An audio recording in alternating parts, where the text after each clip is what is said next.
flag to the republic for which it stands, one nation, under God, indivisible, with liberty and justice for all. Thank you very much.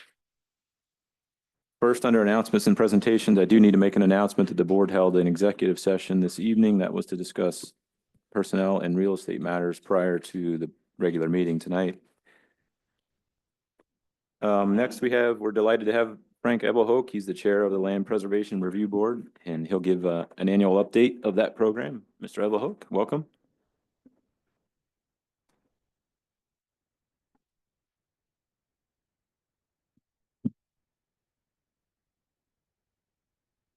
Thank you, Chairman Mockmer, and thanks to the rest of the supervisors for letting me come in and talk about our program once a year. Also, thank you very much for the support that you've provided for the program throughout the year. We certainly appreciate that. Also, before I start, so instead of waiting to the end where it maybe kind of seems like an afterthought, I wanted to be sure and thank Willetta Huth and Suba Murthy. Every month I have to bug them. I have to send them our agenda and some other things, and they have to print it off and whatever. And they're always very, very, very good about that. And also, our board is fairly casual and so forth. Yes, we're officially the Land Preservation Review Board, but I look at us as a team. And I just want to say thank you very much to all the other members of the board. You guys are the greatest teammates. Most of them are here tonight. Wasn't really planning on doing this, but since most of you are here, why don't I introduce all of you? Robert Shaw, J.L. Bruner, and Barry France. Am I missing anybody? Okay. So if they would have told me that there was going to be so many people here tonight, I think I would have raised the price of admission. But it is good to have everybody here, so a lot more people find out about our program. So one of the things that I need to do is provide the board with what we've accomplished in 2024. So the first two items on that list are we preserved a 14.4 acre property on 6623 Carlisle Pike. And we've also preserved the 42.4 acre Barbara Deitch farm at 56 Green Hill Road. Nice farm. You see it if you come in Green Hill Road to enter the township. Bingo, right there, preserved farm. Also, last year, while unfortunately they're not preserved yet, we have several properties that have accepted our offer to purchase our development rights.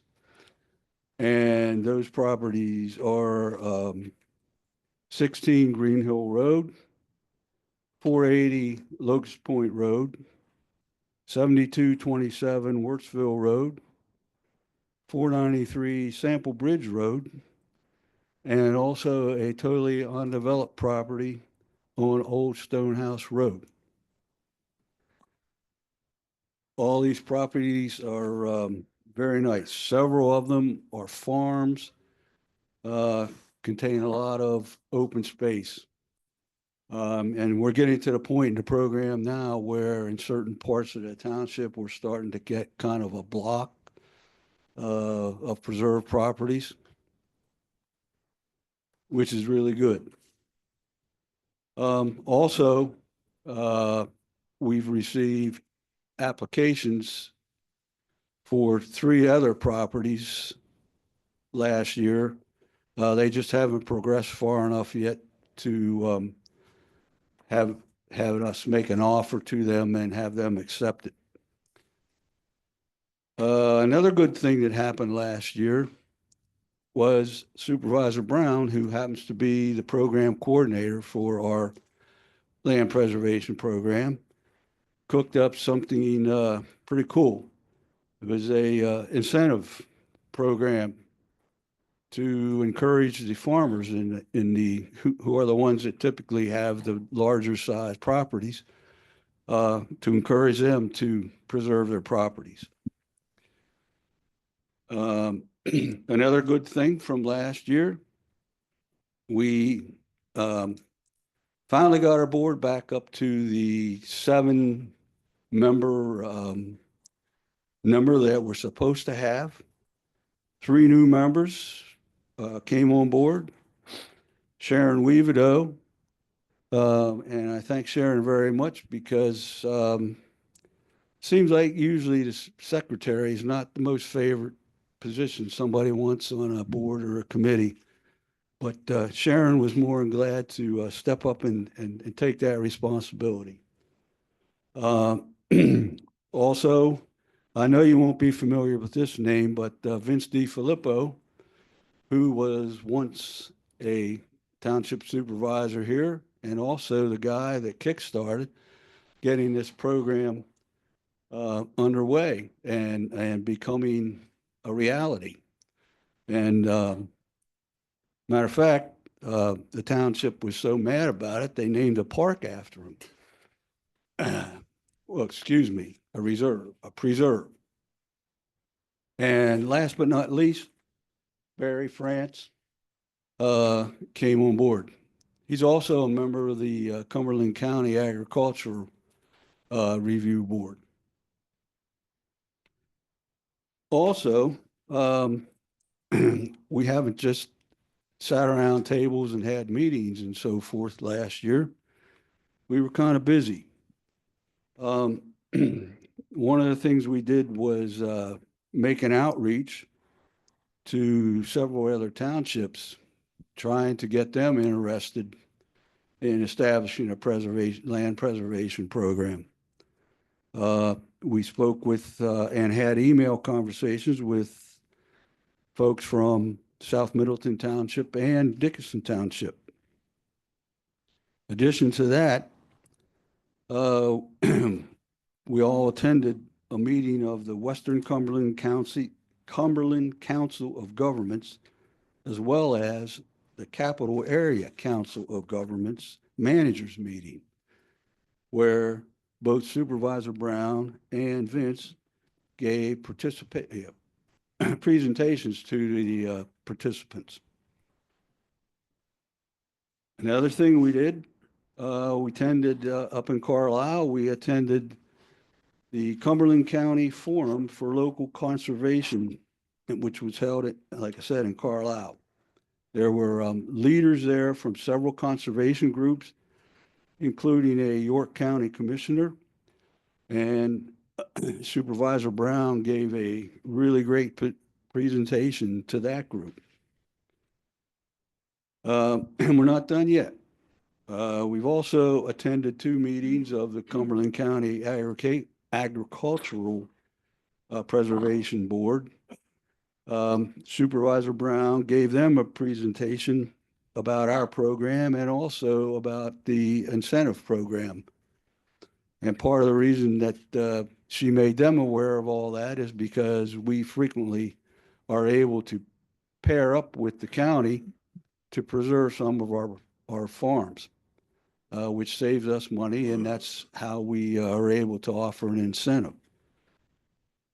One other thing that we gained from attending those meetings is one of the county commissioners is a liaison to that committee, and it gave us the opportunity to talk to her to impart how important land preservation is, in particular farmland, and ask that she keep that in consideration when the county decides how much money to allocate for the county's program. Also, we manned a booth at both the Township Annual Fall Festival and the open house that was held in the spring. try to show the residents of the town. We usually have a map there that shows the properties that are preserved, so they can see how it's starting to shape up in the township. Another thing that we started to do last year was there's an organization called We Conserve PA. It's a state conservation consortium of over 70 land trusts and many other conservation and land preservation-minded organizations. So we began to report to them all the properties that are preserved in our township, and as well as obviously the ones we do through our program. And that'll be ongoing now. Each year, I will submit that information to them. And almost last but not least, we began planning for a celebration that we are looking forward to having later this year. And the reason for that celebration is unless something totally, completely falls apart, we will cross the 1,000 acre barrier of acres preserved in our township. This includes woodlands, wetlands, farms, open space, stuff that residents want, stuff that residents can enjoy as they drive along the roads, the back roads, obviously not on the pike. And no, they can see the signs. Every property gets a sign indicating that it's preserved, and you guys can all look at them and say, yeah, my kids, my grandkids are going to be driving by here and they're going to see that same property. And the total number of properties that we've preserved to date are 17, and we're at over 820 acres right now. So do a little bit of math. You can figure it's going to take us more than 10 or 12 acres to get over 1,000. So we're talking about some more significant amount of property that's going to get preserved. Next thing is, what are we going to do in 2025? Well, we're not closing up shop, that's for sure. What we're going to do, which is pretty obvious, we're going to complete the preservation of the 5 properties I mentioned before that the property owners have accepted our offers. And the 3 new applications that we received, we will move those forward. There's also been some property owners that have showed some interest in the program, but they're still learning some more about it and so forth and figuring out how well it fits with their plans for the future. We're hoping to get those folks on board as well. And as I mentioned, we're going to have a celebration, but we're still in the planning stages of that, and we're going to get that solidified and come up with a date and a place. We're kind of looking at Stony Ridge Park, but that's not a definite at this point. And we will continue to work with try to work with other townships to interest them in establishing their own land preservation programs. It's just, most residents in most townships around here, they see development happening and they want to see more open space. So we're trying to get them interested to get a program of their own. And last but not least is the financial aspect. I've submitted to the Board of Supervisors the same thing I do every year. It's a list of every transaction that happened regarding either us getting interest on money, for example, or what we spend to preserve a property, and so forth. I didn't actually count the number of transactions, but they're all listed. That's another thing I should mention where Suba comes in.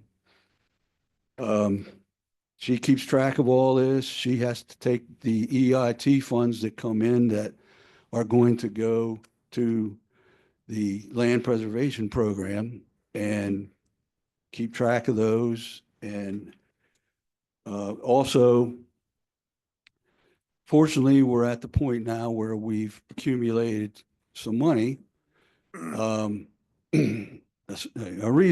significant amount of money. And while obviously the intent is for it to be spent preserving properties, and we are using it for that, but the preservation process doesn't happen at the snap of a finger. It usually takes anywhere between 9 and 18 months. There's things that can happen along the way that slow the process down. But in a way, that's kind of a good thing, because then we still get money coming in so that we can preserve other properties. Let's see. One other thing I wanted to mention, just for the record, is there are still over 4,000 acres of property in this township that can be preserved. So our program is not going to be going away anytime soon. And we are hoping to, we're not unrealistic. We understand that we're not going to get all 4,000 of those or over 4,000 of those acres, but we're going to be trying hard to get as many as we can.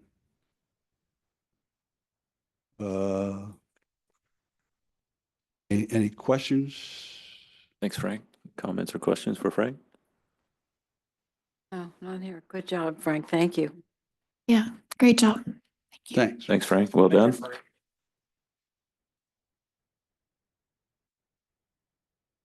I assume you want me to turn this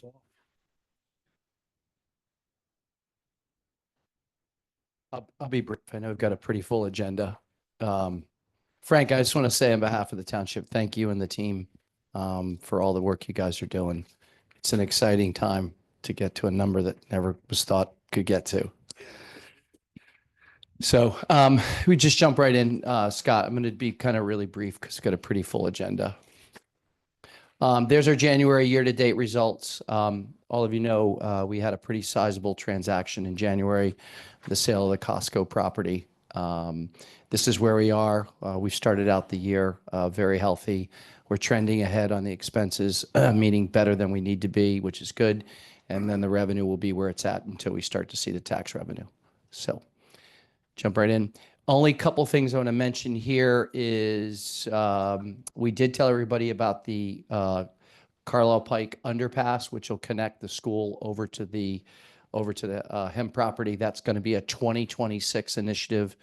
So that's moved a year. Looks like the hemp property will see some action here sometime in the spring this year, and the team's working very diligently on the traffic signal grants that we've been able to be awarded. So we'll just keep going, Scott. Thanks. You've seen these. These are the Paul Walters Park. We're going to be going through. We're talking tonight about phase 2. So we'll have that conversation tonight with HRG and the board about where we're going to be moving that project into phase 2. Good. All right, there you go. As we mentioned, exciting news. The bridge opened December 31st, which is great. These are some of the pictures. One was we took just as we opened, and then the one we just took today.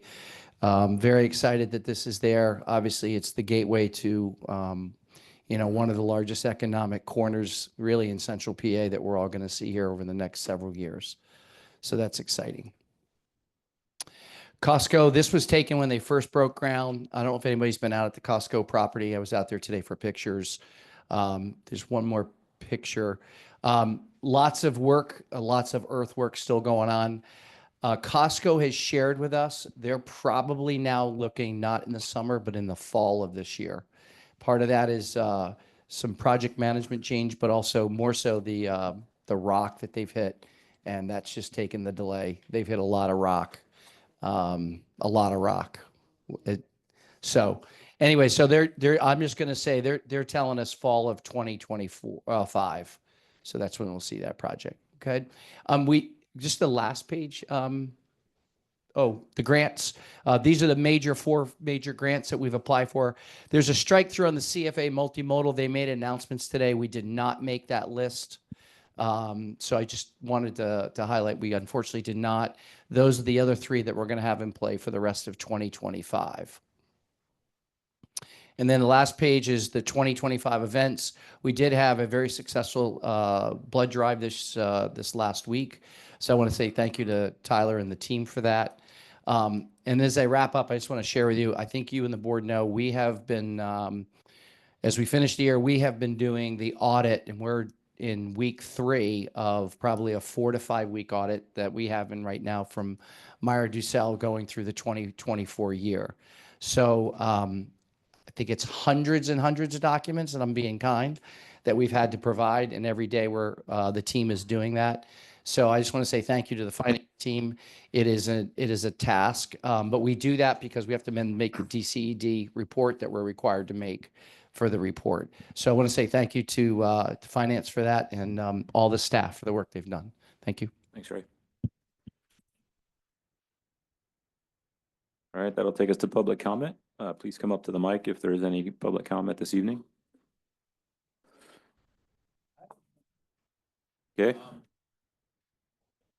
Come on up, Paul.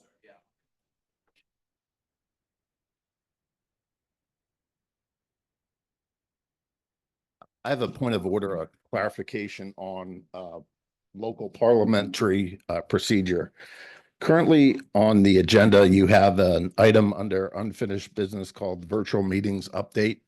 That's not listed as a action item for the board. So I would like to make public comment on that. I would ask that I'd prefer to defer my comments till when that discussion takes place.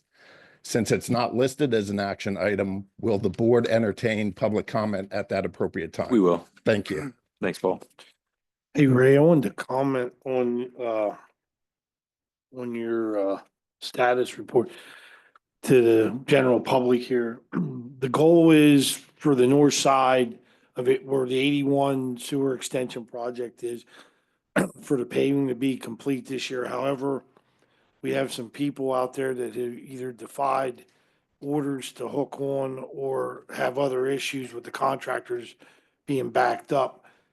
We strive to have them connected before we do the wearing surface due to the road either being degraded from equipment being loaded, offloaded, or during the construction process, and or due to the fact that if there would be an issue with where their connection point was put in by the contractor, there is a slight chance we would have to maybe do a dig in the street to move that.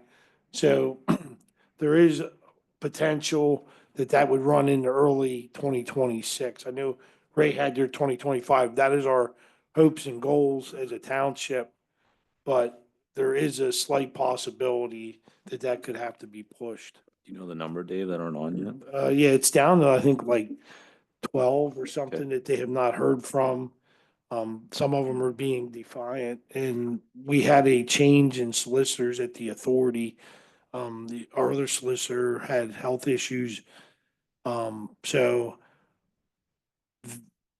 we have a new solicitor coming on board, and they're going through the process of notifying people of compulsory. It'll get to the point, it'll have to go through possibly a judge. So. Okay. Thanks, Dave.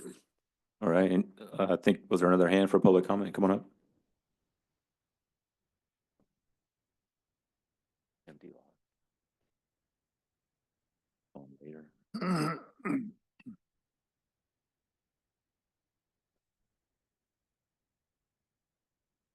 Two questions. What's going on along Carlisle Pike where the McCormick Farm is? There's cones there, there's orange.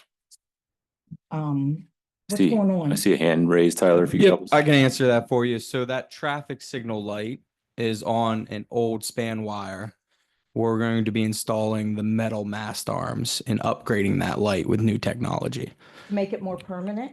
It will Yeah. be permanent. Yeah, that originally. It's all happened within the right of way of Route 11, and yeah, it's all happening within the right of way. Nothing's touching the farm. Christine, when that was built back in the early nineties, that was to be a temporary red light. Yeah. And they were going to remove that. The parallel road was to run up to where Woods Drive was. That's the longest temporary light. That's been in probably almost 35 years, 30 years. So we, We've been working on staff this made a since- decision to put a permanent light up. I think it's probably safer than having the cable there. Yeah, it's been planned since 2018 here at the township. So there is no word, as Nancy said, that made the newspaper headlines a couple years ago, that the McCormick Farm is not Oh, going to be in touch. No, that has nothing to do with that. That is just for that, to the south of the pike that comes out Commerce. Okay. That's strictly. All righty, just wanted to make sure. My other comment is, Christine, Grab the mic if you don't. the mic. okay, my other comment is in the consent agenda.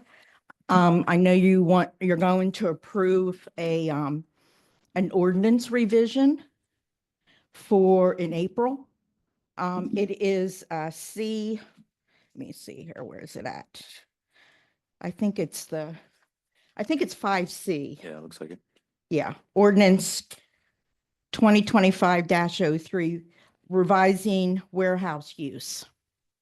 My question is, who revised this? Is this another developer's attorney revision?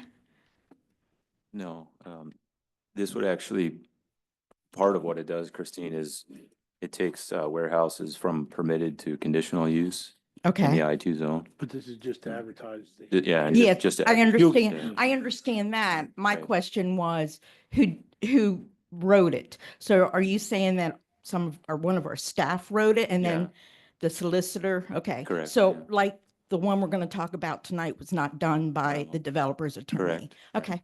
All right. Thank you. All right. Any other public comment? Anybody online, Scott? Mr. Lake, the floor is yours.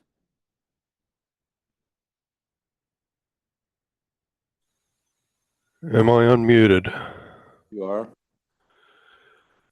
I have been in concert with several other citizens submitting RTKs to attempt to better understand the township financing and procedures. I would like to speak to just one aspect of those tonight, and that is the use of township credit cards.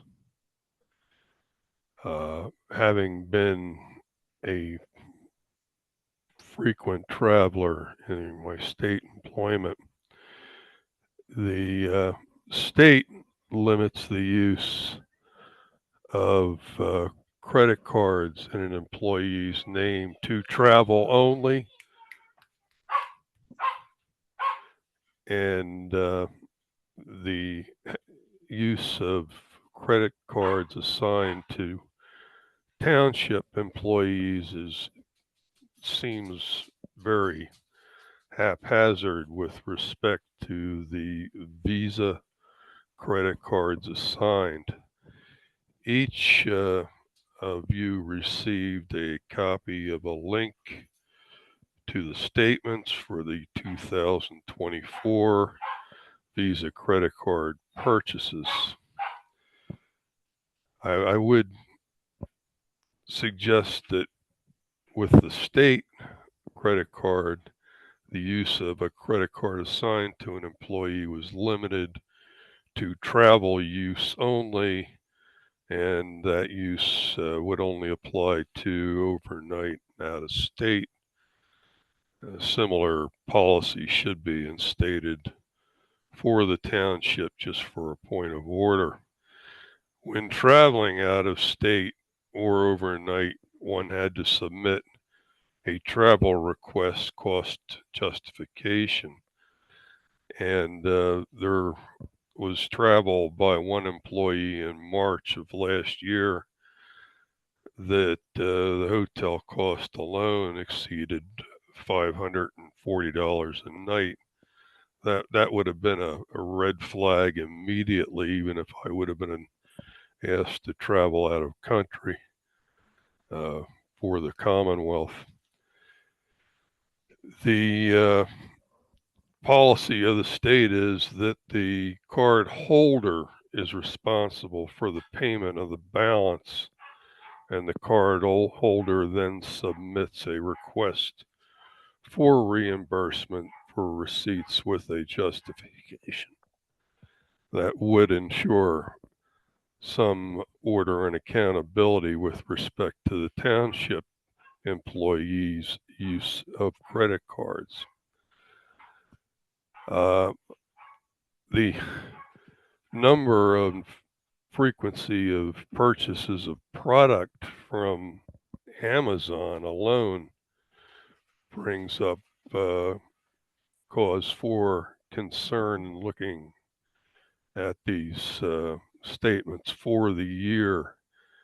And I would encourage the board to take a very hard look at those and ask the question of why, for supplies, there is not an assigned purchasing agent who would be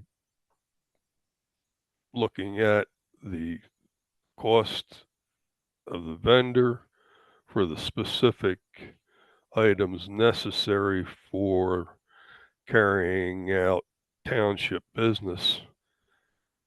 As it appears right now, it looks like a Santa Claus list for township employees. I would ask your attention to this first. Mr. Rosen has raised this issue in general. He is taping his television program tonight, or he would be following up on this. But he was looking for a place to start with respect to a forensic audit. I would suggest that the Visa credit card use as his point of start for that purpose. Again, Mr. it's Lake. just good Your time is- accountability. Thanks, Mr. Lake. Appreciate your input. That's your 5 minutes. Yeah, I appreciate not being interrupted. Thank you. I didn't interrupt you, sir. I'm enforcing the point. We've been down this road, Carl, Scott, and if it's your Mr. Lake? neighbor, Any other comments online? Ray, Dave, you want to comment? yeah, Ray, I have a question.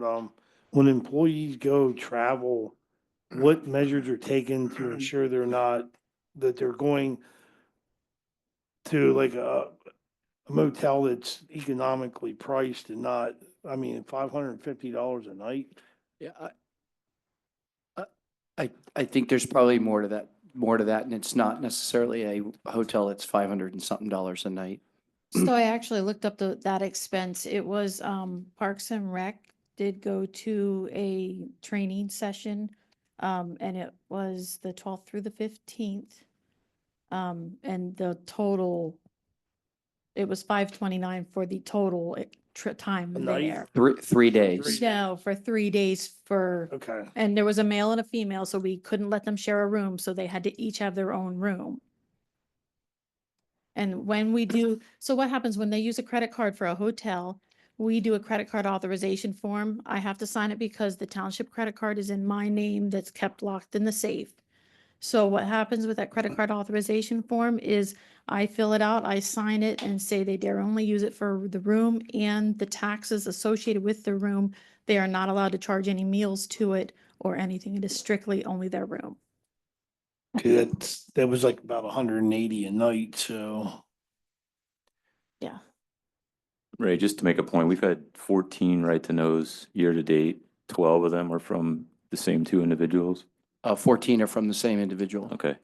And last year, we spent around $50,000.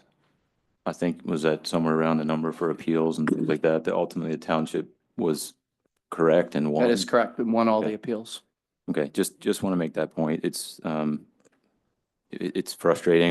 Cheryl, I appreciate you clarifying that. The credit card statement doesn't specify the detail of who stayed where and how many rooms, right? So we can throw around accusations like that, or we can ask for clarity, right? And so I appreciate you. That's just one example where there's nothing there, right? So, The other question I have to that, where was the seminar or conference at? Like how far away? It was in Seven Springs. Resort, okay. Yeah. So the closest hotel, like for the conference, they do a package deal, the room plus the whole conference. Okay. Yeah. any It's other this, it's the comments? state conference that all the professionals in Park and Rec and all the Well, municipalities. who were the two that went? It was myself and Missy Steimer. Yeah. So it's 3 days of educational sessions with State Department, DCNR, and a bunch of other. Those are also Yeah. approved as part of the budget. Correct. Yeah. We do that, but during the budget request as well. And the board also gets the itemized expenses from month to month, just for those that are here to understand that. And we are looking at that, and that ultimately gets approved as part of the consent agenda. So there's really no black holes. I mean, that's the board's job, is to hold that accountable and make sure that all those expenses are approved. So, Well, shouldn't there be two charges then for 550 if there was two separate rooms? Times two, person. yeah, times Per two, person. okay, all right. Okay, anything else from the board on that? All right. Okay, seeing no other public comment, we'll. Okay. Okay, will do. Thanks, Scott. We'll move to consent agenda. Any items, comments from the board or clarifications? Yeah, this would probably be you, Tyler. Page 9 of the invoices, Stevenson's wiring harness for a truck that was a 2022. Yeah, so we lost all power to the whole plow component and lights up front. And when we took it into Stevenson's because we couldn't track it, that whole hot wiring harness needed to be replaced. They said it shorted out. Not under warranty. We did ask about that. That truck came in, it was out of warranty at that point, yeah. All right. It's not that old to have it happen. And then there was a Volk invoice that said plow shoes and $2,500. That was Yes. pretty expensive. plow Yeah, shoes. so truck 15, the two snow I'm The sorry. sn- the Shoes. shoes. Thank you. I was thinking boots for some reason. The shoes, the adjustable component on it blew out of them, so we decided to invest and replace those shoes on those They were two. 1,200 each. Yeah, they're expensive. Yeah, from Volk. Okay. So it was the whole assembly. not Yeah, just- it was the whole bracket and everything. Okay. Yep. Because we had to slightly modify it too to make it fit. Also, on well, I guess this is for you, for the minutes of January 22nd, after the first page, the page 2 on, it says August 28th, 2024. Okay, well, I'm just, that needs to be corrected. And,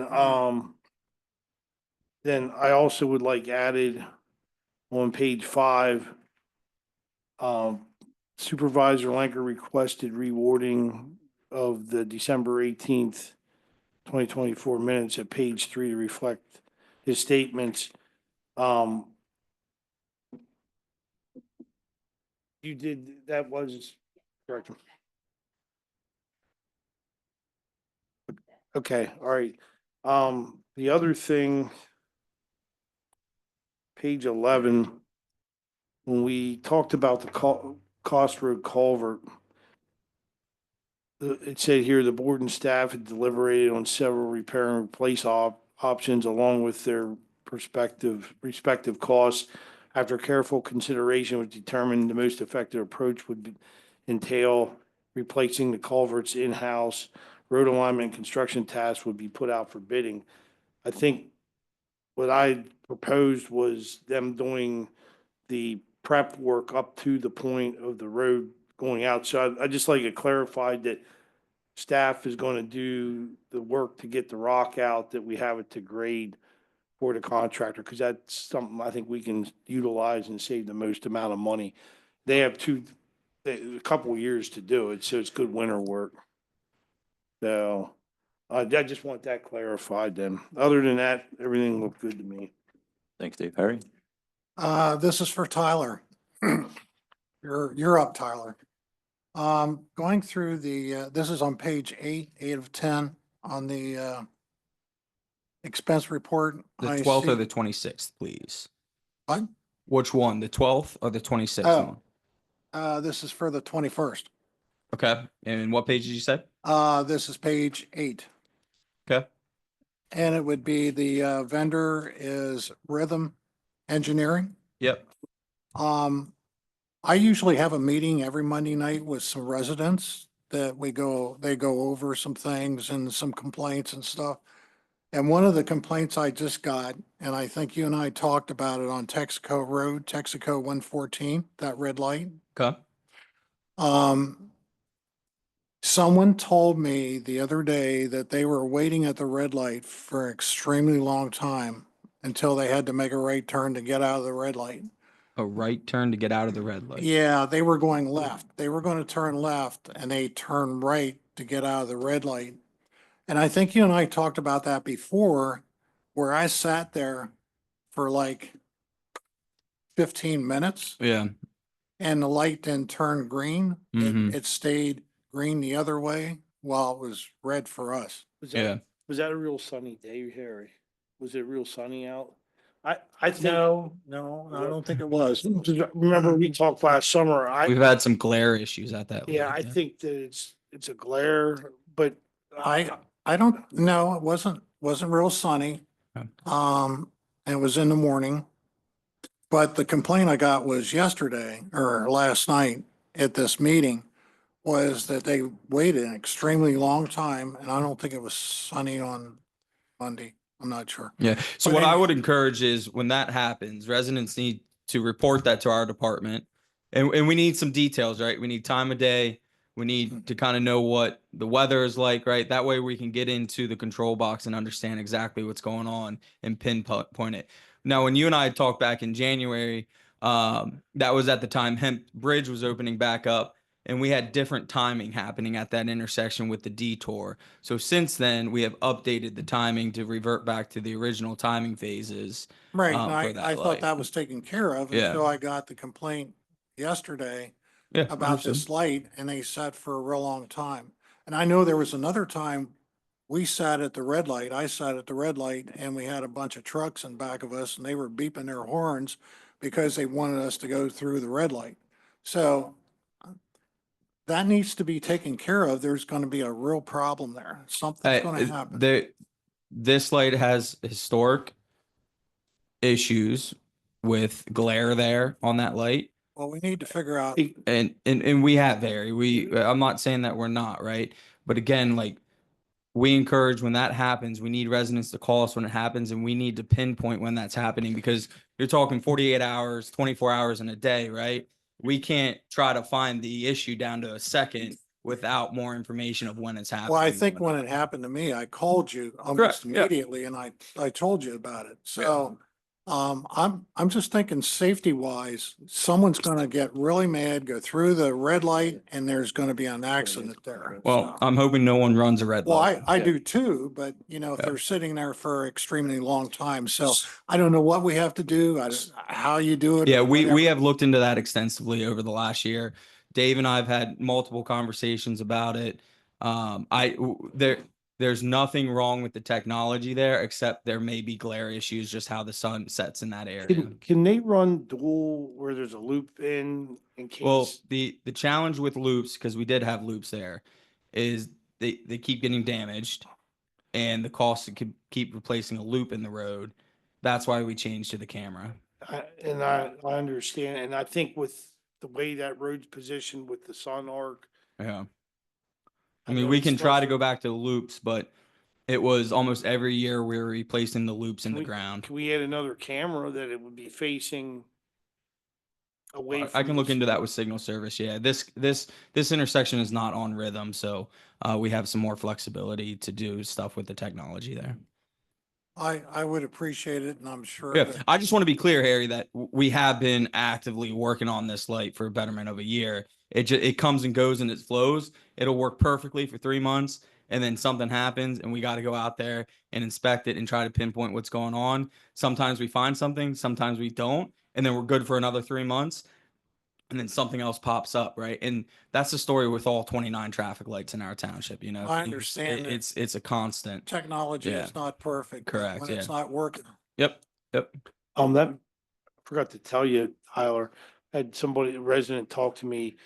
Apparently some of the signs for the road closed for the Hemp Bridge are still up. Somebody Ooh. must have turned a couple Okay. or something, because Yeah. they asked me, isn't the bridge done yet? Can we double check? And not Yep. only that, Kinsley ought to have their sign contractor come out and pick the signs up. Yeah, If they're yeah. still up. I thought they were all down. Yeah, I'll check into that. Thank Okay. you. That's what I was told. I didn't Yep. have a chance to look. Yeah, I'll send an email off to them. I'll put your number on speed dial. Go for it. Yeah. Yeah. Call me. I- Dave's called me at 6 o'clock at night and with issues with that He light. loves So to be calling. yeah. Oh, well, yeah. You have good comments. Keep me updated. For sure. Yeah. Okay, so I can pass it on to the residents. Yep. Okay, thank you. Thanks, Harry. Anything else from the board? I'll look for a motion then on the consent agenda. I'll make a motion that we approve the consent agenda with the corrections and clarifications as provided. Motion by Dave. Is there a second? Second. Laura, second. All in favor, say aye. Aye. Aye. Opposed, if any, that motion carries. We'll move on to the public hearing. This is a text amendment, ordinance number 8 of 2024. First order of business is to turn it over to the solicitor to open the public hearing. And this public hearing has been advertised. It's on application by a developer, and attorney Jamie Strong is here to present the application to the board. Attorney Strong, you may proceed. Thank you, Mr. Schultz. Good evening, Mr. Chairman, members of the board. My name is Jamie Strong. I'm the attorney for the applicant Statewide Partners LLC. With me tonight is John Juffy with Statewide Partners, as well as John Murphy with Alpha Consulting Engineers.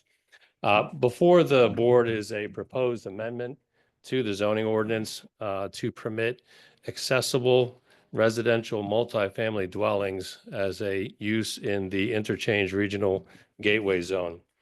Statewide is the equitable owner of lots 10, 11, and 12 of the Delta Point development. Those lots are located along Winding Creek Boulevard on the east side of the Conde de Gwinnett Parkway. All of the lots are located in the interchange regional gateway zone. In that zoning district, there currently is a use permitted medical residential campuses. That use is defined in the zoning ordinance to include both a medical care component and a residential component. The residential component allows residential dwellings with a permitted density of 10 dwelling units per acre. That use, the medical residential campus use, is also defined in the zoning ordinance to serve two groups of people. The first are retirement aged persons, and the second is those possessing some ailment or disability. Obviously, those two are not mutually exclusive. There are folks that may fall into one or both of those categories. The concept of this amendment and the reason behind it is to promote that residential component of the medical residential campus, but without providing the medical care component. So what would be proposed would be multifamily housing that is designed to serve the same two groups of people that the medical residential campus is designed to serve. Again, retirement age persons and or those possessing some ailment or disability. The amendment will allow statewide to serve these two groups of people by providing housing with universal design features and enhanced visitability. As noted in the comprehensive narrative that we submitted with the application, the Population Research Bureau identified certain trends regarding older persons. First, the number of Americans ages 65 years and older is projected to increase. 2, the U.S. population is older today than it has ever been. 3, older adults are working longer. 4, more older adults can meet their daily care needs. 5 more older adults are divorced, and 6 more older women are living alone. The Pew Research Center has also identified certain trends regarding persons with disabilities. First, older Americans are significantly more likely than younger adults to have a disability. And 2, the most common types of disability in the U.S. involve difficulties with walking, independent living, or cognition. These 2 trends impact the demand and need for housing. That's not only the number of available dwelling units, but also the location, type, size, accessibility, and cost of those dwelling units. According to the Universal Design Project's website, approximately 19% of households have accessibility needs. Less than 0.15% of homes are universally accessible. At least 60% of homes should be accessible, and approximately 73% of consumers are touched by disability. In addition to being accessible for the residents that would be living in those units, accessible housing should also be accessible to guests and visitors. To help address these issues, both for the residents as well as their visitors, design professionals and builders are beginning to design and construct housing that incorporates visitability and universal design features.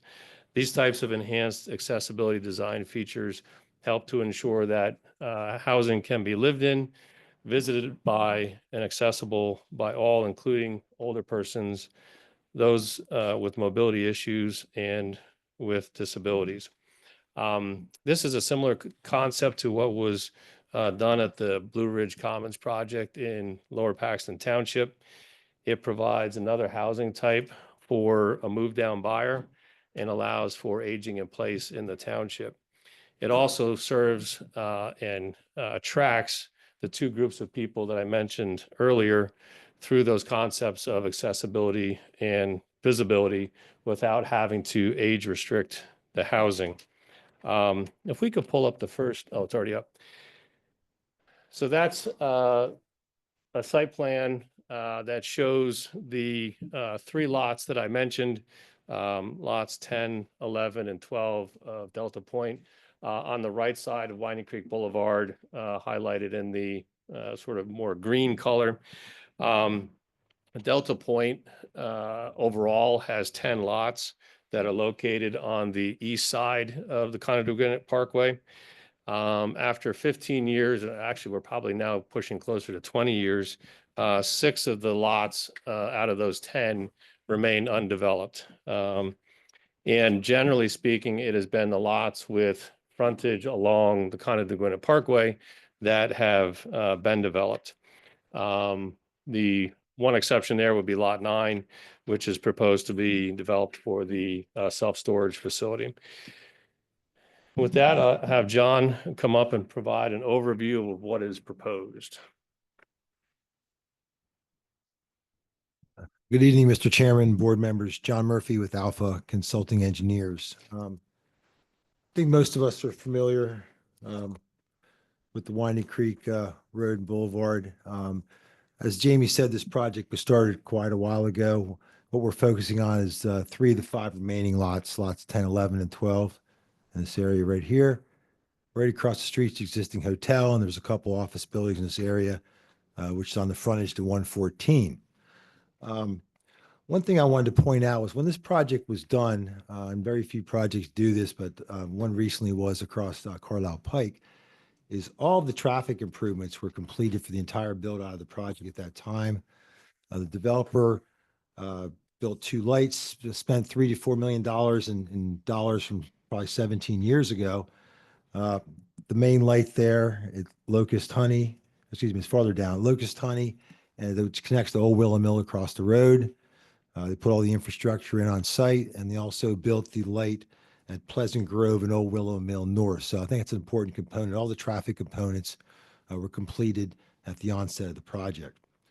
So in addition to the sketch plan, which shows 3 4-story buildings on those 3 lots, there's great views there of the creek. It's a complementary use, as Jamie just described, with the existing hotel and office buildings and things of that nature. But as part of our research here, we thought there were several components because we're asking you to modify the existing text amendment. And there's been, various opinions about, who does amendments and that sort of thing. But we feel that this is a real community enhancement, this project, adding this use for accessibility, visitability. But we want to dive into some of the details, technical details to make sure it's an important community asset, not just a modification to a text. So we did a couple things. I'm going to start out with one that's kind of off the board a little bit. Can we go back to the sketch, Scott, if you don't mind for 1 second, please? It's kind of interesting. I think some of the people in the room know this. I know Christine's aware of it. Right in this location here, there's an old cemetery. And when we were involved with the original subdivision plan, we noticed that it's a deeded separate small lot on that subject tract. Okay, and some research and we did, and it was actually deeded in the 1920s. It's with the Bosser family. And the reason I'm bringing that up is pretty important, that there's been some discussions about that maintenance over the years. So we were actually able to talk to one of the remaining family members.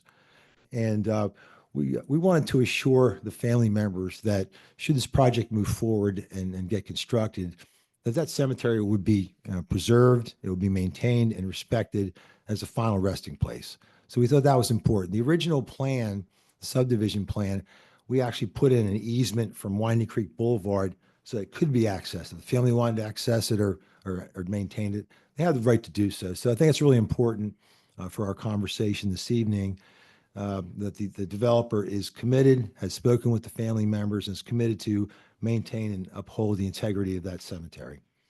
So I wanted to cover that first. The second component I wanted to go over, and this is on every project we talk about, is the traffic. As I mentioned before, all the traffic improvements required for full build out of the project were completed years ago, including the 2 lights that I mentioned earlier. We did a further dive into it. And what we did is we took a look at the original traffic study, took a look at what was built to date, took into account the remaining lots, and then added in the traffic generated by the proposed multifamily project here on lots 10, 11, and 12. And as it turns out, that at full build out with this, we are actually couple hundred trips, both the AM peak and PM peak, less than the full build out. So that should this project be constructed as contemplated, that we're actually 226 trips in the AM peak and 258 in the PM peak, less than was originally contemplated, and also the improvements that were built to take care of those trips. So it's actually going to be a better situation traffic-wise for both this individual subdivision and land development, and also the area there. We're all worried about traffic. We want to take care of that first.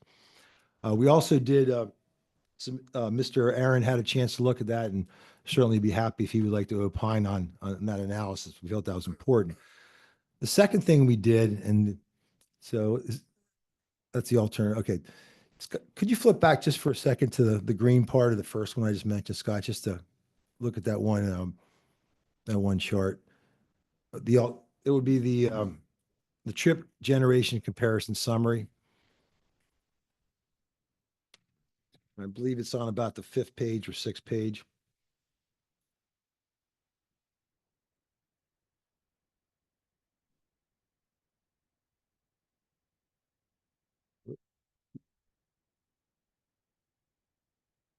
There you next, I think it's one more. There you go. Just wanted to point out that this development with full build out of the development, that's the reduction. The original analysis showed projecting these trips in the 800s. It's going to be in the 200s less with the full build out, including this development. So I wanted to just clarify that. Thank you, Scott. And if you could flip to the next traffic one, this is a little simpler.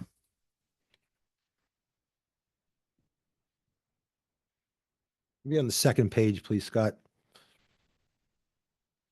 As you know, this interchange zone allows a multitude of different uses, including several commercial uses as conditional uses.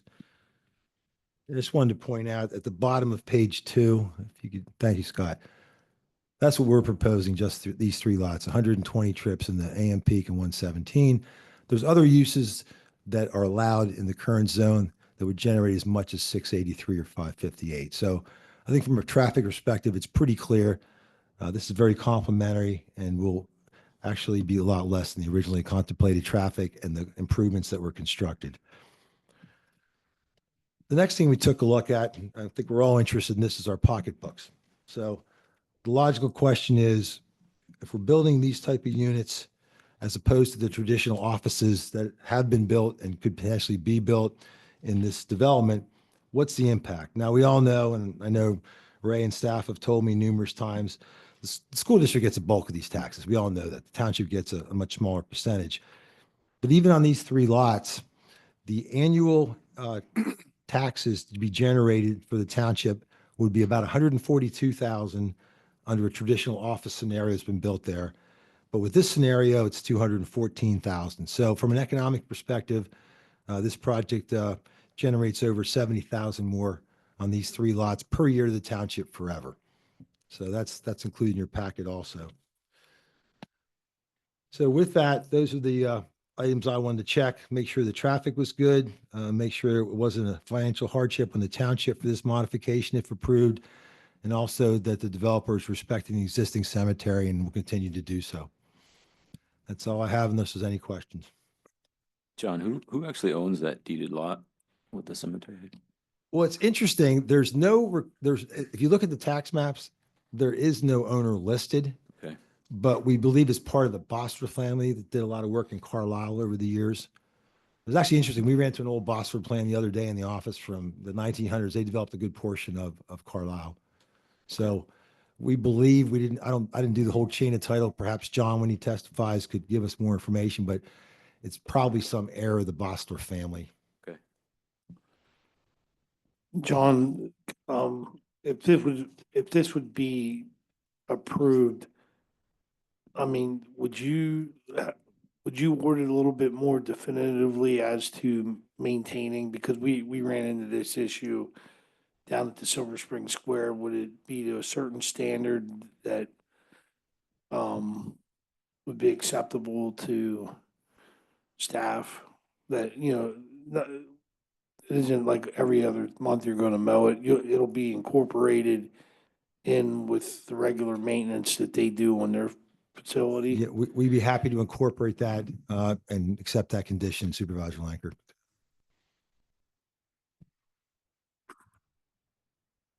Okay, thank you.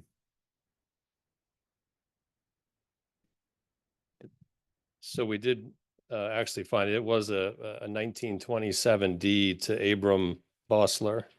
So that was the last deed of record conveying that small cemetery parcel. So it is a separate fee simple parcel that was conveyed out from that larger property back almost 100 years ago.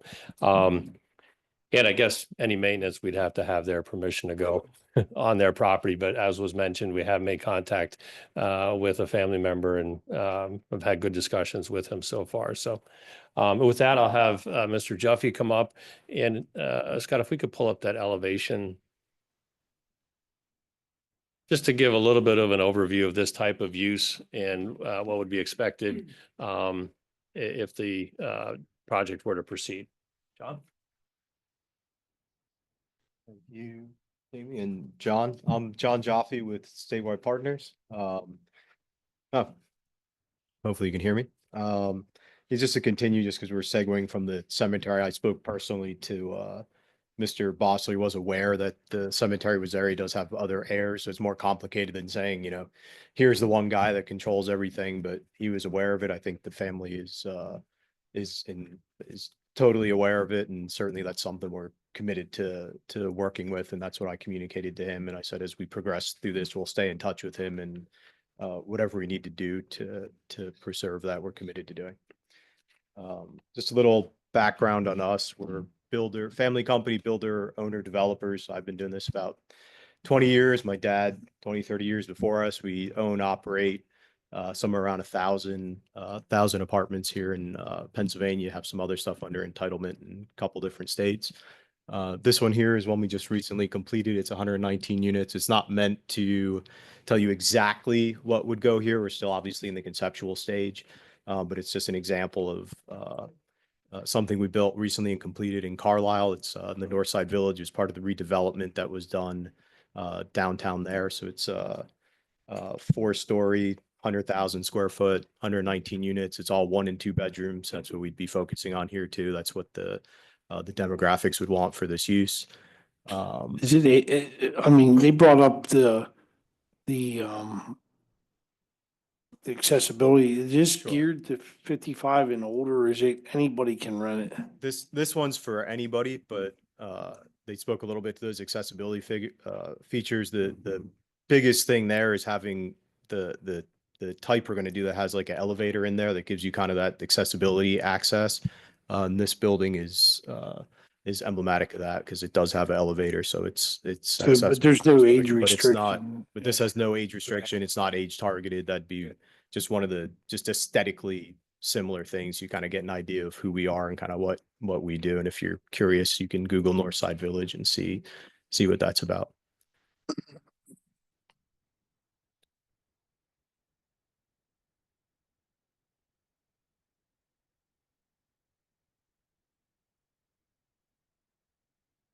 And for the Blue Ridge Commons project that I mentioned, without age restricting that project, they have it over 50% of the residents are 55 plus. And then the majority of the rest of the residents are young professionals. So you can achieve that type of project without actually, doing an age restriction or limitation. So that's the background and sort of the proposal. What I wanted to touch on briefly are the changes to the zoning ordinance that are requested by the proposed amendment, and there are 3 of them. The first would be to amend the definition of multiple family. And that amendment would amend that definition to include accessible residential multifamily dwellings in accordance with the standards in section 304.29 of the zoning ordinance. That then will be the second amendment proposed, which is to add the new section 304.29. And that section includes all of the standards that would have to be satisfied for accessible residential multifamily dwellings for the project to be approved. And that does touch on all of those accessibility and visitability features. And I'll come back to that in a minute. And then the third aspect of the amendment would be to amend section 217.f to permit accessible residential multifamily dwellings as a residential use in the Interchange Regional Gateway zone. We discussed at length in the narrative that was submitted with the application how the text amendment is consistent with the township's comprehensive plan. So I'll just highlight a couple items there.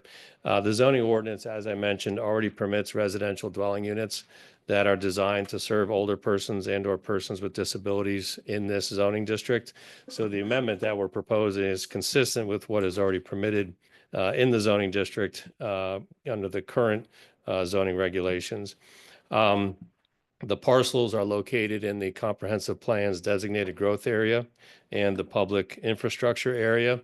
And the policy in the comprehensive plan is to encourage new developments in areas of the township where land and infrastructure capacity can support density and reduce the impact of sprawl on open space and rural resources that the township is working hard to maintain, as we heard from the presentation earlier. So here we already have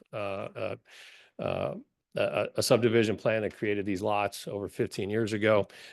We have the resources there, the utilities there, the infrastructure that was already installed for traffic is more than capable of accommodating the traffic from this proposed use, since it will be less than what was originally contemplated when the Delta Point plan was approved.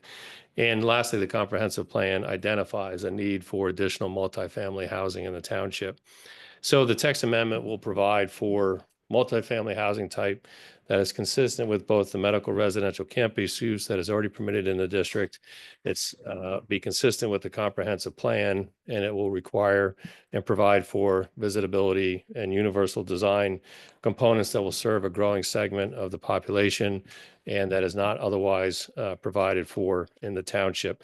We did work with township staff as we went through the process, so there were amendments and tweaks made to the text of the amendment as as we went through the process. So all of those comments were addressed. The Planning Commission reviewed the amendment at their meeting on November 7th of last year and recommended approval of the amendment. So we're here tonight to request that the board approve the amendment that's pending before you. So happy to answer questions and can certainly address any comments or questions that come up from anyone else tonight. Thanks, Jamie. Does the Comments or board, questions? oh, sorry. Does the board have any further questions? And Jamie, I have a question. I don't know if you can answer, or maybe your professional staff. What's the maximum number of units that would be able to be constructed on this and still achieve what you asked for as far as the amendment to the zoning? Yeah, that'd be a question. I don't know which John is best suited to answer that. So the density that would be permitted under the text amendment is 12 units per acre. I think the plan right now is showing roughly 10 and a half units per acre. So right in that neighborhood of 10 to 12, which is the difference between the medical residential campus and this proposed use. Okay. Any additional questions? Jamie, if I could maybe just poke at your arguments a little bit. Sure. Just challenge some of them. So you mentioned those two groups and you kind of linked it back to one of the current uses, right? That is the medical residential campus, retirement age, and then, ailment or disability. Why not age restrict if that's your target? I guess for a couple different reasons. One, not all of the folks that would be able to utilize this type of residential housing would be over the age of 55. So if it's someone with a disability, that could be a 10-year-old, it could be a 25-year-old, a 40-year-old. Unfortunately, that's not age consistent in terms of the folks that are dealing with those types of issues. So I think that's one key component. And so when you're trying to provide for housing that meets an accessibility function for two groups of people, you wouldn't want to exclude one of those two groups of people by age restricting. So I think that's probably the biggest reason for not doing it. Okay. And I think the flip side of that, as I mentioned in Blue Ridge Commons, is it tends to gravitate that way and have a lot of the folks that are there being 55 and older without having to age restrict. So. And maybe for Mr. Jaffe, you said 1 and 2 bedroom would be what would be expected here. That would be okay. How does the accessibility features differ in your vision from typical regulations, ADA, things like that? What does it do that's above and beyond that? So a couple of things. One, there are some specific standards that are incorporated into proposed section 304.29. As John mentioned, one is the requirement that there be at least one elevator to provide access to all floors. Second, it requires a certain amount of common amenity space for the residents. But then unless the Uniform Construction Code implies or imposes a greater requirement, then the minimum requirements would be at least one stepless, no step entrance with an exterior door that is accessible and usable by all residents of the building so that people can come in at grade without having to go up steps. The all exterior doors would have to have 36 inches of clear passage. And then all interior doors would have to have a minimum of 32 inches of clear passage. And then in addition to those requirements, any proposed building would have to incorporate at least 5 of the universal design features set forth in the residential universal design building code. And those touch on issues such as parking areas, entrance routes, kitchens, bathrooms, bedrooms, laundry, additional areas, and systems. So you have to take at least 5 of those required components and incorporate them into the building. So it really would change what the features are in those units over what would be a standard multifamily unit that isn't this proposed use. Is 32-inch doors suitable for, like, say, wheelchair access? Is that wide enough?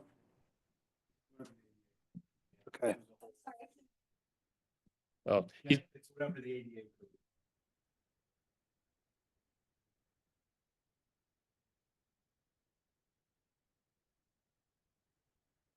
Okay, Jamie, a few other comments. Sure. So trips are less potentially. I'm wrestling with, are they the right types of trips? We think about an on-off access here with the current uses that are allowed, permitted versus residential use that could increase traffic southbound on 114, right, headed towards what is already becoming, I think, probably the busiest intersection in central Pennsylvania at the Pike. So I don't doubt that there could be less trips. I'm just sharing a concern, a comment of, are they the right types of trips? When we think about restaurants with drive-throughs, that's probably going to be off 81 back on. And so some of that traffic actually stays out of the township for all intents and purposes and doesn't further congest kind of that central hub that is Route 11 and 114. Sure.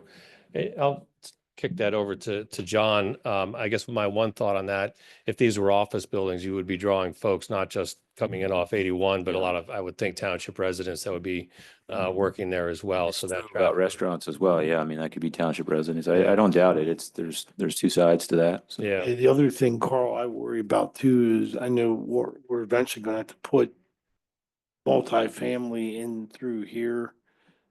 I'm wrestling with it better out there.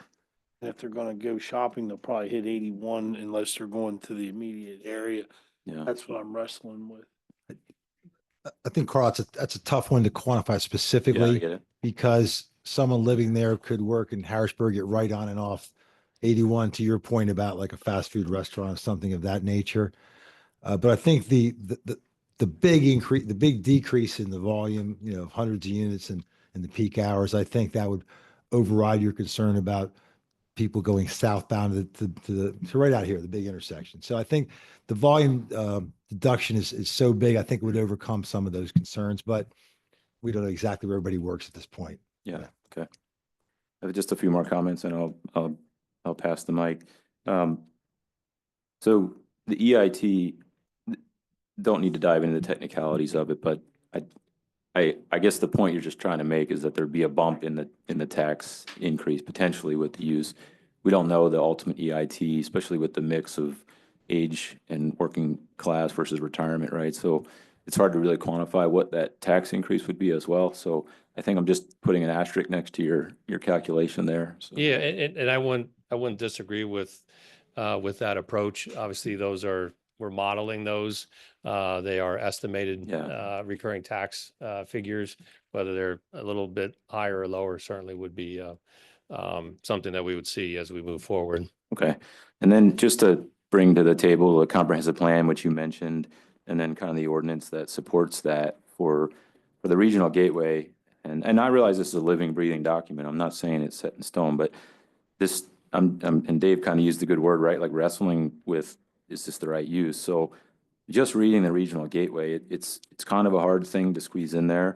I mean, you guys have read it. I don't need to read it word for word, but it talks about corporate office headquarters, convention centers, things like that. Not limited to development. Yeah, I'm not going to go through all that. But then, so looking at then the actual language in the INTRG, one of the first things that jumps out at me is the area encompassed by the zone have excellent regional vehicular access, joining the interchange 114 and 81, and are buffered from residential areas, right? So like that's kind of an immediate. We're supposed to be buffering from residential, but now we're putting residential there. So I'm not saying we shouldn't yet. I'm just saying I'm wrestling with when I read the comp plan, when I read the zone regulations. I think that wasn't the vision. I'm not saying the vision 12, 15 years ago shouldn't change. I'm just being open. Sure. I don't think if someone were to just read this, they would come to the conclusion that this is what was imagined to be there. So. Sure. Yeah, and I think the important thing when you think about buffering from residential uses, it's that first in time, first in right concept, right? Where if the existing residential use is there and you're bringing commercial right up next to it, that wasn't maybe what they bargained for when they bought that house or built that house. Whereas here, that Delta Point is already what, 4 of the lots on that side. So these would be another 3, and then lot 9. So you'd only have a couple lots left that wouldn't be developed.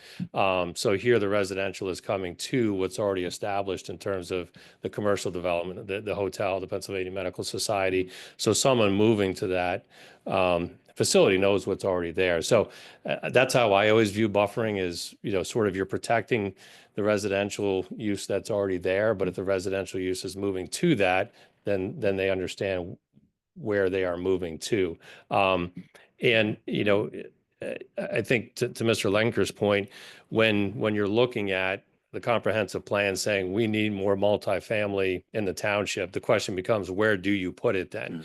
And I think, in the comprehensive plan, the idea is you put it where you are already slated to have development, where you have the utility infrastructure to support it, and where you're not taking farmland to then build out multifamily buildings. So here you have 3 lots that have sat there for over 15 years. They're designed for this. The traffic infrastructure is already completed, and this will be generating less than what's proposed. Utilities are there, so you're not taking away from any of the areas in the township where you're trying to preserve land. And so I understand the comments and the questions, and I guess the last comment I would make on that is in the Interchange Regional Gateway Zone, we do have the medical residential campus use. That's a little bit clouded by some of the deed restrictions.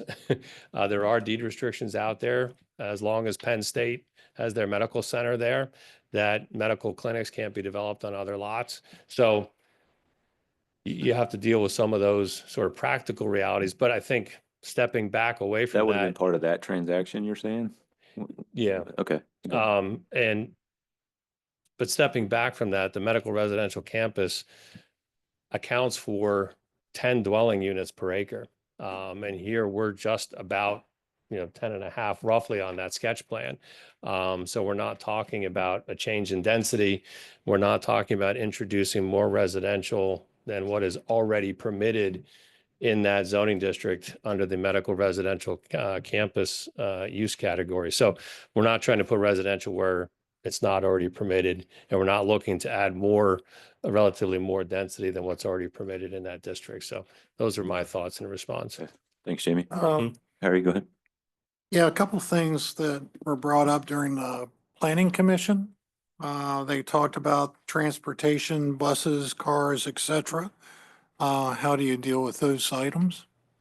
Yeah, so I think a lot of those items would be good items to work through during the land development plan process. The cemetery being another good one, we could talk about what screening might go around the cemetery, work with township staff on what they would like to see proposed. So I think some of those issues, if we get past the hurdle of is the use going to be permitted, then we can work through all of those issues as we go through the land development plan, whether that's a bus shelter. I think that's sort of the idea there, what services would be available to the folks there. Couple other things, more than a couple other things. Was brought up about noise from 81. How would that affect the residents? I guess the same as it would affect any other resident along 81. There is a fairly significant grade difference between the elevation of 81 and the elevation of the properties in Delta Point. So I think that would help. John, I don't know if you have any other thoughts on that, but. This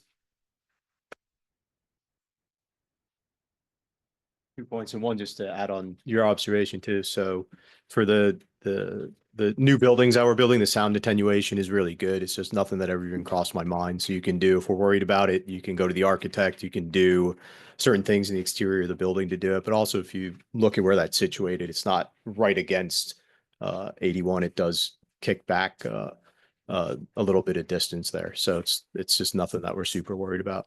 And then as far as location there, Jamie did a nice job explaining that, but just a little addition. When I saw it, we were actually pretty excited about this location. You do have the stream behind it. That's certainly an amenity for us, to the extent you even have some commercial uses in there. If you do eventually get a restaurant or something like that, I always see that as an amenity for us as residential developers. I think that stuff is really complementary to what we're doing. So I just wanted to add that for you too.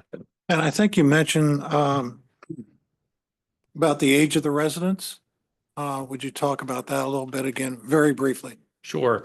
And so the point there was without age restricting to 55 plus, what we found in a similar project over in Blue Ridge Commons in Lower Paxton Township is that around 50% or more of the residents are over the age of 55. So that's without age restricting, but just providing accessibility and visitability features. It attracts those folks to the project. And some of the residents, do they have medical disability or some type of disability? That's a good question. I don't know the answer to that. It was brought up, and I think it was brought up about people that might need care, about having doctors at the facility, doctors, nurses, a pharmacy for medication. So the proposal, and that was one of the revisions that we made to the draft text amendment. So before it was medically accessible multifamily medically accessible residential multifamily dwellings, and that word medically was I think causing some confusion, and so what we did was we removed that from the name of this use in the amendment that's before the township for consideration, because the idea is that these would be residential dwelling units without the medical component that you would have if it was a medical residential campus. So these would be residential dwelling units only without any medical component on the property, such as a pharmacy or doctors on site or anything like that. What about the services that they would need? Some of the people that might say need those type of things like laundry, that they could, laundry facility, let's say. John, I don't know if Yeah, well, there's laundry in every unit. Okay. Thank you. Any other questions? Nancy, Laura? Okay, nothing from the board that I see. I have questions. Oh, go ahead, Nancy. You're talking about it being on the market for 15 years. Any idea why that is?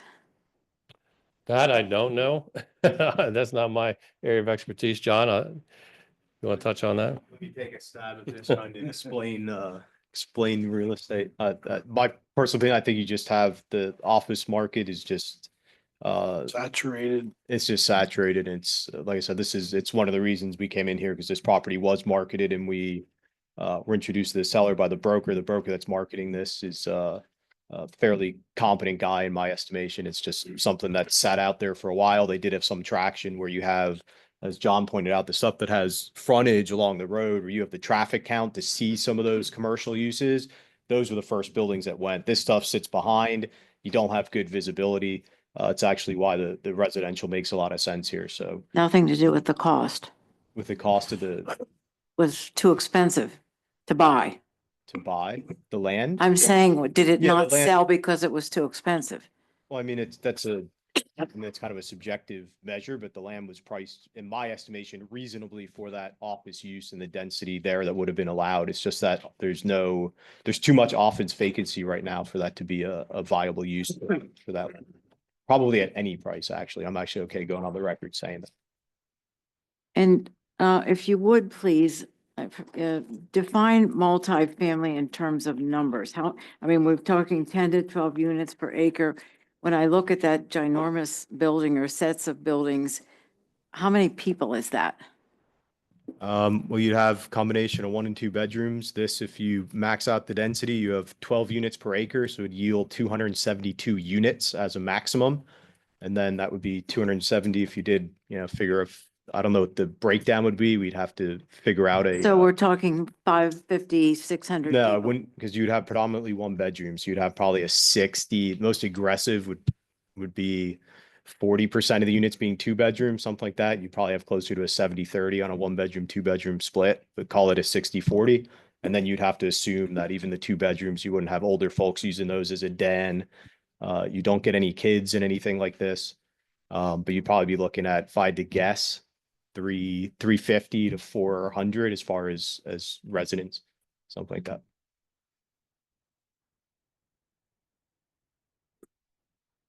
So we're talking 500 cars. I don't, what is it called? Two per unit, John, for parking? I think it's 2 per unit. Yeah. If you're talking 350 to 400 residents, probably be the maximum number of cars, I would imagine. Yeah, so I think it's 2 spaces per unit. So if, How many, visitor parking spaces or spare spaces do you have for people over? Tenants could have parties, yeah, get together.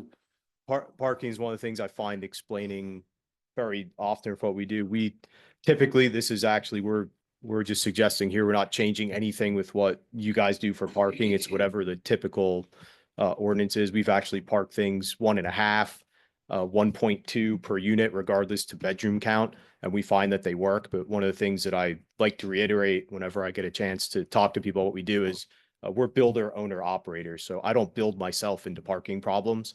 So we always make sure everything works. So obviously this one far exceeds I mean, I'm extraordinarily comfortable you don't have a parking issue here. And then on top of that, we make sure we do parking passes, and it's something I can control as a manager where, it's like, okay, if there's 2 spaces per unit and then you have some visitor, you say, okay, every 1 bedroom, you get 1 car, and you can actually, you can manage it. The only reason I would say anything is you're right near an interchange. People don't like to park out and like, say, along the street, or It's a- if it ends up getting posted, no parking. They see a lot, all sneak in there, they'll never know, and they'll get picked up, they'll go, I mean, we have a parking ride just north of 81, but I'm just devil's advocate between that and visitors. I have rentals, like, that's a fluid number. It depends who you rent to. You can see a swell, you could see it, drop. Yeah, one that's very smart. That's a good point I'm going to write down. But that's why we do the parking passes. And we might have to police this a little more aggressively with tow trucks or something like that. Cause you are right off interchange. You're going to get more of that Potentially, illegal yeah. parking stuff. So we have to post it, and we have to monitor that, but it's not difficult to do. It's just a managerial thing. Dave, Nancy's kicking me. She said she wasn't done. She's gonna come over. She's gonna come over to the desk here shortly. The check is in the mail, Nancy. So you say.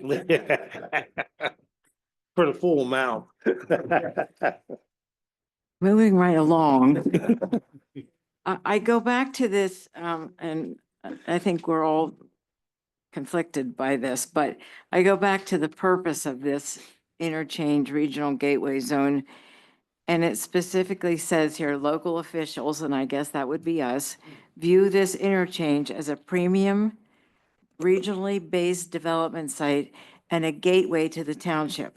Therefore, its use is reserved for high-quality economic development. And I don't think that our vision ever, when we looked at that, was to put housing there, partly because of the noise. It's the first thing you see when you get off the interstate. It is big. It looks like you're going into New York City. I don't know that I want people to feel like they're going into New York City when they come by buildings that look like that. So I have concerns about that. The other thing I have a concern about is putting people next to that kind of noise. And you can say it's not noisy there, but it is noisy there. And I don't think I would want to live there. I don't care how nice the building is. I don't want to live that close to that noise and to the interstate and hearing the sirens and hearing all of the things that go on an interstate. But that's my speech for the moment. Thank you. Thank you. Laura?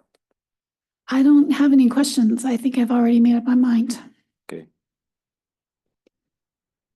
Yeah, the only thing I'll say, not that I disagree with you, Nancy, is, and I voted against it, was over at the Lawrence tract. We put those houses down in there, tucked all around commercial. And that was one of my concerns, was their housing that people buy to live in. And I brought up about the noise, and that ended up getting approved. So, I mean, I know where you're coming from on that. Jamie, I think maybe I can just leave it with one more comment. Sure. That left me just a little bit confused when we were going through the comprehensive plan update. That was, say 2019, I think ultimately approved like 2022. We had I'd say current landowner, meaning who, I forget the individual, but whatever company actually manages or owns the land.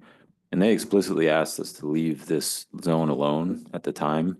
So I'm not saying, again, I know things change, it's been a few years, but we didn't even, consider reevaluating this, right? Because it was kind of a plan, it was done, it was built, the uses were there, right? So it's, it sort of shortcuts that planning process because we were specifically asked not to even contemplate what else may go there. So I think you just have to appreciate, some of the feedback we get, especially from residents, that we're just allowing whatever the next thing is to come in and rewrite the ordinances for us after we've gone through such a lengthy process. We've invested so heavily in planning partners and committees and 4 years of passionate opinions, right? Sure. So all that being done so soon makes it difficult, and we face a lot of input and passionate feedback that says, why now? Why didn't you just went through, you spent whatever, $250,000, whatever it may be, right? So just, I'm the messenger of that stress that we're feeling, and I want you to feel some of it and understand that that's Sure. where we're coming from. So. No, absolutely. And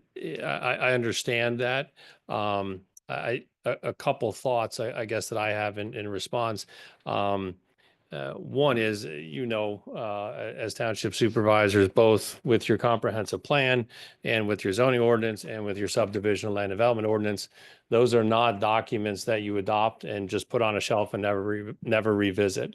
Oftentimes, those documents are drafted, and it's not until an application is filed or a project is proposed or some question of interpretation comes up, that maybe you start looking at some very specific areas of those ordinances and determine, okay, yes, we adopted this, but what's in the best interest of the township? What's in the best interest of the residents? Another feature is sometimes you have new uses that come along that weren't addressed in your ordinance because nobody was contemplating them at the time when the ordinance was adopted. So I always look at those municipal governing documents as sort of living, breathing documents that you're always revisiting, you're tweaking, you're adjusting, you're updating. I saw, one of the things on the consent agenda was an amendment to the zoning ordinance to address warehouses in the general industrial zone. So those things happen. And so I think that's actually a very healthy exercise to go through that process. I mean, I see what's posted on Nextdoor. I imagine that's a tenth of what you guys hear personally, but the issues there, the one thing I kept seeing was density. This is a density grab. Well, it's not. The interchange regional gateway zone already allows residential as part of the medical residential campus at 10 dwelling units per acre.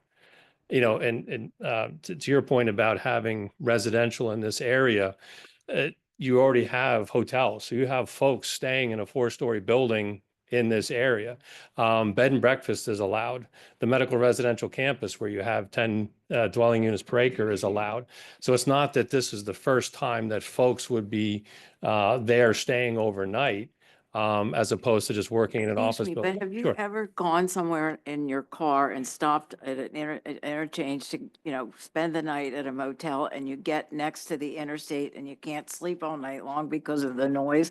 I mean, how many of us have dealt with that? And I just think about living like that every day. I mean, some of those hotels up along the highway are really, really noisy. Since you brought that up, Sure. Yeah, no, I'm the wrong person to ask. I hit the pillow and don't wake up until my alarm clock. It doesn't matter what's going on. I am. But certainly, and those types of issues, if the hotel out there, people are leaving reviews saying it's so noisy here, I couldn't sleep, that would be a problem for the operator of that hotel. But I guess my point was, we're not trying to sort of open the interchange regional gateway zone to shoehorn residential in where it's not already permitted. And I just wanted to make that clear that it is already permitted there. This is just a slightly different form than what's already been permitted in that district. And again, going back to, it was a very compelling presentation to start the meeting about preserving land in the township. And so here you have a development that has lots that have remained unsold for this long. And you now have the ability to have a use to occupy those to address a specific concern in the township comprehensive plan, which is we don't have enough multifamily in the township. So where are you going to put that? To me, this is a logical place to put it because it's already proposed for development. It's already serviced by public utility infrastructure. It already has all of the traffic infrastructure constructed for it. So I guess that's just sort of my thought on both the governing documents for the township and revisiting them, and whether that's a request that comes in from someone on behalf of a property owner, or if it's something that's generated by the township. The idea is, hey, we're looking at things, constantly updating them, addressing issues as they come up, and amending the zoning ordinance as we go. So I don't think that's unhealthy to do as a general process for the township. I think this is one that makes sense, and therefore it's not something that's too much of an ask in terms of asking you to look at amending the zoning ordinance to permit it. But I will say one thing, Jamie, if you'd have came in pre-pandemic, I'd have been a hard no on this, because at that time, the office was a different market. right, Even when we were sitting either on Zoom or here during the pandemic, I don't think any of us realized the ramifications of that. You go down to Camp Hill, right beside the West Shore Plaza, there's that commercial building that's the first building in Camp Hill coming in the westbound into Market Street. They just converted that. They couldn't lease it. It became residential. John's old employer, Raffensperger, the Hartman building, was an office building ever since I was a little kid could remember, there by Rolling Green Cemetery. They just converted that into apartments. Both of those became apartments, and I hear the same thing. People say the market kind of dropped out, and they don't think it's going to come back. People do more with less square footage in their units, and it's hurt the market for the buildings that were built. That's created credibility on my end. I don't think when this was laid out in the early 2000s, anybody could have foreseen what happened 5 years ago. yeah, I 100% agree. You don't hear anyone saying we need more office space for our business. If they're staying the same or they're reducing the office space that they have. That's where I'm torn, because like if this was pre-pandemic, I think it was a hard no out of me. Now, the market's changed, people's habits have changed. I mean, you see restaurants going out of business. Somebody that said that 10 years ago, I thought they were crazy. It seemed like every time somebody built a restaurant, it was booming. People were going out, the diners were 24 hours. Look at the habits. And I mean, that's where I'm torn right now. I don't know if that complex or subdivision that you guys have, or, the Delta had done, there was no crystal ball that told them that that was coming down the road. That's where I'm torn on this, because I think that, even when we did our comp plan, we did not even understand what was coming down the road with the pandemic. Right. It's altered things. So that's where I'm kind of torn on this. And I think the other side of the scale there is you have that demand for office reducing, but then you're also seeing this uptick in the demand for multifamily and for this type of product which has accessibility. So I think you're seeing the one go up as the one goes down. But John, You took the words out of my mouth, and you could kind of see me here trying to interject into Jamie's doing a really eloquent job answering the questions, but that's exactly right. And I wouldn't be standing here if that hadn't happened. And more than likely that might have been sold off. And to your point, there still is some viable commercial, but that's not what we're looking at doing here. So if you look at the 3 lots that we have, You have the lot that's immediately adjacent to 81 is a self-storage. So we're kicked back from that, and you have the three that back up to the water there, and then you have on the other side the one, I think it's lot 8, is it? Lot 4? Eight and then 4, the 2 build. Yeah, so that's up in the corner as well. So we didn't take that one because the best use for that lot, which is like directly off the interchange where you would have maximum noise, it would be harder to buffer that for me as a builder. I go to my architects. We are sensitive to what you're saying. You're not wrong. Noise can be an issue there, and we have to plan around it, make sure we use the right building materials and people are comfortable there. I'm not going to be able to rent units, right? But that specific land there is still a more viable commercial piece, and that is still for sale today as commercial land. It's nothing that's probably ever going to go residential because it's not the right use for it. But if you look at these three, like I said, you don't have the frontage on the busier road, and you have the the amenity of the water in the back. So How many acres is that in total? 23. That was 23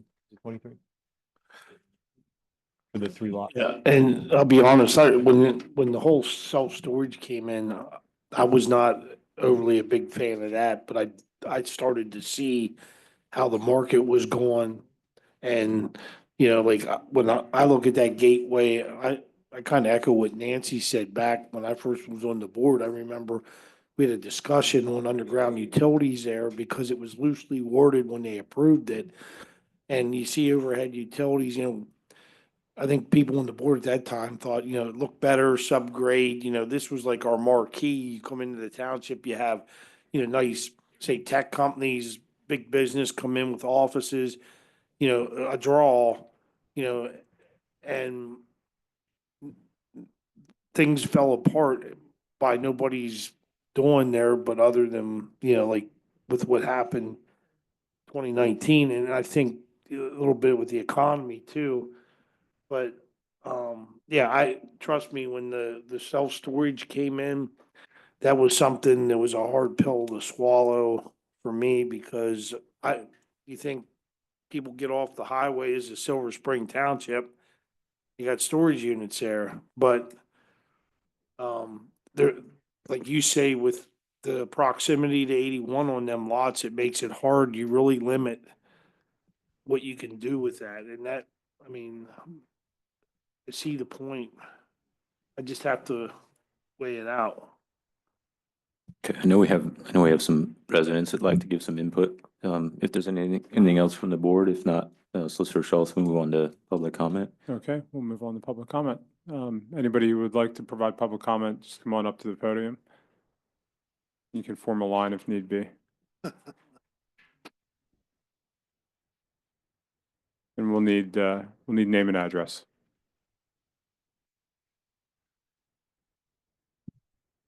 Christine Musser, Hoagstown Road. Okay, I really don't know where to start, except for the fact that you all know me. I've made it a point to stay away from township meetings, and you can, if you know me, you know why. I am pretty much of a straightforward talker, and I'm pretty authentic. So let me start first with the Bosler Cemetery. That cemetery has been known as the Smith Farm Cemetery. I have been researching the Bosler family since 1996. I've taken 2 trips west. I met Jim Bosler, who they talked with. And Jim, of course, is in Sarasota, Wyoming. He's retired engineer from the Union Pacific Railroad. And he is busy running a ranch right now for horses, that whenever there's travelers, he's right along Interstate 80. And so when there's travelers and they need a place to stay, he's a horse hotel or a cowboy hotel, whatever you want to call it. He's hoping to get here in the fall. So Jim was not aware of this. Now, the Bosler papers are at the University of Wyoming, the Heritage Center there. I've been there, and there's a lot of information there. but they preferred to put them there rather than here in Cumberland County. So, and in those papers, there is no documentation of this cemetery. Abram Bosler, who deeded this from Mr. Smith in 1927, saw to it, but then Abram committed suicide in 1929 at his house, which is now the administration building at Dickinson College. So nobody knew. And as I said, the cemetery was known as Smith Farm Cemetery. It wasn't named Bosler, although it looks like only the Boslers had been buried there. The Boslers, the Silver Spring Cemetery, part of the Silver Spring Presbyterian Church, there's a couple of them buried there. I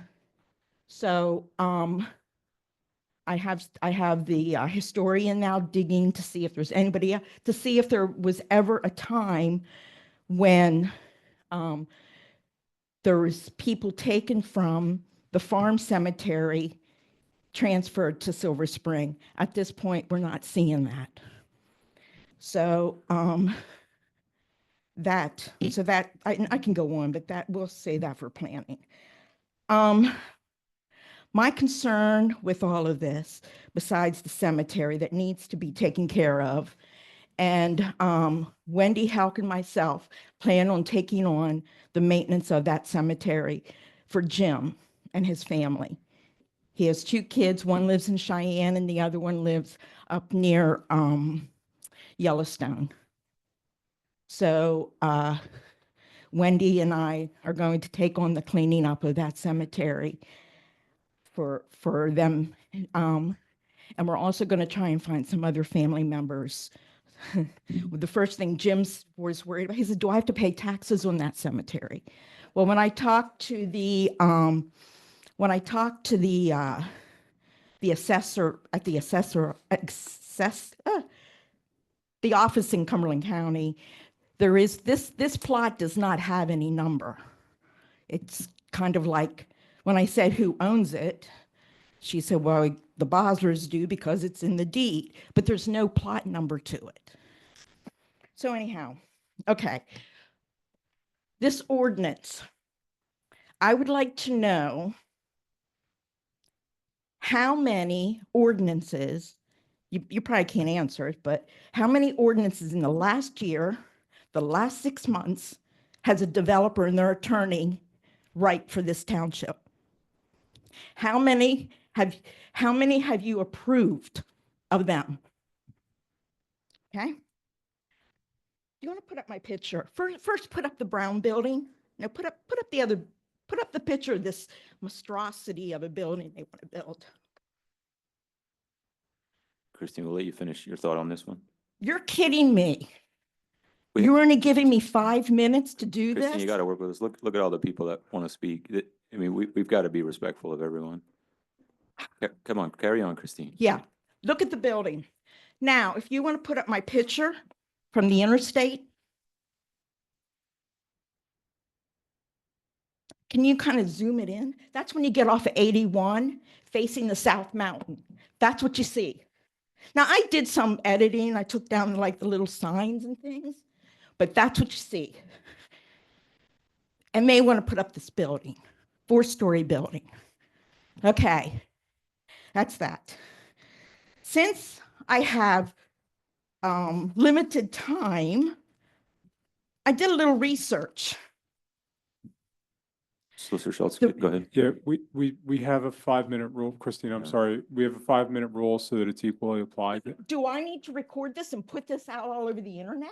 You can do whatever you want privately, Christine. Well, let me just If I tell could- you, if I the could- loss of public Chairman trust. Mockemer, if I could just complete. The Chairman Mockemer. loss of public trust happens when you let other people besides the township staff.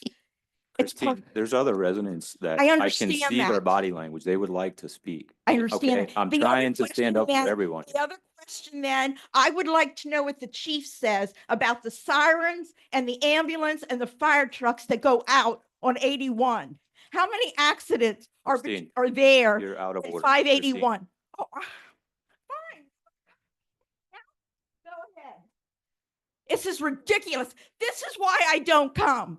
And Laura, you're running for reelection. Christine, you're And- way out of line. Oh, well, that really is Christine, too bad. we're done. Okay. We're gonna move on. Next up. Chairman Mockingbird, Yeah. just before we Yeah. get there, just so I can explain why that rule, there's actually, it's a requirement of the First Amendment. If you're not going to have unlimited statements, that you have to have a limit, you have to apply it equally to everyone. Otherwise, you'd be violating residents and other commentators' First Amendment rights.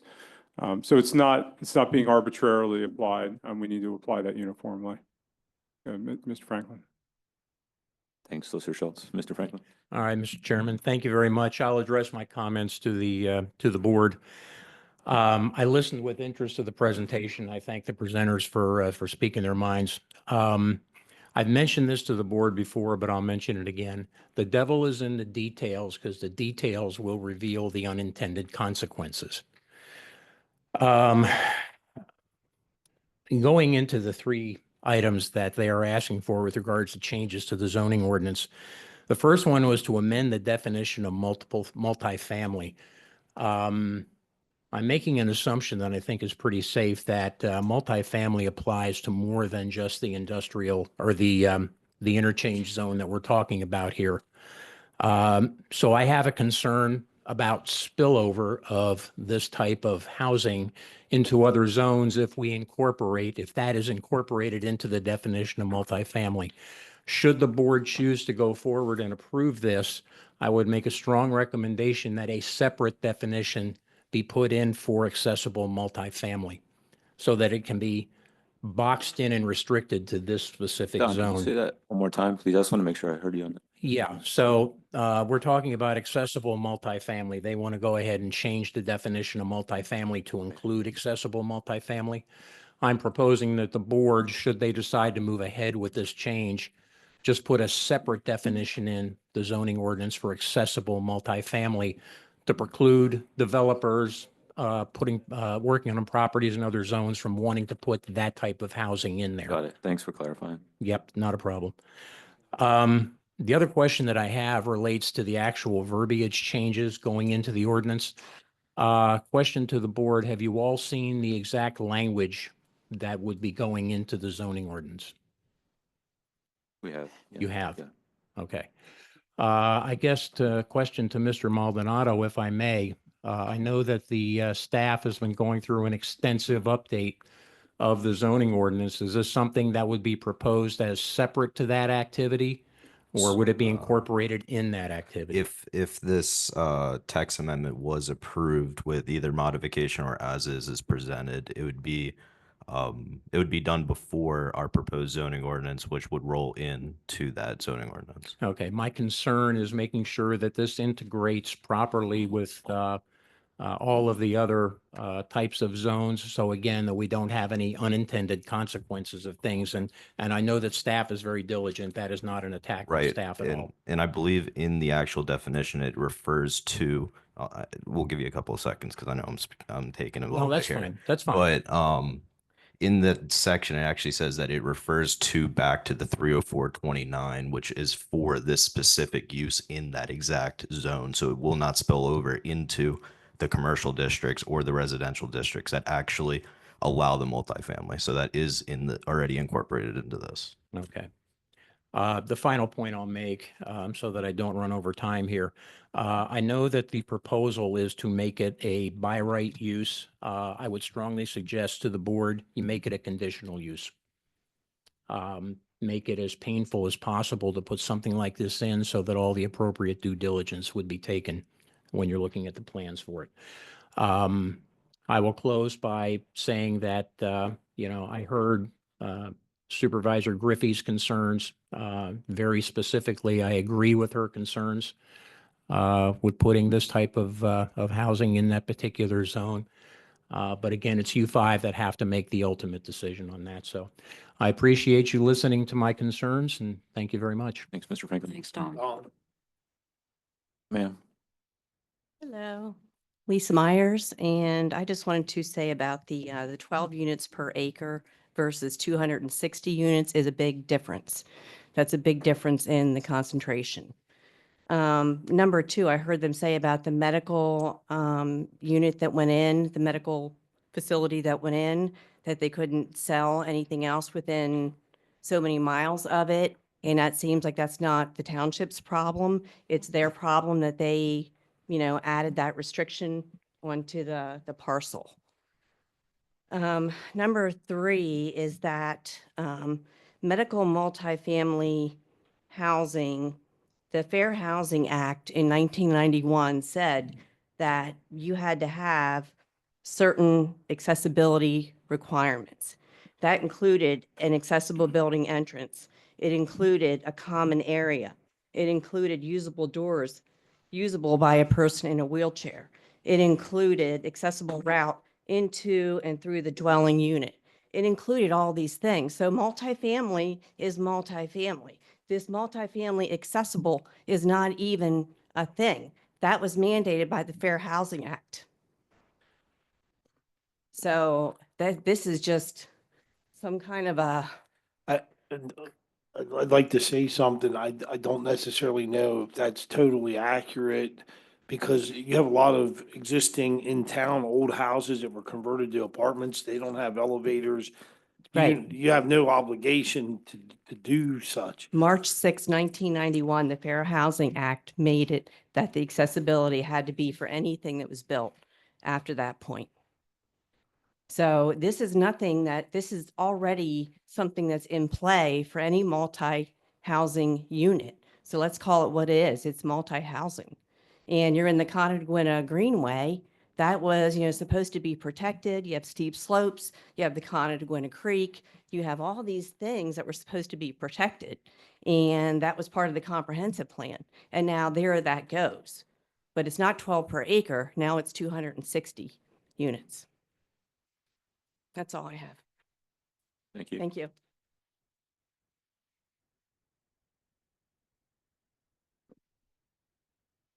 We have a bidding war going on who's next. So.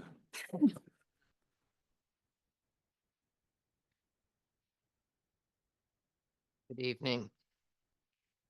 If you could pull up page 3 of the documents, gentleman was the counsel for developer. This is Victoria Greenberg. Victoria Greenberg. Greenberg. Do you need my address? Yeah, Yes, please, Victoria. If you could, Victoria. 35 Keswick Drive. I believe it was page 3. It was a written. Yes.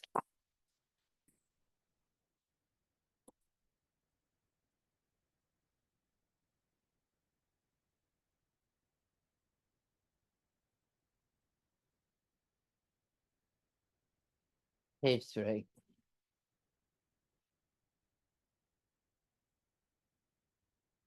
Section 5, I believe.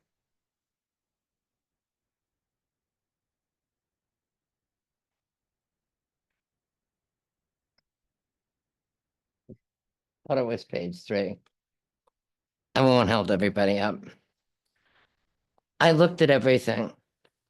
I looked at the comprehensive plan that was passed, the resolution, the idea that the township had for that area. I also looked at everything that was submitted by the council for the developer.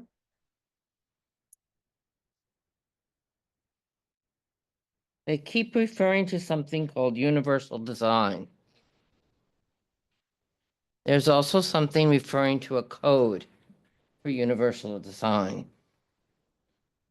Universal design is a concept. It's a concept that all of our housing is inadequate as we either grow older or have a disability. And we have to address it. So if somebody chooses to build a private residence, universal design could be applied and you could live in your house forever. So as you build your property, The doorways are 32 inches wide. There are grab bars in the bathroom. All of it kind of fits in. So as you age or have something happens medically or disabled, everything is in place. You don't have to go to great lengths. However, universal design has been starting to take into a different role.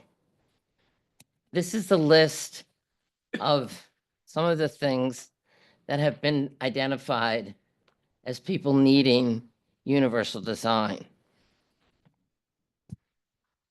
Some of the questions asked when you look up universal design: why is an occupational therapist needed?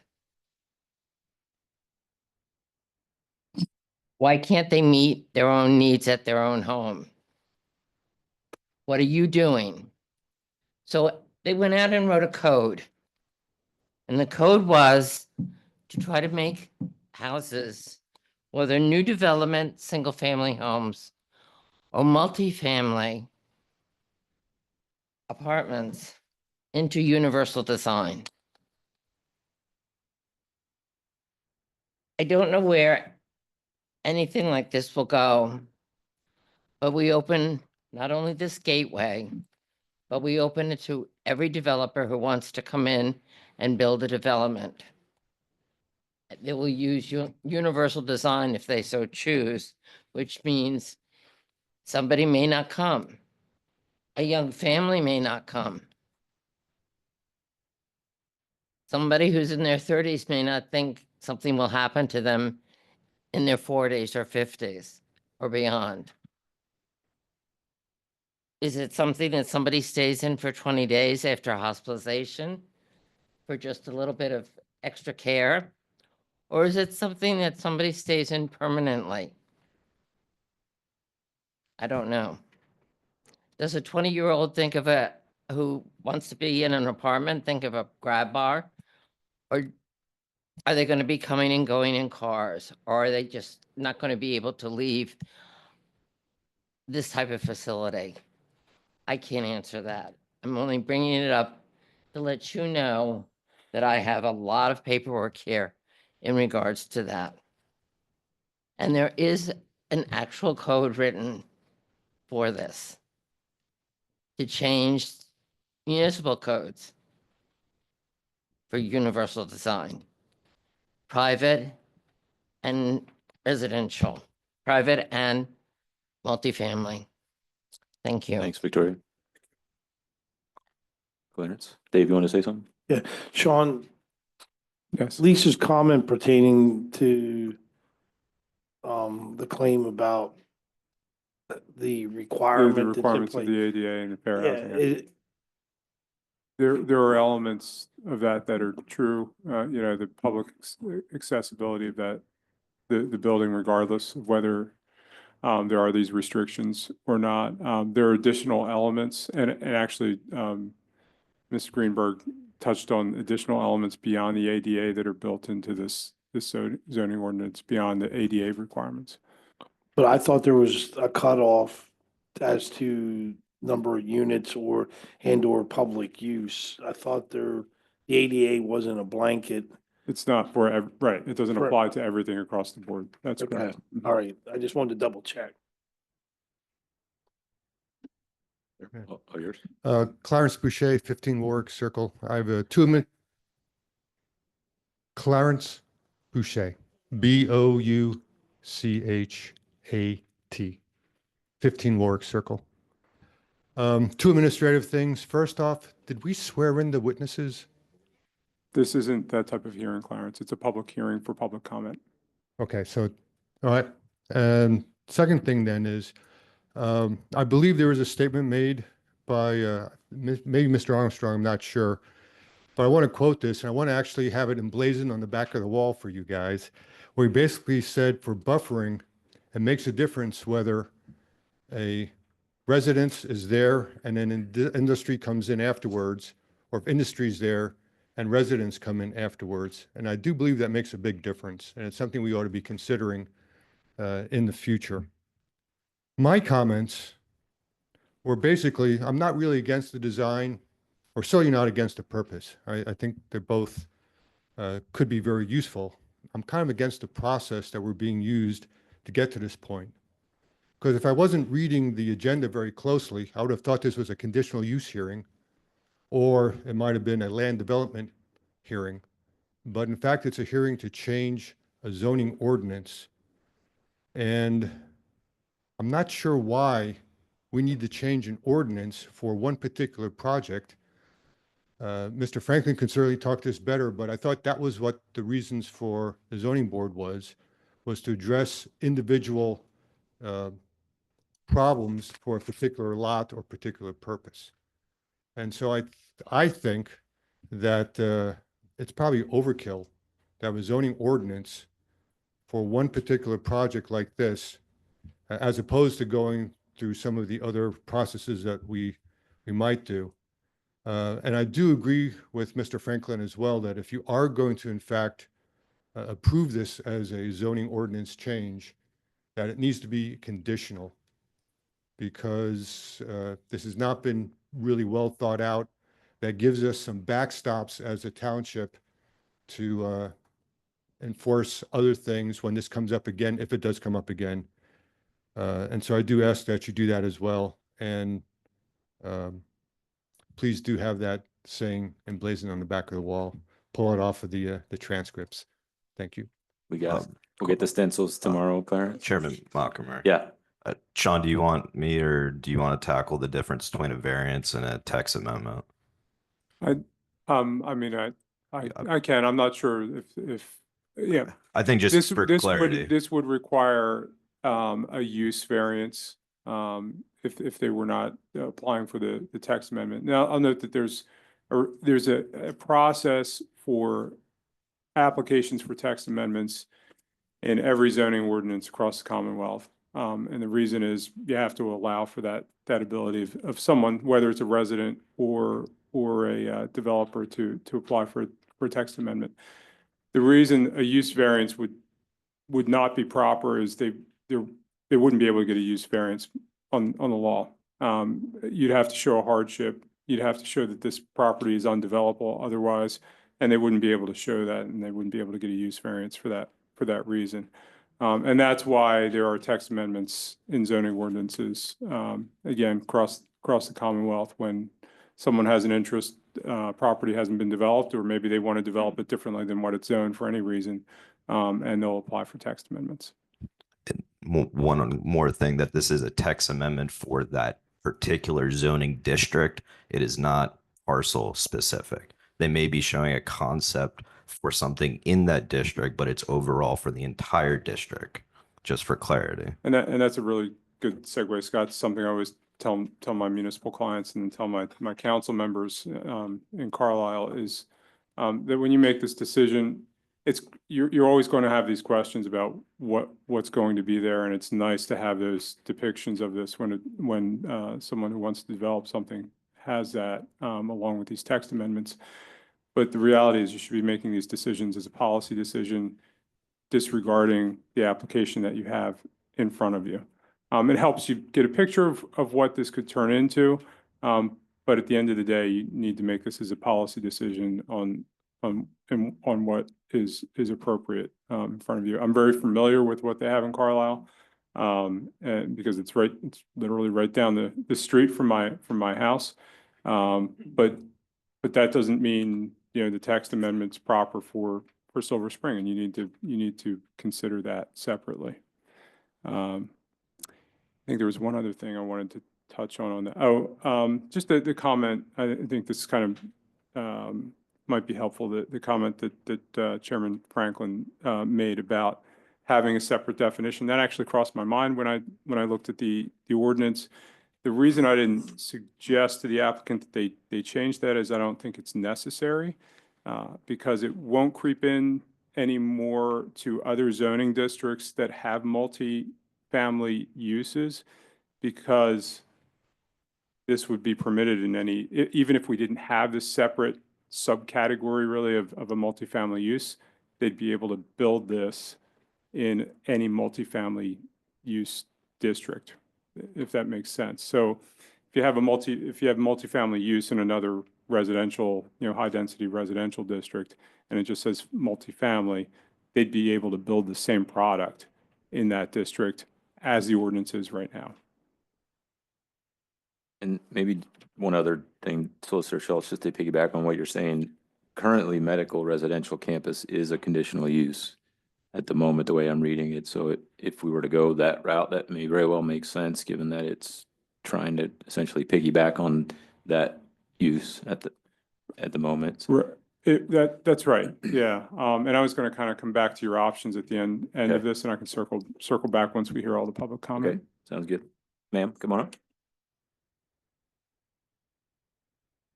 Barbara Martin, 107 Brook Meadow.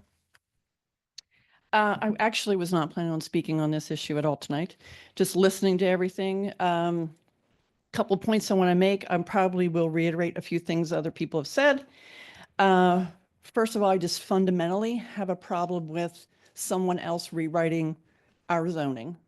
That's up to the zoning board to make those recommendations, and it's up to all of you, particularly, as he said, has the ramifications across the board been looked at? And maybe you all have in a separate meeting or outside of this, but that seems to me to be one of the biggest issues. What are the other ramifications? Sat at Cumberland Valley talking about the big warehouse. I believe it was Laura said, wow, if I could turn back time and know what was going to happen when we made that zoning change, I wouldn't have voted for it. I just want to make sure that's not happening again. The traffic analysis that was presented, there are now warehouses going in on the hemp development. There's Costco going in hemp development. We still might have our warehouse off of Texaco. Has all that additional traffic been counted in on how that will affect, and then this on top of all that that's already going in? I did have an issue when they said about, you asked about buses and such, and they said, oh, we'll deal with that after you pass it.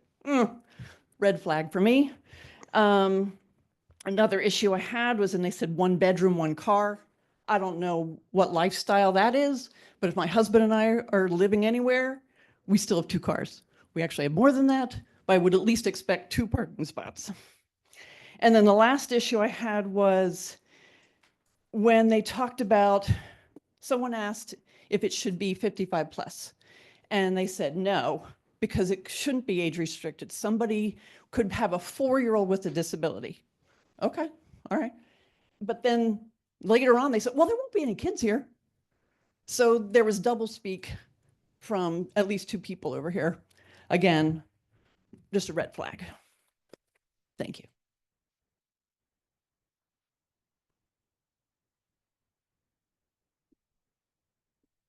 Okay. Sir. Good evening, Mr. Chair, board members, Mr. Murphy, Mr. Strong, Mr. Juffy. I'm Bob Long, 21 Keystone Drive. I live roughly a mile north of the subject property on just off 114. I've been around long enough in the township to remember Jan LeBlanc talking about the interchange zone. And as has been recognized on the board, she spoke very highly of the opportunity for the township to present a gateway. I think she even used terms, maybe a jewel of the township. And I have to say that in these 20 years or so, as I've watched that slowly develop out, I think it's an area that the township can be proud of. It's an appropriate scale. It is not overbuilt. It is not overly congested. There's free-flowing traffic on that 4-lane. It can be high speed going down off 81 heading southbound to the Pike. And I just urge the board, don't give up on it. I can't speak to these storage units. I haven't noticed those, but don't give up on that vision, because the vision is embedded in your zoning ordinance. And Mr. Chair, you rightly noted that the comprehensive plan is a living, breathing document. The zoning ordinance isn't supposed to be. It's not supposed to be changed at the drop of a hat. It's supposed to be something that we citizens, the board, staff, developers can depend on when they read it. This is what it means. And it's going to take a significant effort to try to change that if it fits the comprehensive plan of the township. So the zoning ordinance needs to be predictable. It needs to be reliable.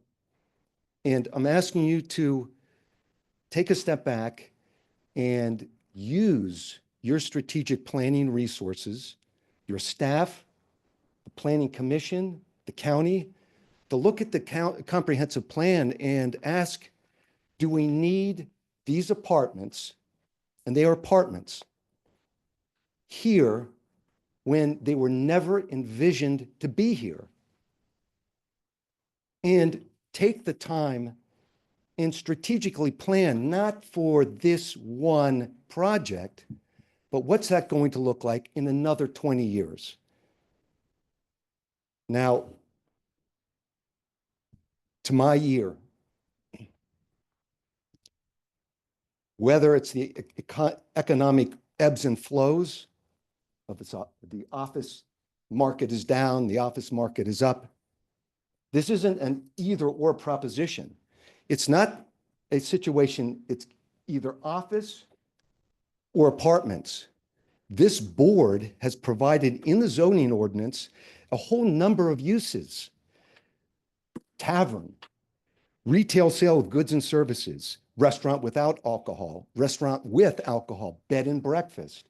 There's a whole array of other uses for these three remaining parcels that have been undeveloped that we leave to the developers to decide what's the highest and best use, and is there a market for that? But we don't expect the governing body to then be put upon to change an ordinance if, unfortunately, a real estate development does not play out in this time or in the sequence it first envisioned. The governing body is not to pick winners and losers. It's not to pick which development succeeds and which isn't.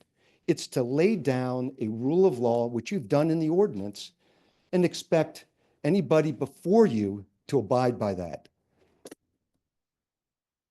Now, I can tell you with some certainty where those 350 or 400 people will go. They'll drive onto 114 and turn left, and they'll go places where I go. The Giant, Walmart, Starbucks, Wegmans. We all head south down to the Pike. So in answer to somebody's question, I think it was Supervisor Linker, that's where they will go. I ask for you to step back and deny this text amendment request. Thank you. Thanks, Mr. Long. Okay, ma'am. I will add quick, Mr. Long, that we had the same issue over at the Silver Spring Commons, and behind Sam's Club, there was a site that the developer came to us, and they're proposing apartments due to the fact it's been for sale for 35 years. And I thought they brought a valid claim. You have one as well. Sometimes there are unintended consequences whenever you have like, say, the commons, how it was laid out. That lot was nestled back in. They probably should have laid it out a hair different. They didn't. And I thought they had a compelling case, but the scales, we have to weigh the scales, but you do bring up some good points pertaining to that. We're in a tough spot because, would you rather see that developed or they go out to a farm area and put them in? So we have to, like he had said, whether you agree with them or not, our ag is our probably most valuable resource and it's disappearing. That's where it gets back to the living, breathing aspect of it, and that's. Yeah, you're the right. Planning aspect, you look back and say, is this the right density now? Now instead of 5 years ago? No, you bring up some good points. Ma'am, come on up. My name's Tanya Cornell, and I live at 478 Sample Bridge Road. I'm sorry, I'm really nervous because the one thing. We all are. You're okay. I'm so sorry. Just do your best.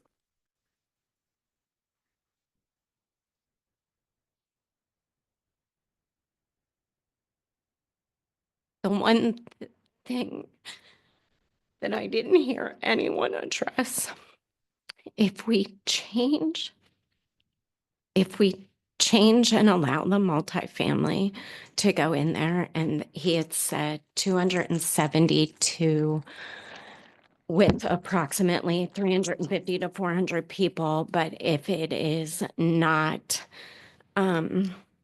specified for 55 or older, it means there could be children moving in there.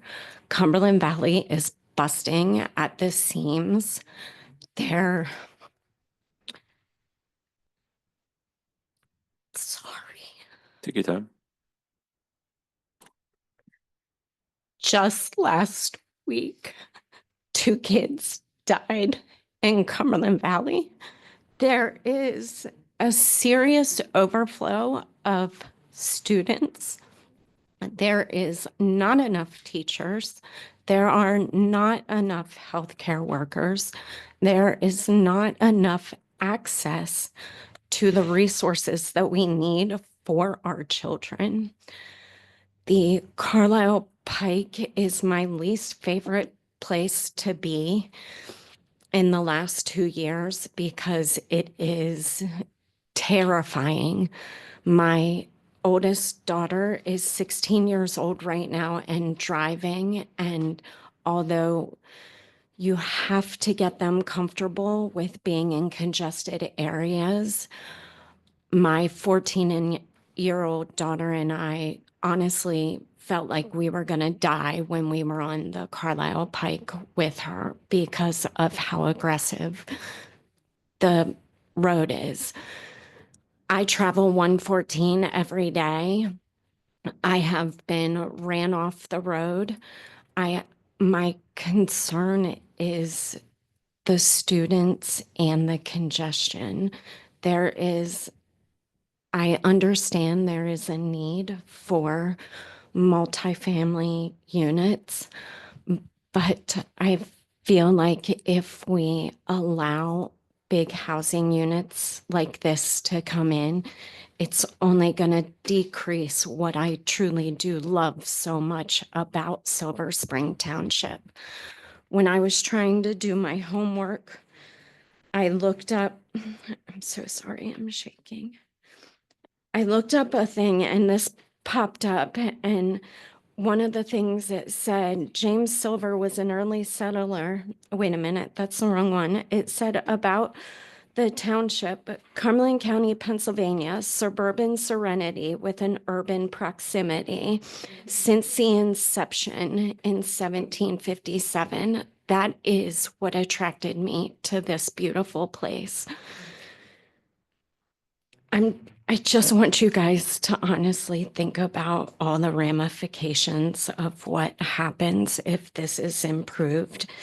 And I'll leave by saying this. A girlfriend of mine who lives in Walden, her husband was a retired police officer, and he said this quote. This was quoted at his funeral services a few months ago. Do all the good you can by all the means you can, in all the ways you can, in all the places you can, at all the times you can, to all the people you can, as long as ever you can. And that quote is by John Wesley. I just don't know that this is all the good that we can. Thank you. Thank you. Is there any further public comment? See down here, do you have a hand up on Zoom? Yeah, there's Scott? some online.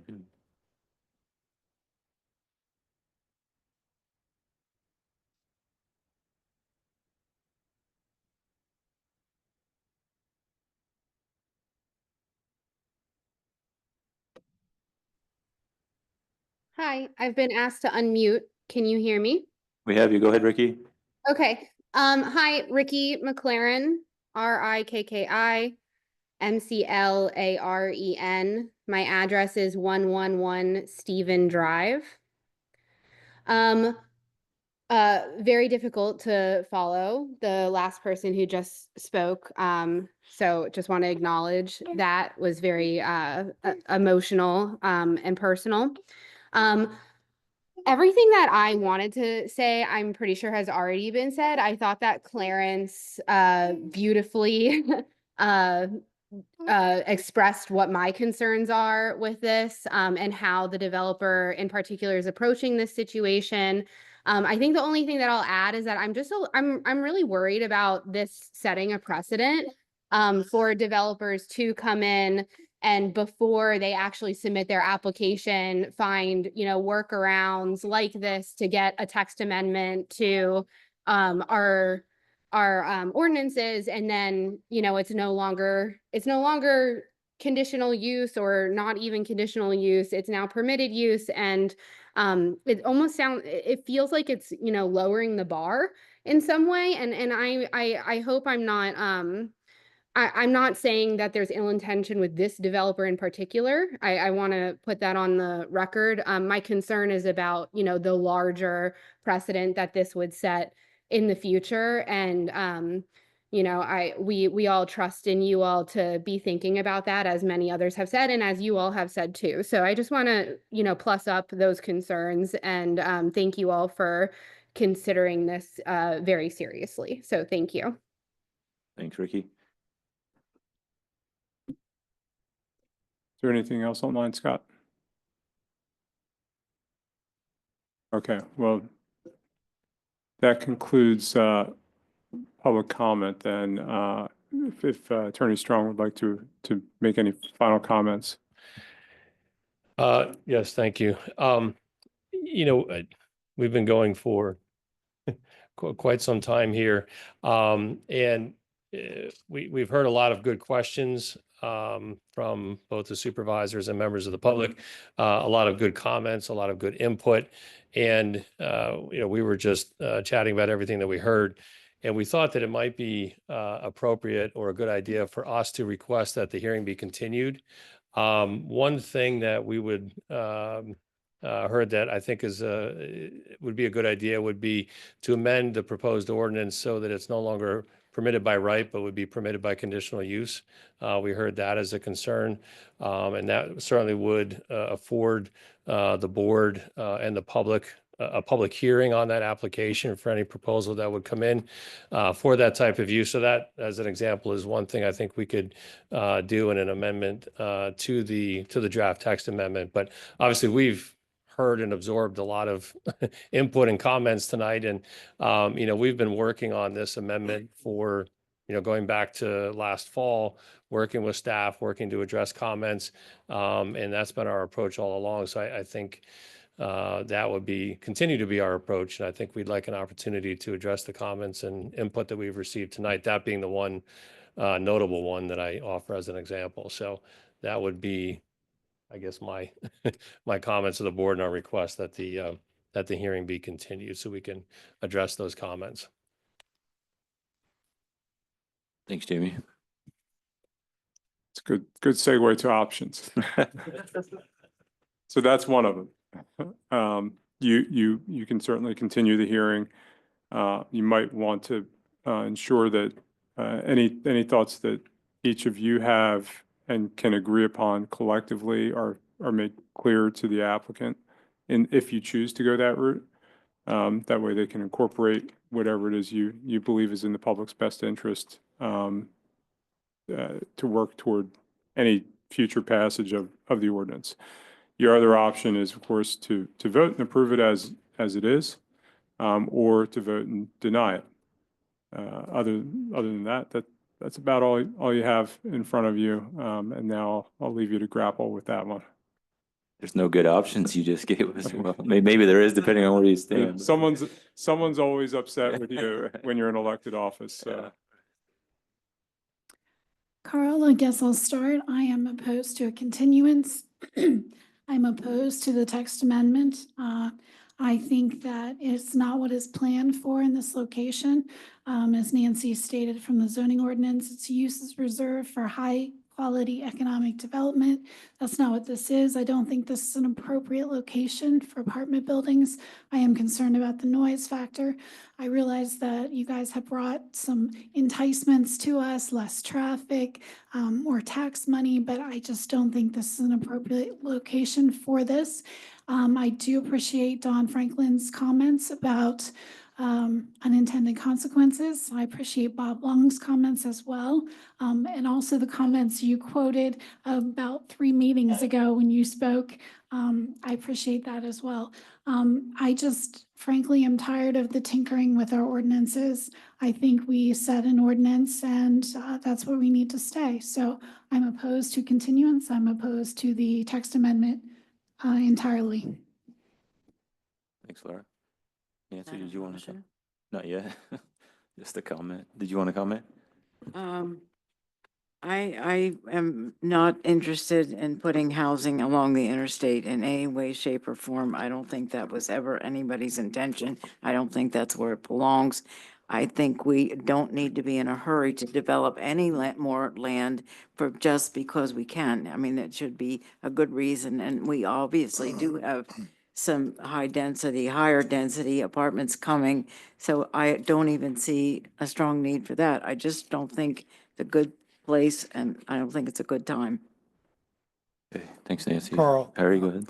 Yeah, after listening to everyone gave their comments and stuff, I was thinking that maintaining the current ordinance is crucial to preserving our township integrity. And I believe that safety and well-being. So I'm going to vote no. Dave, I don't know if any your or I comments matter at this point. I think we know where we're going. You want to comment? Okay.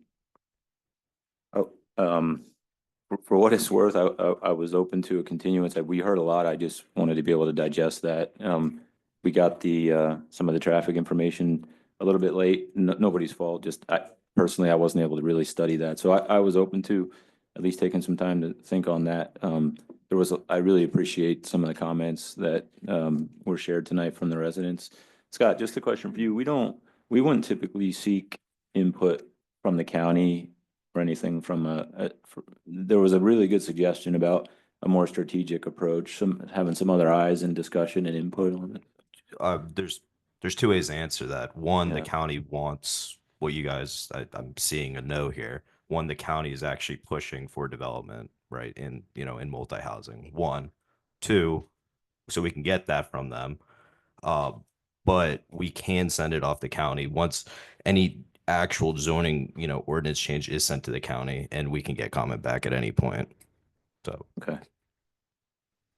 Okay. That's all I really have to say. I think we're looking for a Yeah, motion. well, Dave, real go ahead. quick, the only thing I'll say is we as a township, we have a lack of multi-family areas that are zoned that are permitted by right. I think we have to do something. I'm not saying it's this track, but that's one thing we've heard out of a lot of people. Is there a lack of units? Now we're gonna gain some back behind Sam's Club, but the influx of people that are coming in the area, I see it when I put an apartment for rent. There's tons of people applying. They say the same thing. There's not any. So, and it's a regional thing as well, not just Silver Spring Township. We have to think about our zoning ordinance and where that's allowed currently by right. And I know we don't have a lot of places for that. We need to maybe ask staff with, figuring out what we can do there. Okay, thanks, Dave. I'll look for a motion then, if there's nothing else from the board. Motion to deny. The motion to deny on the table, is there a second? Second. Harry, second, all in favor, say aye. Aye. Aye, opposed, if any. Dave, so record your vote. I'm fine with it. You're voting to deny. Yeah. Okay, Yeah. so then that motion carries 5-0 then. All right. Thank you, guys. Thanks for coming in. Yeah, you want to do that? Yeah, we'll take a quick 5-minute recess, folks. We'll be right back at 9:15, okay?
Meeting and stuff, one person brought up that, they thought with AI that, things could not be the way that they had the meeting stuff. So they were completely against it. Carl, could I just repeat what I said because we were on mute there?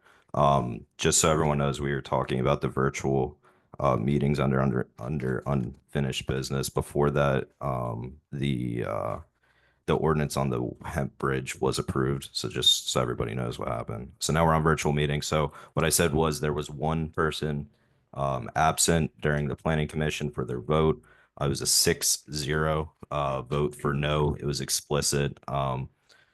Supervisor Cotsmore brought up about AI and some other things about being disruptive for the meeting types, and that they believe that everybody should come inside for the meetings, and also that if there is something from the township supervisors that says that that they have to do it, then they want it for all the committees that are applicable. One of the other things that was brought up too, I don't know if you remember it, Scott, they were saying on Zoom, when they were doing Zoom, Correct. that it became complicated, I guess. Correct. Chairman Brown said that it was, during COVID, it was hard to, interject. People said that they couldn't hear. Other things were having people presenting on there. Also, there was issues with connection. There was also, it's just hard for the chairman to actually manage that meeting. It's also hard for staff sometimes to deal with chats, also explaining the technical nature that, that we have to do, and other things like that. Scott, was that also true just for streaming? Because a lot of those arguments go away with just streaming. They did not want any streaming at all either, due to AI and other things as well. They wanted no virtual aspect for the planning commission, just as though that how they've been operating. And the same votes, the last time this came up, they would like to keep it the same. Dave, sorry. You want to comment, Dave? Yeah, Maybe I it's just, good. like, they said that was more of an acceptable means, but they still weren't in favor of it. Like, Right. If it was said that every, one, it was two parts. If they had to do it, they would want streaming only. Nobody could comment, no public comment, no open chat, none of that. But also, if you're on the agenda, you have to be in person for that. And also that they want every committee that's applicable to the township to do it as well. I'm surprised. I'm not gonna die on the hill. I'm just surprised at the pushback, especially, we know we're in a public serving position, so. I mean, I'm not gonna die on this hill. I think there's more important ones I will, but surprised at the pushback we've gotten. And I thought when, the couple residents brought it up, it just was pretty logical to me. So I'm not gonna go to bat necessarily for this, but I'm surprised that we're not even willing to entertain a streaming. The thing is, these people are not elected, they're not paid. I think they have a right to say, I don't want to do this. I respect that. Carl, if I could, I'd just like to speak a little bit about the lady who actually made this request in the first place. I'm not going to say her name, but she's someone that I've talked to quite frequently about different township projects, about the warehouse. She is very intelligent, articulate, polite, pleasant to talk to, and I could see her becoming a supervisor at some point in the future, maybe 10, 15 years down the road. Now, she has a full-time job. Her husband has a full-time job, and they have a young child. It's not feasible for her to come to meetings in person because of her child. It just doesn't work. But to have her be able to at least sit at home and sit in her couch, breastfeeding her child or putting her child in a bouncy seat or whatever she needs to do and listening to it on her computer, it makes perfect sense to me. I'm not sure why we wouldn't want to at least offer that for our residents. To me, that is true transparency. What I would like to suggest, and this is just my suggestion, I would propose that we do a 3-month trial streaming only for the zoning hearing board and for the planning commission, just 3 months only, and then reevaluate afterwards, just as an experiment. And if it doesn't work, it doesn't work. If it works, then we continue doing it. I think that's the best way that we can meet the needs of our residents who want to know what's going on in the township, but maybe for some reason can't get to an actual meeting. That's just my opinion. How quickly are those minutes released from planning and zoning? Just like the Board of Supervisors minutes, they'd have to be voted at the next month. But You can write to know the transcript. Yeah, I will say something, Carl, you'll remember this, Nancy, you'll remember this, and Harry from the pandemic. It was a challenge for anybody that was chair at that point or right after, when we were doing the hybrid meetings or we're flat out the straight Zoom. Sometimes a supervisor would think that they were talking, if you talked at the same time, it would pick somebody, especially on Zoom, and you might say something and not know that you weren't heard. And that, there is something to it about being there in person, that at that point. And there's challenges with it. I think technology in 10, 15 years might have it where it's more of an interactive, almost you're there. Right now, it's not there. And I think, there was times I know I thought I spoke and I was heard, and then people say, no, you weren't. I think especially when you're doing rezones and important issues, planning commission deals with it. Dawn's group at zoning hearing board, testimony, especially in his aspect, is everything. I wouldn't want somebody to think their testimony was given. Theirs is a little more direct, but like at the planning commission or, 2 members of a sitting board, you're not heard. And I think that creates challenges in itself. So like, I respect their decision as to them not wanting it done. You have to trust the people on those boards. Is Mr. Fisher still here? I didn't want to forget about you. I know you wanted to speak on this. Okay. And Ricky would like to speak on this as well. Okay.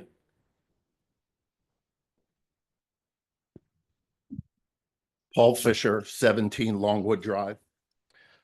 As far as the idea of holding virtual meetings, I just want to give you a little blurb of what I heard. I actually submitted a right to know request to Willetta yesterday for the transcript for the Planning Commission meeting, as well as the last Board of Supervisors meeting. That conversation for the Planning Commission meeting on the virtual meeting, the discussion lasted about, I believe it was 20 minutes on back and forth. since three of you, I guess, were there. Primarily, their concern was how to manage the synchronous communication, a Zoom call, or being able to participate. One thing that I think that they failed to realize is that the open meetings law, AKA the Sunshine Law, guarantees the right of any person to audio tape or videotape any meeting. While the agency has the right to make rules on what the requirement may be to videotape, there's nothing that you can do to preclude a person's right to videotape or to audio tape a meeting. I just want to give you one quick example. I downloaded the agenda for your meeting on Friday because I know that they come out on Friday. You have to be signed up for the alerts, the electronic alerts through the website, so that you are notified if there's any changes. There were 7 alerts sent from the township between Monday and today. One of them had to do with an amendment to the agenda. So unless you're actually signed up to receive those electronic notifications, the only way that you'll know there was a change to the agenda made is when you walk through the door and actually pick up one of the agendas. As you well know, last year there was a highly contentious issue regarding a warehouse in Silver Spring Township. And knowing what it's like to be on this side. When was that? Between February and October, and it's still ongoing. Sorry, Paul, you teed it up for him. So, knowing what it's like to sit on that side of the table, I just want you guys to remember what it's like to sit on this side. When we get an agenda from you, unless you come to the meeting, you have no idea what are you talking about? There's no links to anything. You have the ability to link an electronic document so that when someone wants to look at the agenda, click on something that pulls up the document, that they could speak intelligently at a meeting about what is being discussed at that meeting. So you guys can make intelligent decisions based upon data. I'm going to share something with you. Whether you knew it or not, there was actually a website created by residents to inform the community on what was going on about that warehouse. I'm going to give you some data between the dates of August 25th and October 24th, and that encompasses right after the Planning Commission meetings and encompasses the 2 hearings. So that's 60 days. I've already filtered out all the outside traffic. So this is only traffic in the immediate area. 5,692 active users. Those are active users wanting to know what's going on in the township, within the township boundaries. I'll ask you a rhetorical question. You probably already know how many residents are in the township. Event count has to do with how many people clicked on a link, read a document, viewed a video, or anything else. 42,250. I think that just goes to show you people want to know what's going on. And you have the power to change that. And if you really want to enhance community engagement, the first thing that you do is be totally transparent. And transparency needs to be more than a buzzword. Your actions speak louder than words. I would just ask you to consider what you need to do to enhance community engagement. Thank you very much. Thanks, Paul. Come on up. Jacob Walter, 151 Walden Way. I've been listening in the conversation here. And Supervisor Brown brought up some very good points about participation for folks that just can't get out of the house or can't get away from work for these meetings. Supervisor Brown brought up some very good points about folks that can't show up to a meeting, who cannot show, who might not be available at the specific meeting times. Supervisor Kotzmoyer also brought up some very good points about the technical management. So I'm going to suggest a possible middle point. These are all volunteers on all these commissions, correct? Right. Right.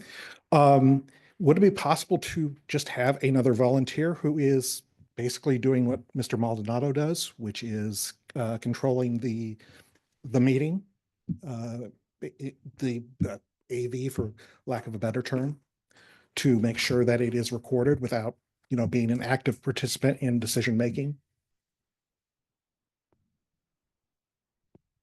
Anyway, that's just a thought. I will say though, to that point, when I was at the planning commission, I did not make the zoning hearing board. One of the things a lot of the members, their opinion, they're against, and I know there's a lot of good that comes out of things, but there's the 1/4% that use things for what it's not intended to.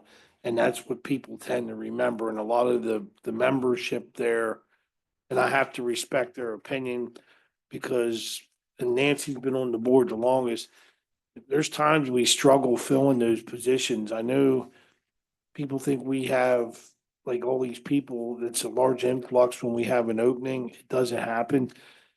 I respect some of them. They've been on a long time. They don't want it for fear of their, image, voice, whatever being recorded for ulterior motives. And I have to respect that. I agree with you. It stinks. That's But the world we you're live in. also a public servant, right? Even if you're a volunteer. Thanks.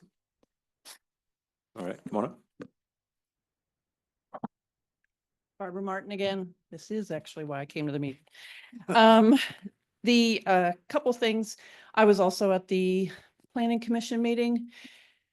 My understanding, my take listening was the majority of the desire to not do it was the interactive aspect. And they did all vote no. Every single resident who spoke was in favor. Not one person spoke that said, no, we really don't need transparency. We don't want to do it. No one said that. Every resident said, yes, let's do that. If it's only that I can, let's say I'm at home and I'm watching and listening, if I miss someone saying something, okay, well, that's on me because I wasn't here. But I should at least still have the opportunity that if I'm at home, because I'm taking care of my sick mother, that I'm still want to hear what happened, I should be able to do so. We have the technology.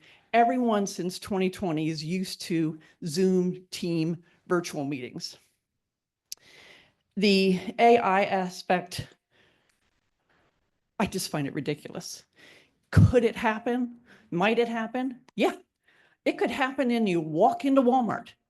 I can film you. I can tape your voice now. I said that at that meeting and I'll say it again. It can happen right now. You don't need this technology for AI for me to create a video.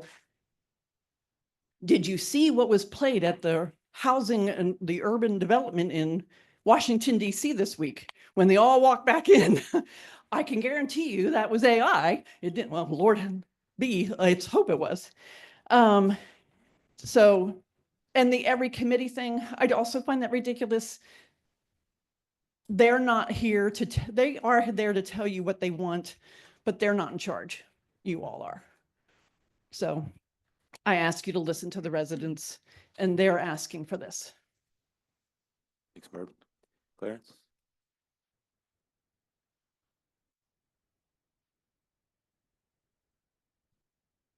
I'm going to flip the script here a little bit. I'm normally the big picture kind of guy talking about big things, but for this, I'm going to go very personal. I routinely attend the planning commission meeting. I'm sometimes the only audience in the zoning hearing board, and I come to this meeting as well very often. I did attend the zoning hearing board when they discussed this. I did attend the planning commission when they discussed this. But when I attended that planning commission meeting, I drove back from New Jersey, avoiding the snowstorm, in order to speak about being able to have a virtual meeting. If we had virtual meetings, I wouldn't have had to do that. I left after that to go back to New Jersey to finish what I was doing. I do try to attend as many of these meetings as I can in person for all the reasons that we've said, but sometimes we can't. Sometimes there are good reasons why we don't, and I would still like to know what's going on. So those are two good reasons for making this public.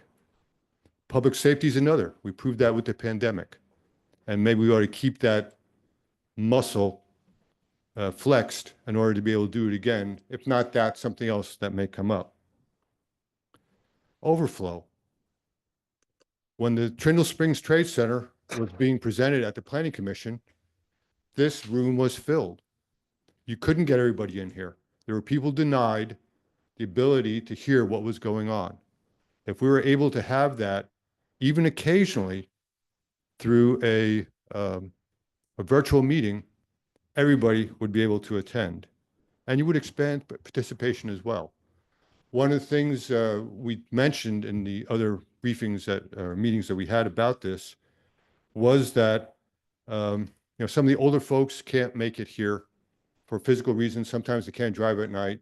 And it was said, well, they wouldn't be able to do Zoom anyway, which is not true. I already got two of my neighbors, 80 plus and 90 plus years old, on Zoom to go to church. And they can do that here as well.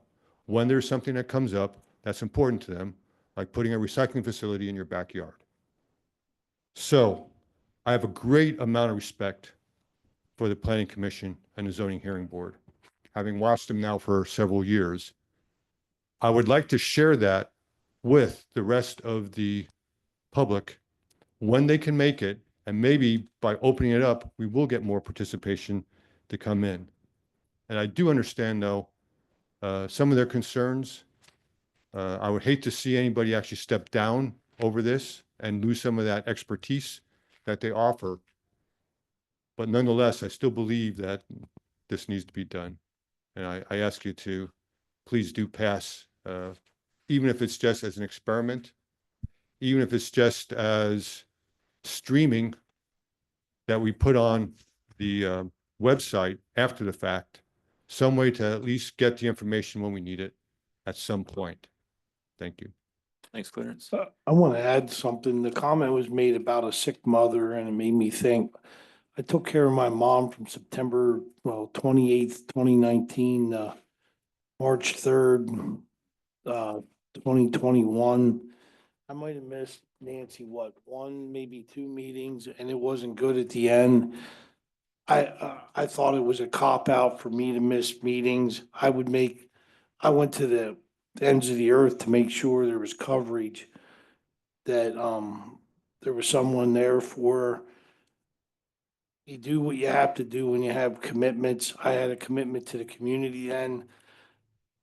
I don't like hearing people say that that's an excuse, because to me, I felt like that would be an excuse to the community and I would let them down. But you do your best to make other arrangements. So, I lived it. I was on this side and it was tough. I had committee meetings that I missed at times, and it was hard. So, I mean, I lived it. I don't like it thrown on me that that's a potential thing, because I lived it. And I would never wish that on anybody, but sometimes you have to make arrangements, and it's not easy. So, trust me, that's on my mind when I'm making this decision. I have respect for anybody, whether they're paid as we are or there's not, because anybody that's willing to give their time to the community, that accounts for something. Even our staff that goes to some of these things. That's one thing people don't do in this world now, is donate time to the good of the cause. Volunteer firemen or whatever, there's a decline. So that accounts for something for me. When somebody asked me, Mr. Franklin, how many years have you been on the zoning hearing board?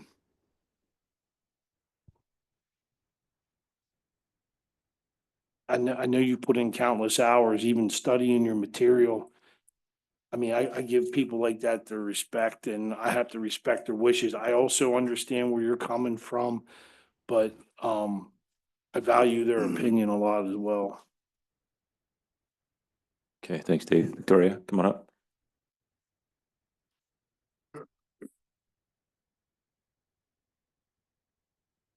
Victoria Greenberg, 35 Keswick Drive.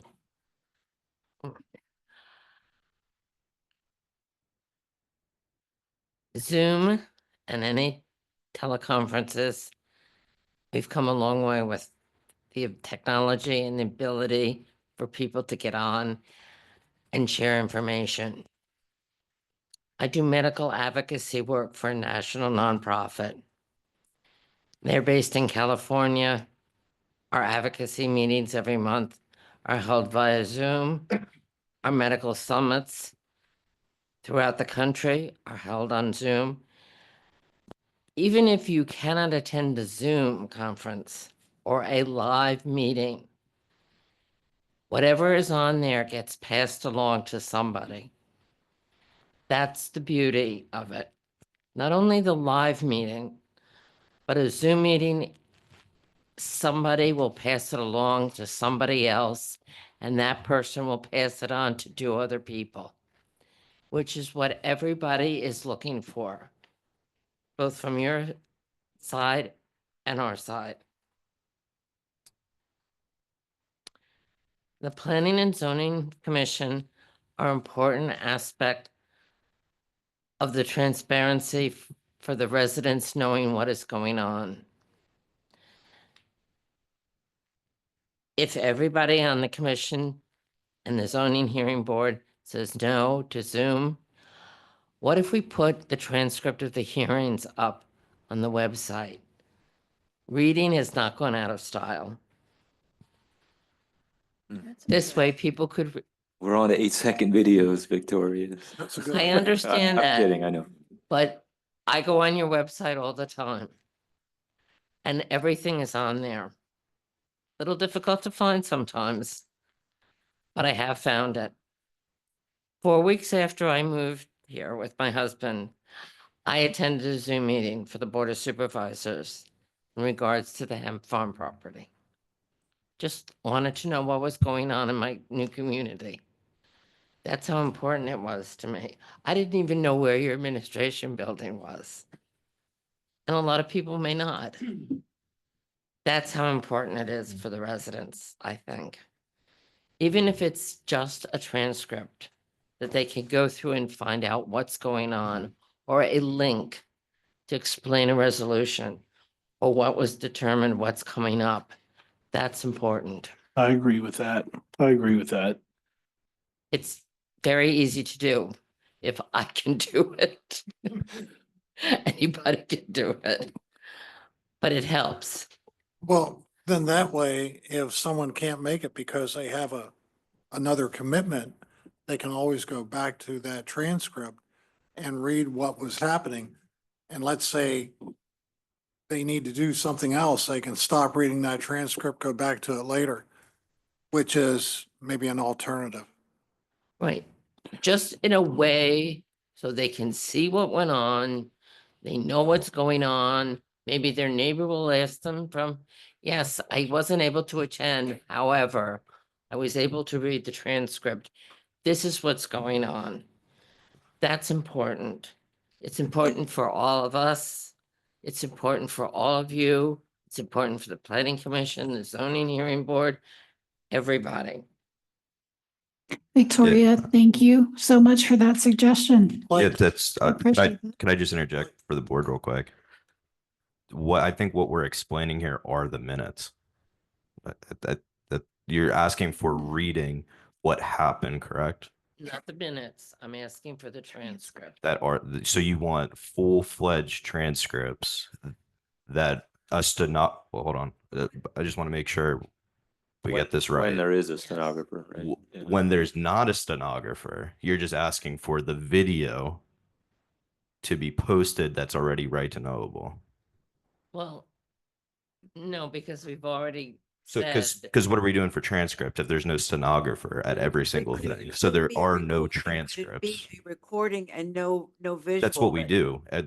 We do recordings at every single one of those meetings, and they're right to knowable. So I'm saying maybe the people wouldn't be comfortable being on screen, would be comfortable with just their voices being heard. Well, it's already happening. I mean, I don't. But Victoria's saying about readable, we could have per each item, an overview typed and put on like If a you're synopsis. recording, you could put it in and have it translated into a transcript. It doesn't necessarily mean somebody has to physically, but if you've had it recorded for yourself, like, Well, you can do it where the audio goes to text is what you're saying. yes. I think there isn't. Right, and we've had those meetings where the AI hasn't captured the true actual what someone's saying, right? We've had that happen before. So again, we can look into it, but this goes, I think the bigger question, right? And there's still two more people that want to talk on here, so I don't want to take too much time. But the bigger question is, we already record these. Everything is right to knowable. The minutes are posted a month afterwards, and you have both votes from both of those areas that were concerned. So we have two more people online though. Okay, thanks, Scott. Yeah, real quick, somebody brought up about the fact that there were people denied access to this room during the planning commission meeting pertaining to the warehouse. And I think that was a mistake on staff's part for not going to the firehouse or a larger venue. I won't deny that, but it shouldn't have been in this room. We probably, with the magnitude of that, should have known enough to have it at a larger venue where more people could attend. So I won't deny that. So, If you read what was coming out of the planning commission, it basically said it's been delayed. There wasn't anything else to report in regards to that. I'm talking about a planning commission meeting where they're discussing different, aspects of anything that people want to know more about the project. If there's nothing there other than it's been delayed, I've asked for a continuance, that's a one-liner. And if nobody understands what is really going on from the beginning, like a link to say this is in regards to this, you lose it in the translation of minutes. Okay, when you're there in person, I agree 100%. It's important. But if you can't make it, at least you have a way to go back and find out what this was and what this relates to. Thanks, Victoria. Just as Yeah, we go to online. Yeah, we got some folks online.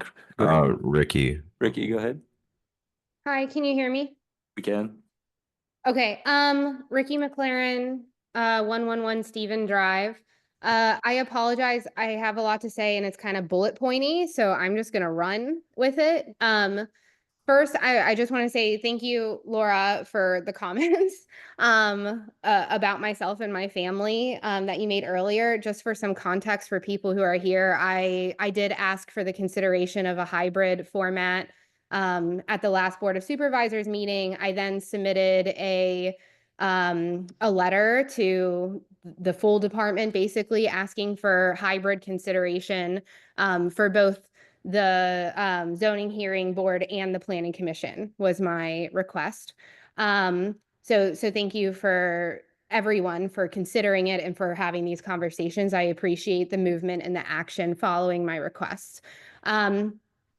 Okay, I'm just going to go through. So first of all, I thought it was a great idea that someone mentioned maybe we get another volunteer that can kind of take over controlling and moderating the ability for a hybrid format. That seems to, oh, and my baby's crying. That seems to alleviate a lot of the concerns that I heard in the recording from the planning commission.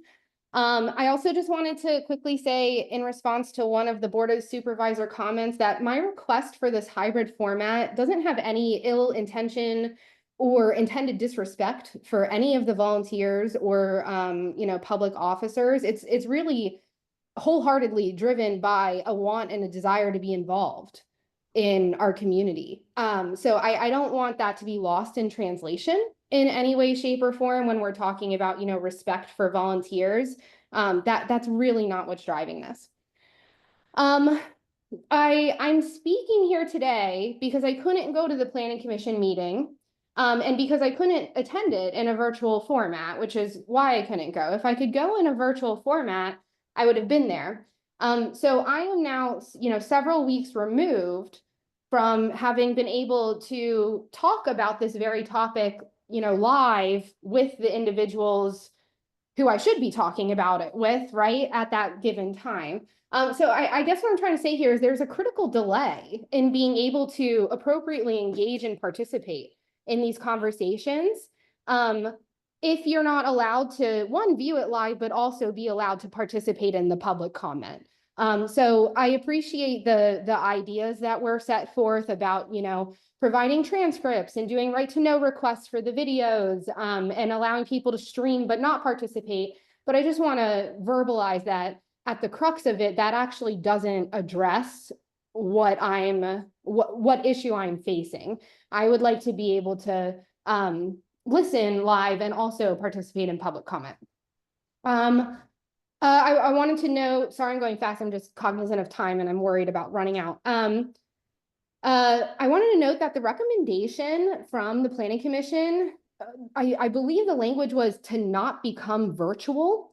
And that actually wasn't my ask. My ask was for it to be offered in a hybrid format. So I just want to clarify that there's a disconnect there, and it makes me think that the Planning Commission doesn't fully understand what I was asking. It's not that everyone has to be virtual or any way, shape, or form. People can still attend in person. This is about inclusion and accessibility for a larger swath of the people in our community.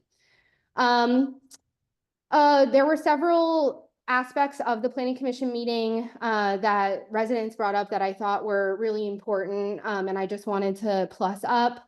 We have a goal to promote interest and understanding among the community. This is one way to do it. Why shy away from it? Turning people away when we didn't have capacity. This is an easy thing to make sure that doesn't happen again. Let's see.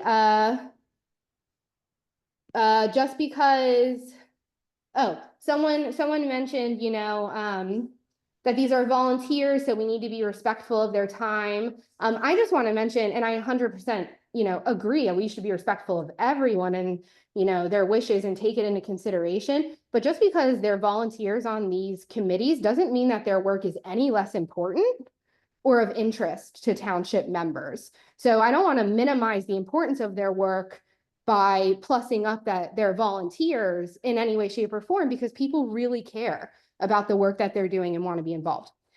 Okay, so beyond that, there were a few things that were brought up in the Planning Commission meeting that I just want to touch on.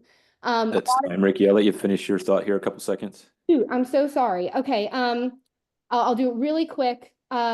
Disruption can happen in person too. If I bring my baby there and she's screaming, that's going to happen as well. COVID was a different time frame. People were really worried about that, but technology has advanced. People might be more interested.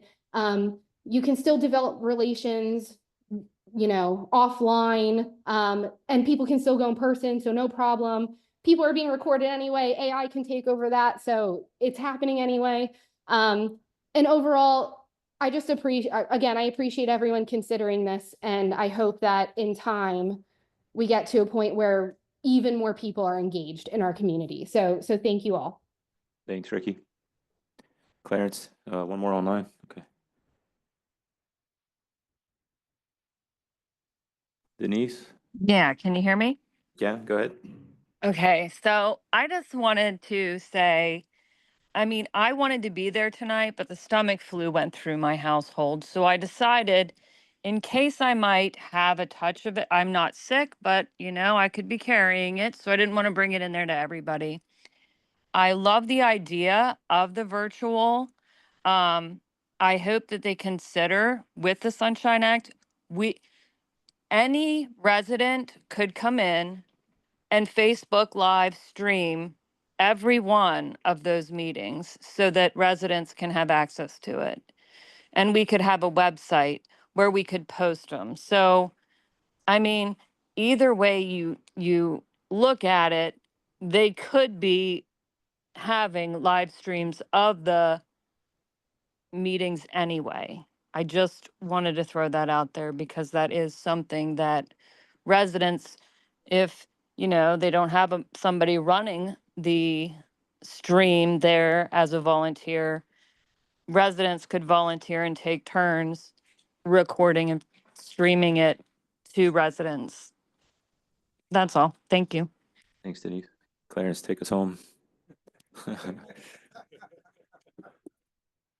going to keep this technical just so we don't get too far off.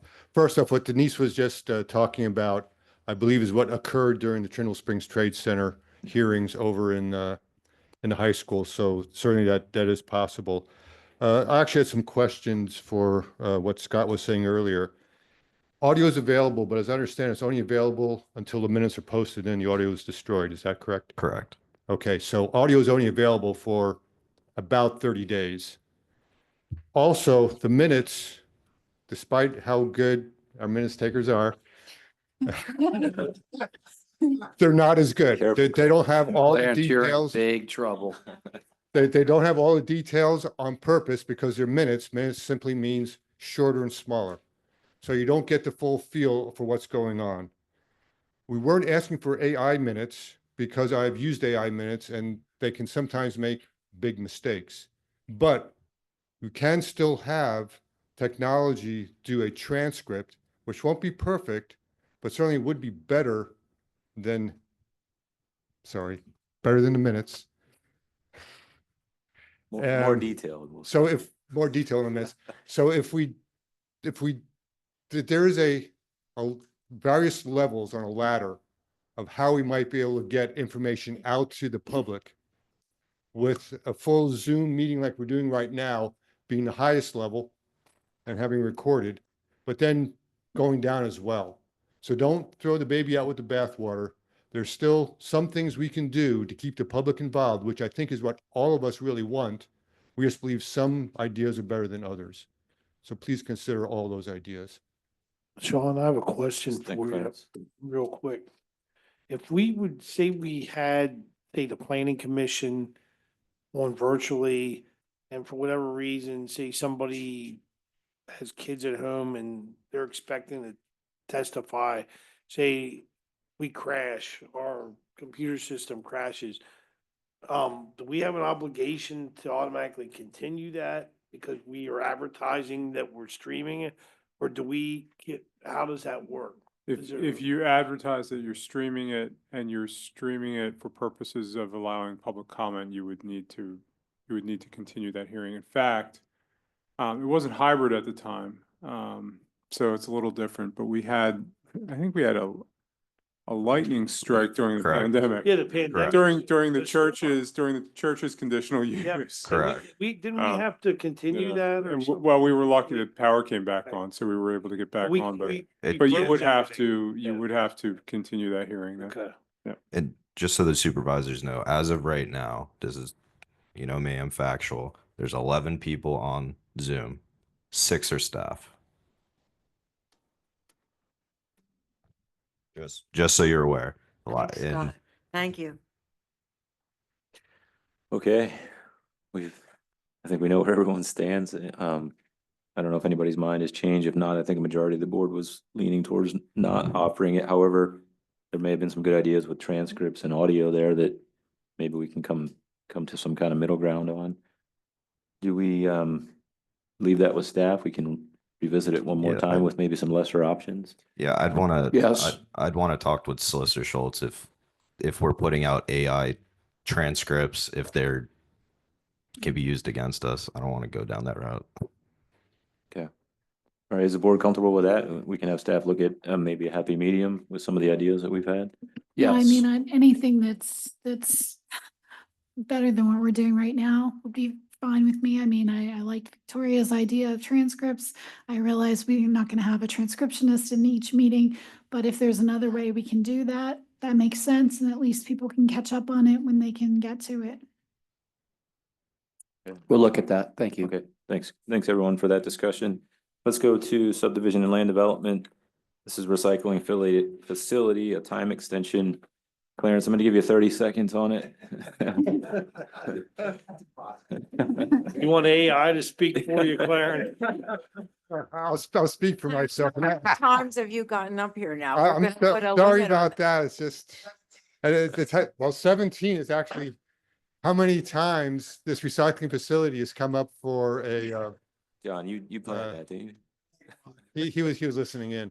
17 times is how many times this recycling facility has come up for a continuance. Lucky gets. I know you have no control over that. That's driven by the municipalities planning code. It is very sad that it goes that way. I think a lot of you know why that is. I don't need to remind you of that as well. I wish it were different. I wish a lot of things were different though. So I just wanted to bring that point up. I don't know if that's set a record. I'll ask Scott if 17 is a record or not. What is the record? What are they shooting for? I don't think it's actually 17, so I can't comment if Yeah, that it or is. not the record. I've counted. Oh, it's actually 17. Yes, it's actually 17. Oh, 17 continuances. yeah. Well, I have no comment. I don't know. Okay. So The record. for right now, that's the mark to Yeah. beat, but I'm sure we'll hear from him again. Thanks, Clarence. Look for a motion on the Move time to extension. approve. Dave moved. Do I have a second? Second. Harry, second. All in favor, say aye. Aye. Opposed, if any, that motion carries. Mr. Murphy, the moment you've been waiting for, HSS. Thank you sidewalk very much. fee and Yeah. lieu. First of all, I could thank the lady with the stomach flu for not coming in tonight. That was really nice of her.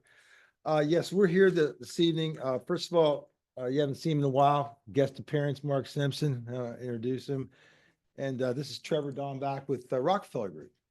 So the reason we're here is Rockefeller's getting ready to roll and plan's getting ready to record, and we have a sidewalk fee in lieu request before you. Scott, are you able to pull up that one plan? This is something you may have seen before. I'll just briefly go over it in respect for everyone's time. As Ray mentioned earlier, we were able to coordinate with, can you kind of pan up to the school? Yeah. That's the location, Barry and the team were able to get the funding for the tunnel, working with you guys on that. We're going to be building a trail down Hempt. Here's the roundabout we're going to install. There'll be a light at Roaring Fork also. So we're going to build this trail in this area. We're going to connect through. This is not an exact depiction. This is what was submitted with some of the trails and the underpass stuff.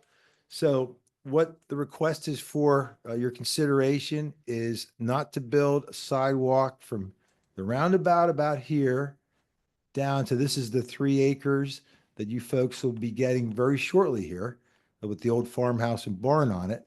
So this section, we're asking for a fee in lieu. We think there's a better alternative. It's not a great stretch there. We have a pipeline there. We'd rather do this, what we're doing here, coordinate it as we move forward to residential, connect over to your campus here. So bottom line is we think there's a better way to skin that cat. So that's the request for you this evening.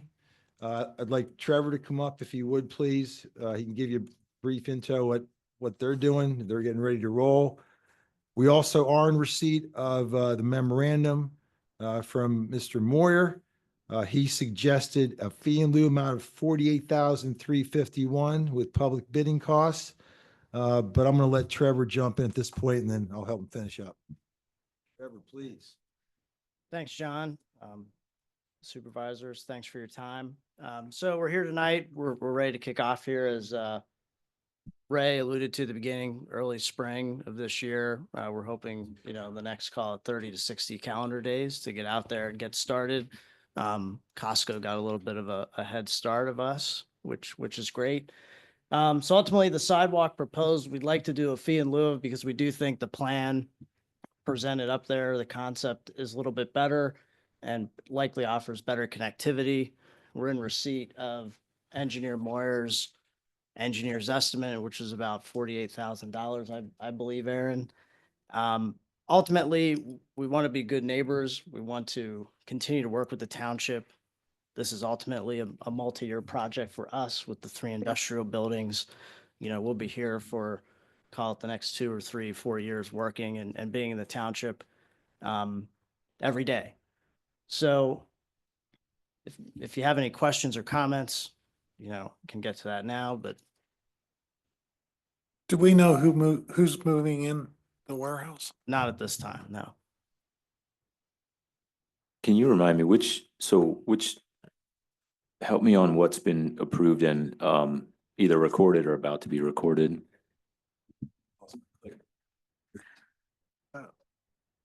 The plan, the subdivision plans creating the commercial lot, the opportunity zone, and there's a lot that the industrial's been cut in two with Fry Drive. So there's actually 4 lots right now recorded, Mr. Chairman. Okay.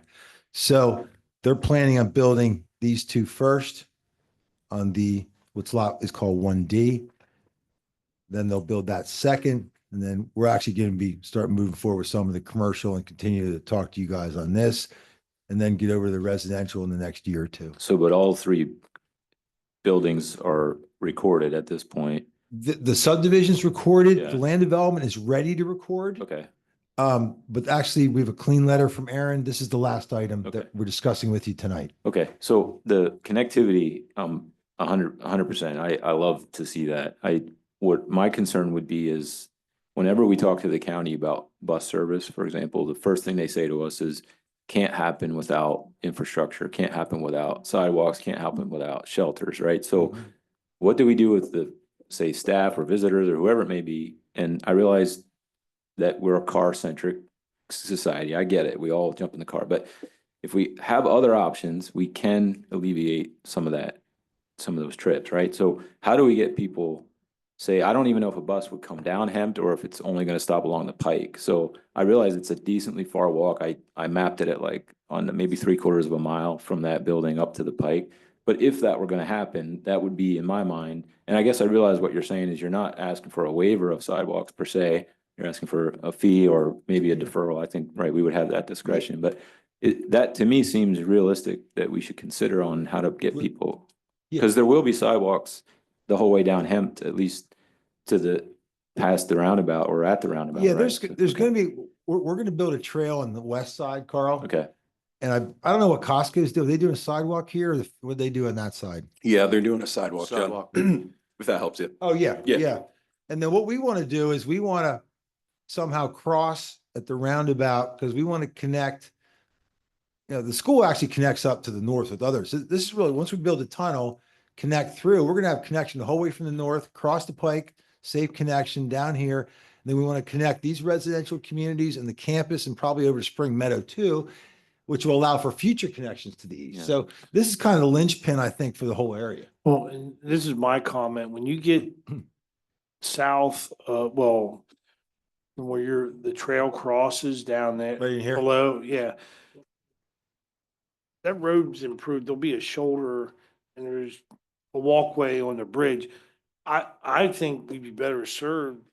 We would connect towards New Kingstown, whatever we have to do from the tunnel point and that to get them walkability with that money. On the Pike. Because it would serve more people, because you have like the transition there, Taylor Boulevard and everything in through there, figure it out, use that money. Are you suggesting give that money to Kathy? No, I'm saying like we would use that money to tie in from where the tunnel is or over just west of Groff to get connectivity for the town with that money, because you're gonna serve more people with the money, more bang for your buck. For the few people, I'm not being mean, that live down the Hemp Yeah. towards the railroad tracks, a wide shoulder. for I them to beg your walk, pardon. Especially Nancy. No, you have the wide shoulder to walk because you don't have sheer numbers. New Kingstown, where your congregation of population is, it's not really served. We can tie that. I forget the design of that portion of Hempt. Didn't we, I forget what we ultimately settled on. I know there was a lot of discussion around the emergency service, what that's gonna look like, or that was just to the roundabout. Yeah, but that's up Yeah. there where Yeah. the walkway, or I'm talking down I this way. can't remember There's exactly. gonna be shoulder. Yeah. On the road. But anyway, this is what this is what we're committed to do. We're committed to do trail system. We just don't think this is, at least at this point now, a good idea for this stretch. Partially to Dave's point, there's not a lot of residential down here. It's going to be going this direction. And we feel that a fee in lieu gets you the cash, and you can either use it in the future here. You can do it. Maybe something's more important, like Dave said, maybe it's New Kingston, maybe it's something on the pike, but there'll be opportunities as we continue to build through here and things get built, where you have that option of where it's the most But if it appropriate. doesn't get done for 15 or 20 years, that 50, 45, whatever the money is going to be chicken feed to get that Well, done. funny you bring that up. Yeah, so, Yeah, yeah, I'll thanks, get back thanks to to that. kind of jump back in. Really to account for if this is done in the future, wherever that sidewalk may be built, or if it's to bolster pre-planned sidewalk, or maybe bolster the future traffic circle or other intersections. We're kind of in the 150. position to, not quite 150, 175. but, we're in a position to move that engineer's estimate up to $75,000 as a fee in lieu of Halfway there. versus the 48.5, which was presented. I've just seen this happen we so many feel times that's since I've been on the board, and I never was a big proponent of sidewalks, but I feel like we're there now. Yeah, but Nancy, to me, you tie the town in, you have more residents there than what you have going down, and we have the ground behind those homes. There's not gonna be. Okay, but let's get the money first and we'll put the sidewalk wherever. I think we want to tie to the west because you have Cumberland Drive, all those homes up there.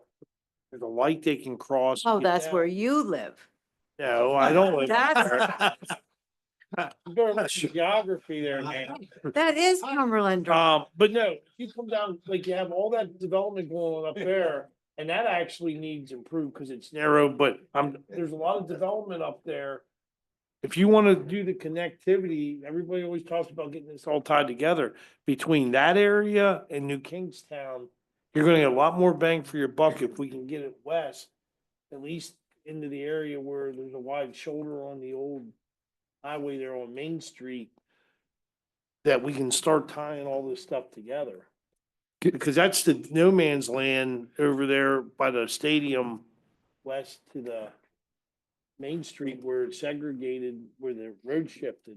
Hey, John, Yes, sir. so if you're gonna cross State or Hemp Road, let's say you're crossing Hemp Road. It's gonna be a busy road because you got Costco's there and now you have the warehouses and stuff. How you gonna, Why we're suggesting to go back down the roundabout.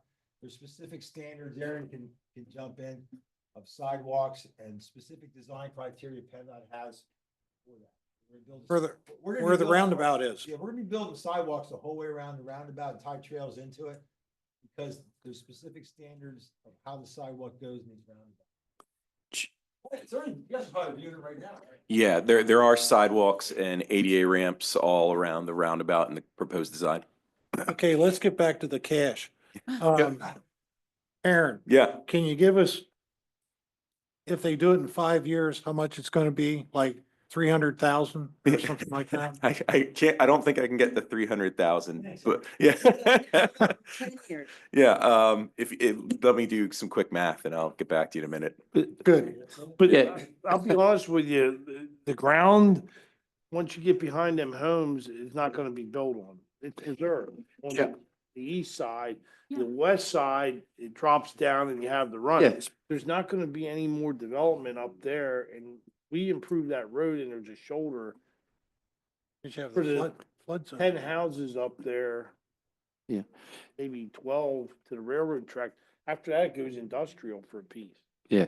John, just a couple questions. In theory, obviously the opportunity zone, one day we're going to see that happen, right? I mean, from the pike up through the opportunity zone, feeding into we'll call it the roundabout, there'll be sidewalk there, right? One day there'll be a third warehouse. there's just the first two I get, right? Because that's on there. And then one day we'll see that third warehouse. If that third warehouse, if someone wants to get over to that, if they're working there, just call it several hundred people, and they need to get over to that because they want to walk down there, they, in theory, wouldn't currently have the ability to do that. So how would someone in that warehouse get down to the opportunity zone if the opportunity zone was a multitude of restaurants, for example? How do they get down there? Wouldn't it be good if they could come out of the warehouse, go to the sidewalk, walk down the sidewalk and go to the restaurant? It's a question. Yeah, well, what would happen, number one, when this project gets approved, there's gonna be connectivity along Fry here, number one. Mhm. So, Is there sidewalks on Friday, John? no, there would have to be. Yeah, right, that's This right. stretch would have I to be want to built see at that that point in time, public back to you the know? high point. And it's private there, right, John? For now. Yeah, it's private. For 'cause- now. Yeah, it's private. I mean, you guys So- can take it over if you want. What's that? You guys can take it I, over. no. Well, just add 5 years to the opportunity zone. That's, to me, that's the smartest thing we can do as a township, because if you ever have an accident out at Costco at the pike, it gives you a place to divert traffic to get them out to the pike, out to the football field. Well, and here's another point. This is gonna be an evolving thing, project, you know, I know we're joking about the opportunities in a little bit there, but that's, you know, it's all gonna be developed, it's gonna be 2 years, 5 years, we don't know. But we are gonna do this for sure. We're gonna build this, we're gonna come down, we're gonna build a traffic light here, we're gonna build a roundabout here. We're gonna connect over to the residential and connect over to the campus. We're definitely doing that, 100%. What we're talking about really to kind of focus, because it's way past my bedtime here, we're talking like just this stretch here that we don't think it's a good idea. Construct that now. I think Trevor's made a serious offer here, taking into account, I don't know if Aaron's gonna map yet. I've got it ready. You got it? Yeah, so if we assume 4.5% interest, it would take 10 years to accumulate to $75,000. So 75,000 upfront should, Make it 100. So how does, just real quick, how does the interest relate to the construction cost? just assuming that the interest is equivalent to inflation. That's my assumption. Yeah, Yeah. you're right. It may not be. Okay. So we're covered for 10 years essentially. Yeah. The other thing is, Make it 100,000. we will potentially change, there'll be improvements to I don't have try to road get going fired. south as time Yeah. goes on. So I can't see putting improvements in till we know how we're gonna improve the road to the south. Get it up to what we need for standard. The other thing is you have a grade there by the bridge that Mhm. you have to account for. So I think we need to figure out road situation before we figure right away, so we know where we're at for the road, what we're gonna do. I think everything you're saying, Supervisor Lanker, is absolutely correct. I think what we have to determine is what is going to be a cost for us one day when we try to connect that in there. And I realize he did 4.5%, and I don't, And we've seen that happen 50 times or and we end up and the money 25 never- years later and we're sitting with never have money. enough Yeah, money. but Nancy. And that's up to us to do, John. But It's not up to Nancy, you, but if we go to if- that deferment or however we have do to that. put that piece in from like the tunnel or by the school west on that side to connect for the New Kingston, that's today's cost where we don't have to spend. So are we further ahead? Getting that done for free with the money, and we might end up saying the amount of pedestrian traffic going south to those homes or utilizing to the north to shoulder the road as we do on 114 in between town and Walmart suffices. I mean, these are great discussions, but I think the beauty of this is the flexibility part. To Nancy's point earlier, you know, prices go up, and that's why Trevor's made an offer to go from Aaron's number of 48 to 75. We do 80, would 80 work? What are we playing here, poker? Well, I'm just saying that buys us a few more years. It's more cost. Are you guys gonna vote on it right now for 80? Approve it? I'm asking, is it 80,000 doable? I'm comfortable if that's seals the deal. And John, and he's I think, comfortable with it. I think, but let me add, I think realistically, that does give you that flexibility to bolster your existing pedestrian infrastructure, add more. Put in just a trail with stone on it. You can't do, it's hard with that because then if you get rain, it washes out. That's why Pleasant View, we went away from loose granular. But We how tried- long does something like that last? What, paved? No, not paved, just a gravel walkway. It's constant maintenance. Yeah, just keep going. Well, Yeah. so, John, it's 1,340, yeah, and it's what, 5 foot wide?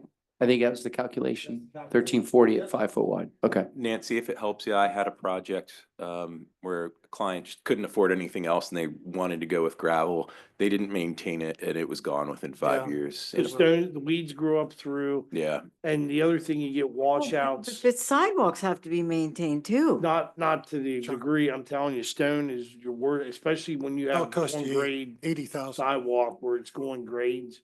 It washes out every main storm. It doesn't knit. Your by far your best bet is asphalt or concrete. Then you have problems with asphalt too.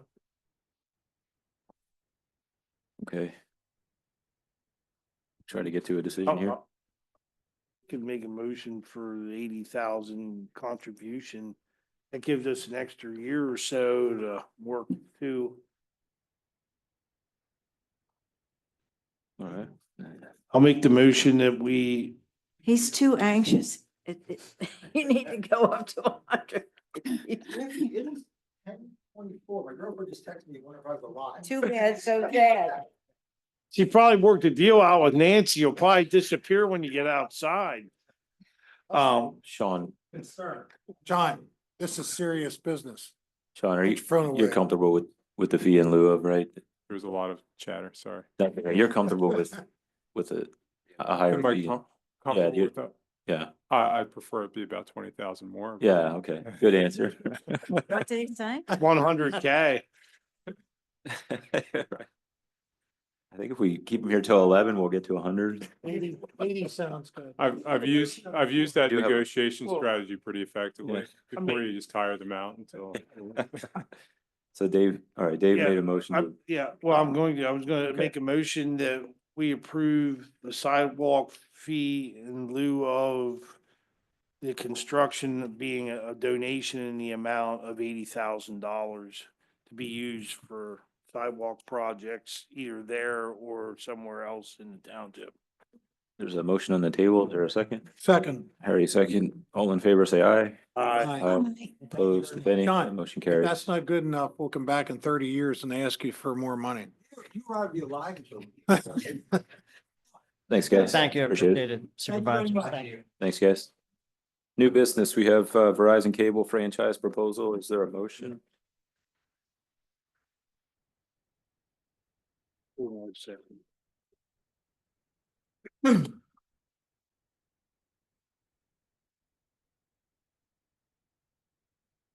Gene needs to comment, No, Carl, it's the normal proposal where yeah, okay. we jump on with Capcog because it leverages us to have a lesser price to do the renewal franchise. Yeah, There's no, like sorry, I was 17 people in Capcog that jumped in and we want to, It's up to Yeah. 22 now. oh, thank you, 22. Yeah, sorry, I was No, waiting on Dave. He was making some notes. I think he was getting ready Yeah, to I make, wanted to make sure my motion. he was getting ready to make a motion on this. I just volunteered him. Is there a motion or questions on that? Totally lost my agenda. Oh, here it is. I'll second. Dave, did you move? Oh, he didn't move. So Harry, you want to make a motion? I'll make a motion. Okay, Harry moved on the proposal. Is there a second? Nancy second. All in favor, say aye. Aye. Opposed, if any, that motion carries. Woods Drive, we have municipal bid for trees and stumps. Well, I have a question on this. The stumps, you're not gonna get nothing for. Well, yeah, that's what I wanted to tee it off before you started asking Yeah. your question, because I knew it was coming. So this is part of the discussion tonight. So obviously we have all the trees removed on Woods Drive. Before we go to try to pay to dispose of them, you know, Supervisor Lanker and I had a conversation. A bunch of residents have called in regarding the stuff. So I wanted to put on tonight, you know, do we want to try to municipal bid it off, sell it off? My question was, do we want to try to do the stumps and the trees or just the trees and then dispose of the stumps on our own? But that is going to come with a cost to dispose, obviously. One, we ought to get the stumps out of that bud because you gotta get them on somewhere where the rain can wash the dirt off. And we also should go in there on the undersides with the machines because a lot of places won't take them to grind them if there's, because of the potential of rock being in them. Yeah, I got you. That's why, Yeah. we just wrapped up the project about a week and a half ago. So we're anxious to get this advertised, get it off the property, but also do something with the stumps. So if I'm hearing you correctly, you want us to just advertise the tree portion and then take care of the stumps I ourselves. mean, it's what you have there is scrub wood. What I recommend maybe break it down into 3 piles even. I don't even know, you're not gonna gain anything by putting that on municipal bid to gain somebody. If there was like black walnut or something of high value oak, like a timber guy, I almost think we advertise it on our website or, local, cause it's gonna be sold locally for firewood with I think the other thing would be too, whoever bids on it is responsible for loading it. Oh, yeah, we would don't write all wanna that be in. in it. Yep. It's, Yeah, I believe I had that in the memo that everything would put on whoever wins it. it's their baby to load up. So I guess we can draft something up for just advertisement on our Yep, website. we can put it, the wording we want on, Yeah, on the website. on the through that website for forms. municipal bid. Yeah. Yeah, 'cause Well, no, municipal- we wouldn't go through the Yeah, municipal bid cause they process. charge us, what's the No, percentage on that? the They- buyer gets the charge. Yeah, that's the advantage of it now. Yeah, except here, like I said, if we had black walnut and that was a pile, you'd probably get $10,000 for it, but Can we try to sell it all as one big pile first?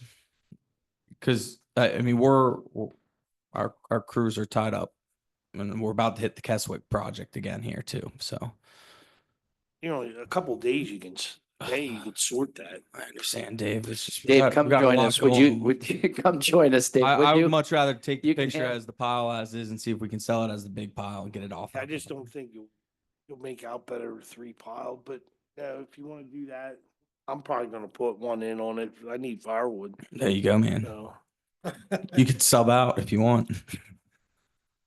All right, so we'll take care of the stumps ourselves. So then your motion tonight then will be just modified to say motion to advertise. you'll probably have to So- haul them to Spring Grove in all reality, H&H, because Zeggers, Camp Hill Forestry also, are they still accepting? Last I heard it was $75 a dump load for stumps. I would not put a lot of stock into relying on their site. I mean, if we'll they let us talk dump, we dump. Yeah, you know? but we'll talk after. Sure, yeah, after the absolutely. meeting. So then just if you can modify the motion to just do the trees and we'll advertise through our own website and we will not go through the municipal bid. I'll make a motion that we advertise the piles of logs located on Woods Drive at the township property to be auctioned off through the township website. Dave moved. Is there a second? Second. Laura, second. All in favor, say aye. Aye. Opposed, if any, that motion carries. MS4, maintenance and operation. I think I think, Jail might have had a comment. Oh, sorry, go ahead.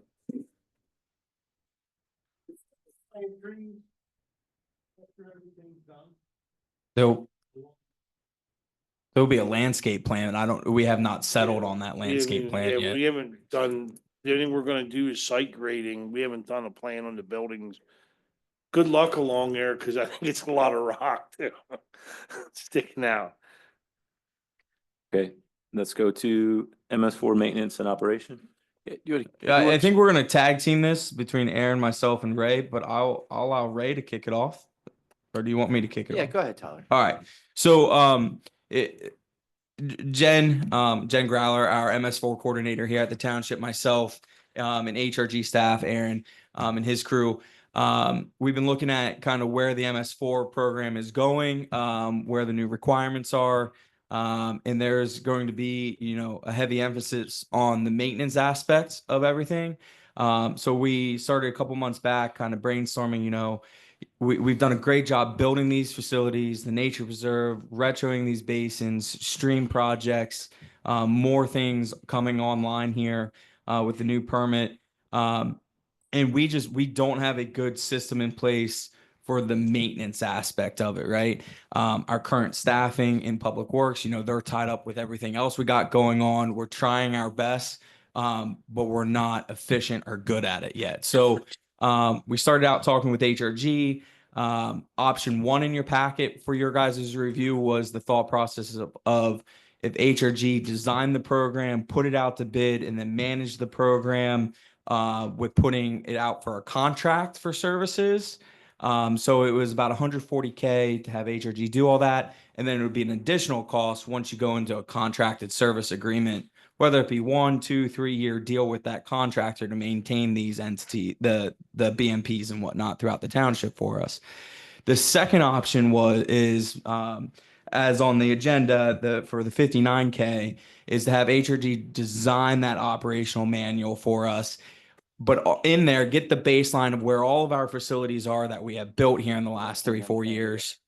Understand what has died off, what is living, what do we need to replant, what type of herbicide application needs to be done to get rid of invasives, all that wholesome look, and give us that basically a playbook to then transition into staff's hands to maintain those facilities according to plans to establish the growth for the future of those sites. So part of that is if you do option 2, we would have to look to expand a position in our Public Works Department to help alleviate other things going on to free up those with the pesticide applicator license to go out and maintain for those purposes, but also just the standard inspections that Jen needs to start doing on them, and then get those inspections back to Jen, have her do all the reporting and everything with DEP, and Jen would be involved in kind of the oversight and management, teaming up with Public Works to make that happen. We felt that would give us more control as the township and township staff versus having to, essentially argue with a contractor if there's conflicting thoughts and then have to revert back to contract changes and everything like that. So that's why we recommended option 2. We felt that we have the management ability. We just don't have the boots on the ground resource to make it happen. And we followed up with Sean, looking at that, we could take and, track the labor hours when they're out at that basin or when they're out at the nature preserve.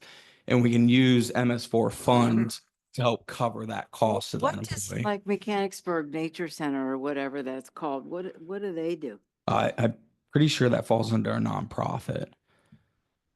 But that's not. The school some kind- district might. Yeah.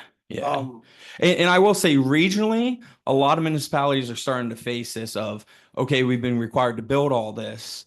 We're building it. Well, how are we supposed to maintain that? And that's kind of the where we're at. So Do you mind if I jump? yeah, and I wanted to pass this off to Aaron because he knows more of the technical stuff. And I know Maitland was involved with this too. So Is this, before you start, is this the position that we put in the budget? no. So we're gonna add another position. Yeah, so it would be funded through the MS4 fund partially. There's not enough work to keep them busy full time. Well, that's what we're saying is, and if you look strategically long term, right, when Paul Walters comes online, right, there's going to be more need there, right? On our road side, we always have need for guys for flagging, for trucks and doing things. So like how we look at this role is in very layman terms, a 40-hour week, 20 to 25 hours may be in MS4 stuff. The other 20 hours would be helping out our roads team with the basic stuff, helping out the parks and floating around to cover those areas. My goal would be I've been hoping our goal would be to save enough money because our building expenditure coming up. We If we could use this strictly as much as we can out of MS4, because we're already adding another person Yeah. on the highway department. Yeah, we anticipate, and I think Tyler said it, 20, 25 hours. There's a good chance that we may see that go up to 30, 35, especially if they're checking storm drains throughout the township, doing reports from there, and a whole host of things. Because if it's only a couple hours a week, I can't, No, help it's the highway, it's not worth. No, it's not gonna be a couple, no. No, but I'm saying. I'm sorry. If it's a day, Yeah. a week or something. And I think you get this too, with ebb and flow, right? You can only spray at certain times of the year. You can only go out to the inlet box at certain times of years to do inspection, right? So on those times that they're not on MS4, there's plenty of work with everything else. And we I do. agree. But Yeah. I'm saying the majority of the time, quote unquote, Yeah. it should be MS4. Understood. Yes, Yes. yes. That Understood. way we're Yeah. not pulling out. That's correct. general fund Because That's there's correct. stuff that needs done Yeah. for whatever. I mean, drain pipes and all that Correct. technically falls in it. Yep. And that's exactly what our thoughts were. And we really looked at like that option one. If you talk about a contracted service, we don't know what that could be. Someone could come in and say, "Hey, I'll do this for you for 100,000 a year," and we just don't know what that looks like until we get it out to bid. And that's where our thoughts are like, we have the capability to manage it. We just need that boots on the ground person to actually be doing the act for us. Yeah, Dave, also, if you remember, the sewer authority made an investment on a camera system, and some of that stuff wouldn't be bad for us to start to utilize when the asset's available for us to utilize that. Before we pave, they should be camera. You see what I'm saying? We have that flusher coming, that we ordered that. Yep. Great. So there's gonna be the ability to clean out catch basins with Yep. that without having to go down. Yep. They can assist, but my point is, there's times the highway guys go out and do MS4 stuff, and I'm sure we're not documenting. Oh, no, we're In the not. end, Yeah. if this person is paid dedicated out of MS4, there's times our guys go over to help that cause or whatever. In the end, it all works out. Yeah. correct. Yeah. That's And, what I'm getting at. yeah, we'll definitely have to set up like a tracking, some sort of tracking system in place for our person, whoever that may be, to be tracking those hours, because we're gonna have to document that in the MS4 funds. So it's gonna have to be documented. So I wanted to give Aaron the chance to pipe in here though, just on the technical HRG side of things. Yeah, and to kind of answer your question, Nancy, so Silver Spring has the benefit of hindsight in this because we are off schedule. Our MS4 permit is delayed compared to much of the rest of the Commonwealth. We're a year or two after. So we've been helping our other clients handle this maintenance issue a year or two ago. And what we learned is, like, for example, the Conewago Creek. Well, let me tell you what actually happened and why we're structuring it this way. So Conewago Creek on the east shore was one of the biggest floodplain restorations in the state. We worked on that. I was the engineer of record on that. Well, when maintenance time came for that, the decision was made not by us, by our clients. We're doing what they wanted. Just take it to bid. Don't take an inventory, don't come up with your own O&M plan, just take it to bid, and hopefully we get someone like True Green or Scott's or some like lawn maintenance firm to come in and do that. Well, it turned out, and despite trying really hard, none of those firms or none of those businesses wanted to do this because they don't have the expertise to determine what is an invasive plant, what is an amenable plant. It doesn't look like something the average person will. Right. So the expertise was lost, and then we only had one bidder. It was Land Studies, which is a very big stream kind of maintenance firm for $300,000. It was an insane amount of money. So we're trying to get around that by so we don't end up in the situation that previous clients have ended, where we can create a program with, this is going to be digital, so some of it can be tracked through our GIS portals. Create the O&M manual, get an inventory of all the plants. So Silver Spring can do this on their own in the future, not have to pay $300,000-$400,000 to It contractors. should be somebody that has a horticultural degree, in Yes. my opinion. Yeah, we can draft a job description in some regard to, Yeah. The interim period is that, HRG and us have that understanding is once this program is designed, we need to get that in our hands because we're going to be missing some key windows for some applications, if we don't know what's going on. And to help on your point, Dave, one of our landscape architects who does this full time will be doing the inventory work to help prepare this program. So yeah, we should be able to hand it off then to you guys so you can maintain it in perpetuity for yourselves and not have to pay someone hundreds of And no one thousands. is having this kind of stuff done by volunteers. Well, you can, but the volunteers are stretched so thin that they're actually declining stuff now. So the nature Hampshire preserve. gardeners or somebody like Right. that. So the nature preserve was actually maintained by the Chesapeake Bay Foundation for a while, and they actually withdrew.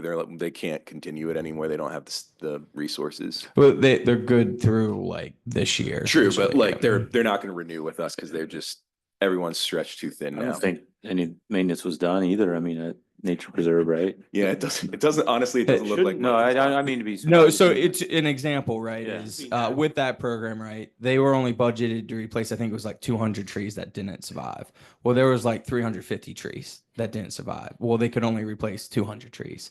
So like this would give us the ability to look internally to be like, okay, we have 150 trees that we need to find. Yeah. Are we going to go through the, the million trees initiative to get those trees? Are we going to budget to get those trees? Like it gives us that ability versus relying on outside sources to be like, oh yeah, we got some money for you. Or, and I know Adrian here, he's part of the ranger program. He walks the nature preserve and checks the trees. But like, if Adrian moves out of the area, who's replacing Adrian, right? Volunteers are great. We want to have them. We want to have them involved. But at the end of the day, it falls on us as an organization to still maintain it. Wasn't those trees planted by volunteers? Yes. Yeah. And I'm not being mean, but I've seen that process before and they don't put them in the standard and Yeah. they usually tell you 90% survival is acceptable. Yeah. I guarantee if we're replacing 300 trees, We plan to end at 8,000, so I'm not too they tell hateful. you, tell you, but you should get like 95 Yeah, or more 100% agree. Yeah. survival rate out of them. All right. Let's get going on option 2 if everyone's comfortable. Look for a motion.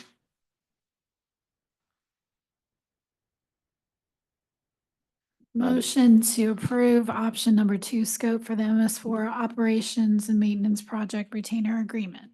Laura moved. Is there a second? Second. Nancy second. All in favor, say aye. Aye. Opposed, if any, that motion carries. Thank you, guys. We have Pensy Supply MOU. I'll let you have this one since I took the last one. How's that, Ray? Yeah. I think everybody has it in there. There's a long history here.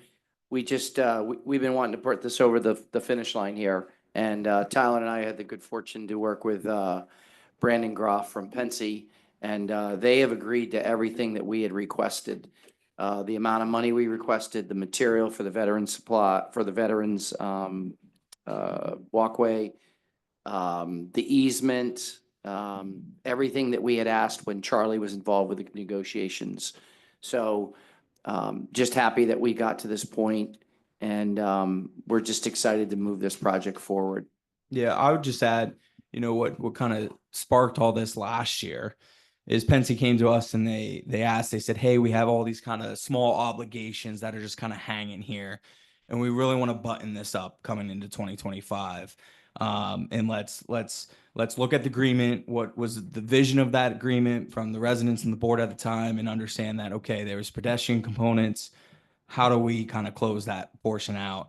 And that's where you see the $115K donation plus the easement agreements to give us the easement, veterans memorial improvements, materials for that. They wanted to close that out this year, so that like we provided hardcore material numbers to them and they've agreed to that. So it kind of closes out all that little obligation stuff that was in there, but the agreement is still intact for any of the long-term stuff. So that's not going away. This is just all those small obligations that they've been working on for the last 3 years. They officially want to hand it off and say, let's get this done. This was actually the agreement we had with Anthony before he left, quite honestly. We had it, Yeah, but we couldn't get it to be done. I have no trouble with the monetary amount from them, but can we hold on the right of way till the authority has opportunity again to review where the proposed trail would go? Because I know from sitting on the authority board, we had concerns with that up on, and I have concerns even in general with people up on that, it'll be on the overburden area, being able to have access to see the pit. And I know that our authority management, as well as the authority board, had concerns with people up there. I would like to see their comment after they're shown the proposed trail. Maybe we can go to the immediate east of the authority property and get it up to the point of connection up by the. That's gonna be a lot more than probably the 115, the way that kind of rides up and down and it's so thick back in there. Well. There's already a trail there. It's pretty windy and it kind of goes up and No, I'm down. talking like right on the east of our authority By the- property line. Inside the Yeah, fence or and outside? correct me if I'm wrong, It's Dave. outside the fence. You know, we did have, staff conversations and then it was at a sewer authority board meeting. And we were And not. leaving that, it was very much, we would prefer the trail not to touch our property at all. And so for us and looking at it from the engineering side of things and whatnot, to get the easement on the Pensy property, it is a much more feasible route and financial impact, right? Like it's cheaper to go that way than try to do everything in a floodplain with different terrain and harder terrain. It's a rock throw for a kid off of that hill down. Yeah, and I think there's some design elements once we get in design that we could do to block that off, I mean, I think With if screening if and- we can move this MOU forward, I think the one thing we do is, Dave, I'm not saying I agree with you, we can work the details, but we want to get Pensy to just agree to that easement. I mean, we've got to grab that land and that's the Give important us the part. option. I think the sewer authority has skin in this game with that being right there.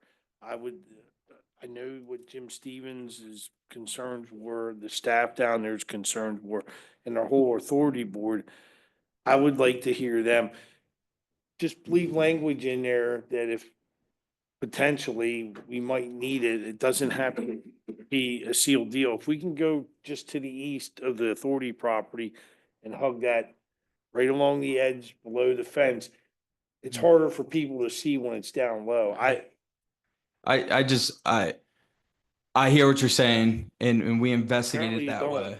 Apparently you're not. No, I am hearing what you're saying, Dave. I understand what you're saying. Which I think the authority board or the authority management hasn't heard back. They thought this was a dead deal, that it was going away. So Well, I think the common Well, courtesy, we are. I don't think that's Dave, a good assumption.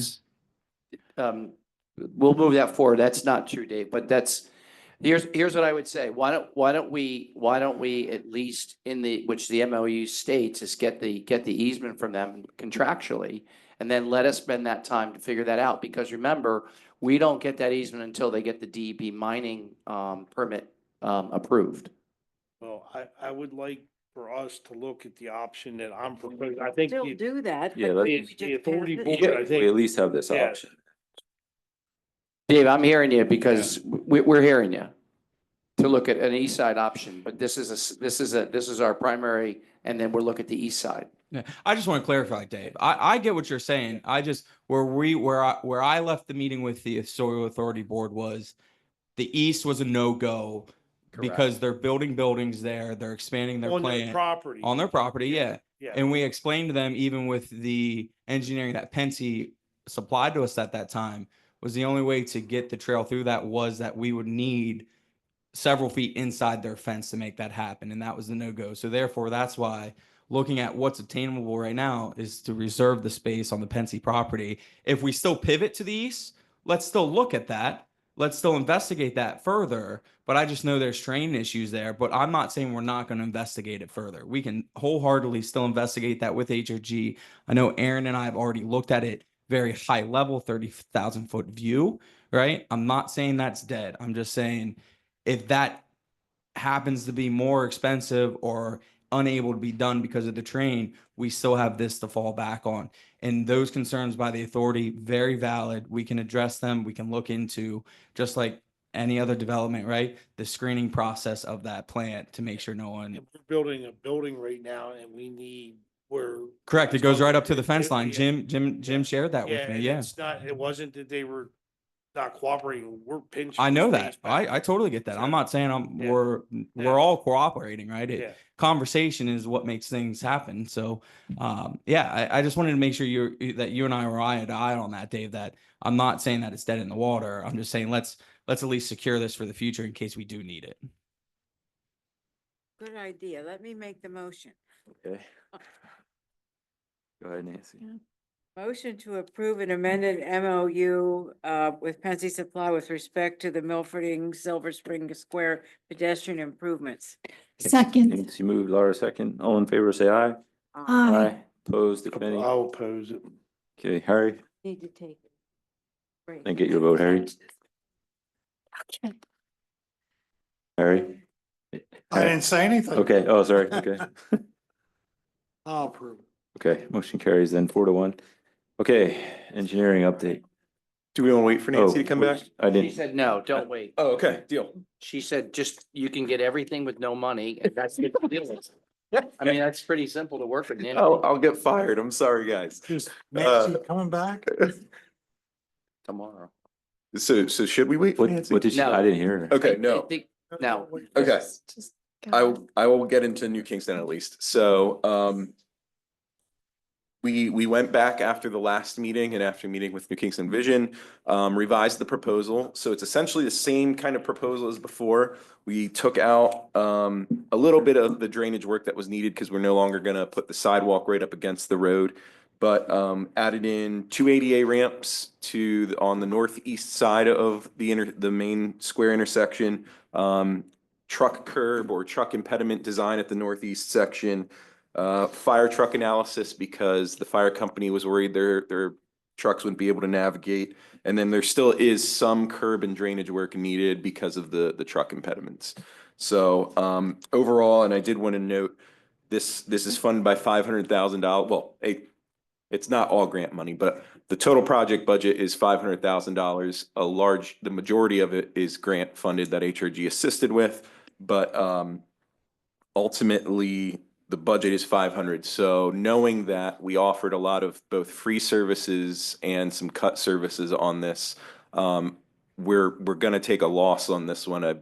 Being completely upfront with you, I try to avoid talking about money. Probably it's kind of unsavory to talk about that, but in this case, I just want to make note, we're gonna lose quite a bit of money on this one, but knowing the strict budget and the grant funding behind it and how it all limits it, we're happy to do that because it's pretty necessary for the community. Hey, Aaron. Yeah.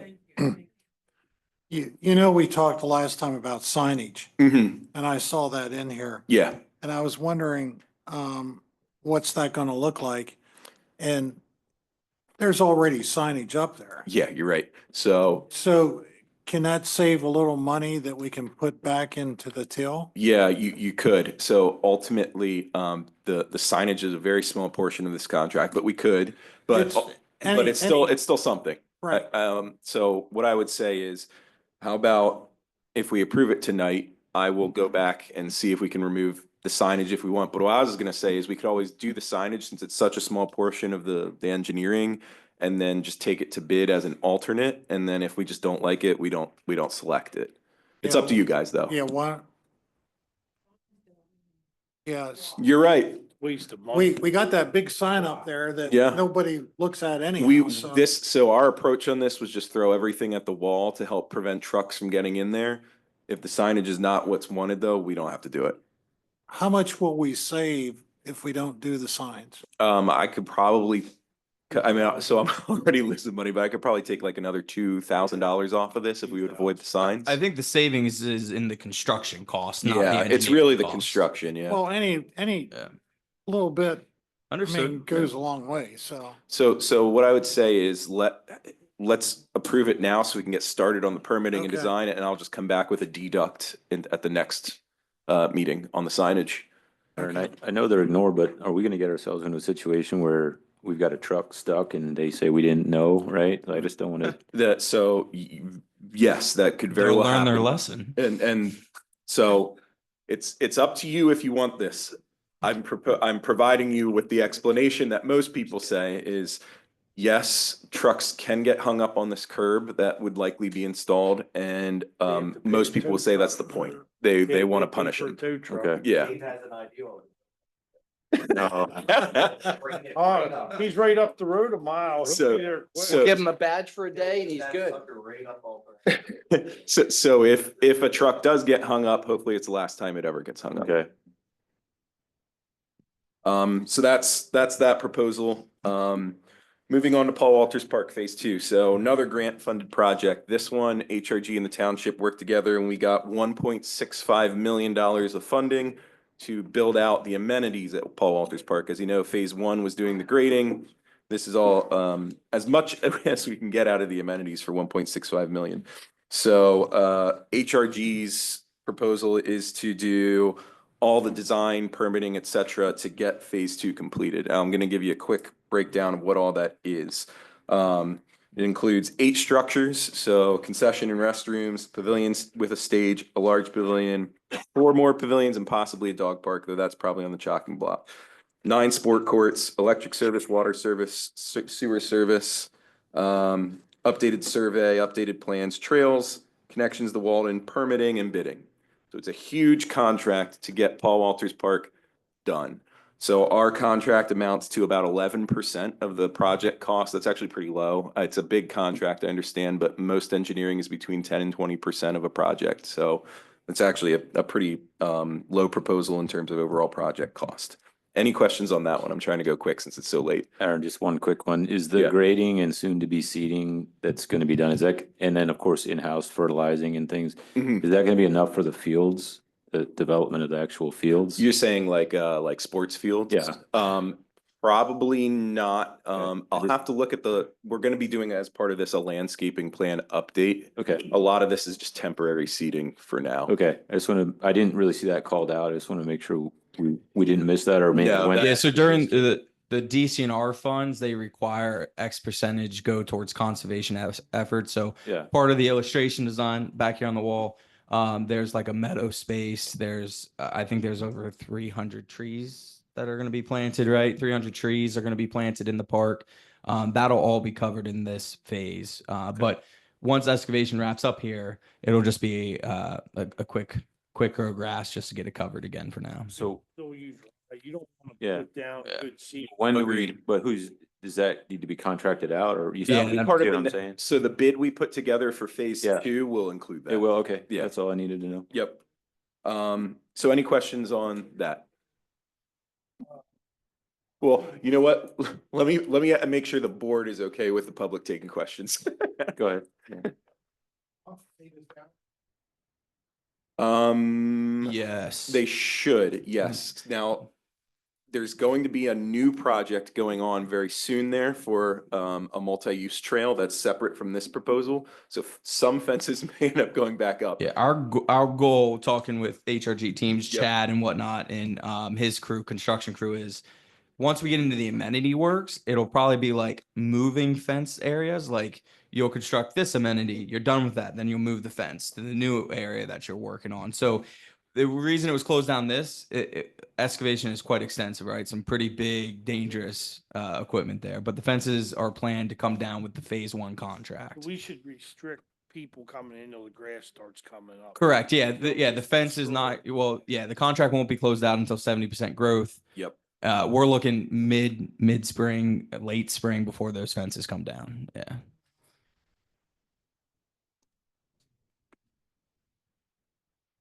Correct. Yeah. Unless there's construction going on, then it'll be there and they have to walk out and around. But yeah, it'll be more accessible to the playground. I've been getting that call here, especially with the nice weather this week.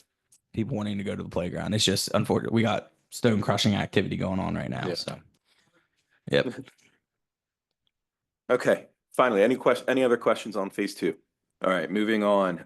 Cost Road. So we talked about how both of those culverts probably need to be replaced within the next 5 years. It'll probably cost $500,000 to $1 million, $500,000, $1 million, likely around the $700,000 to $800,000 range to do that.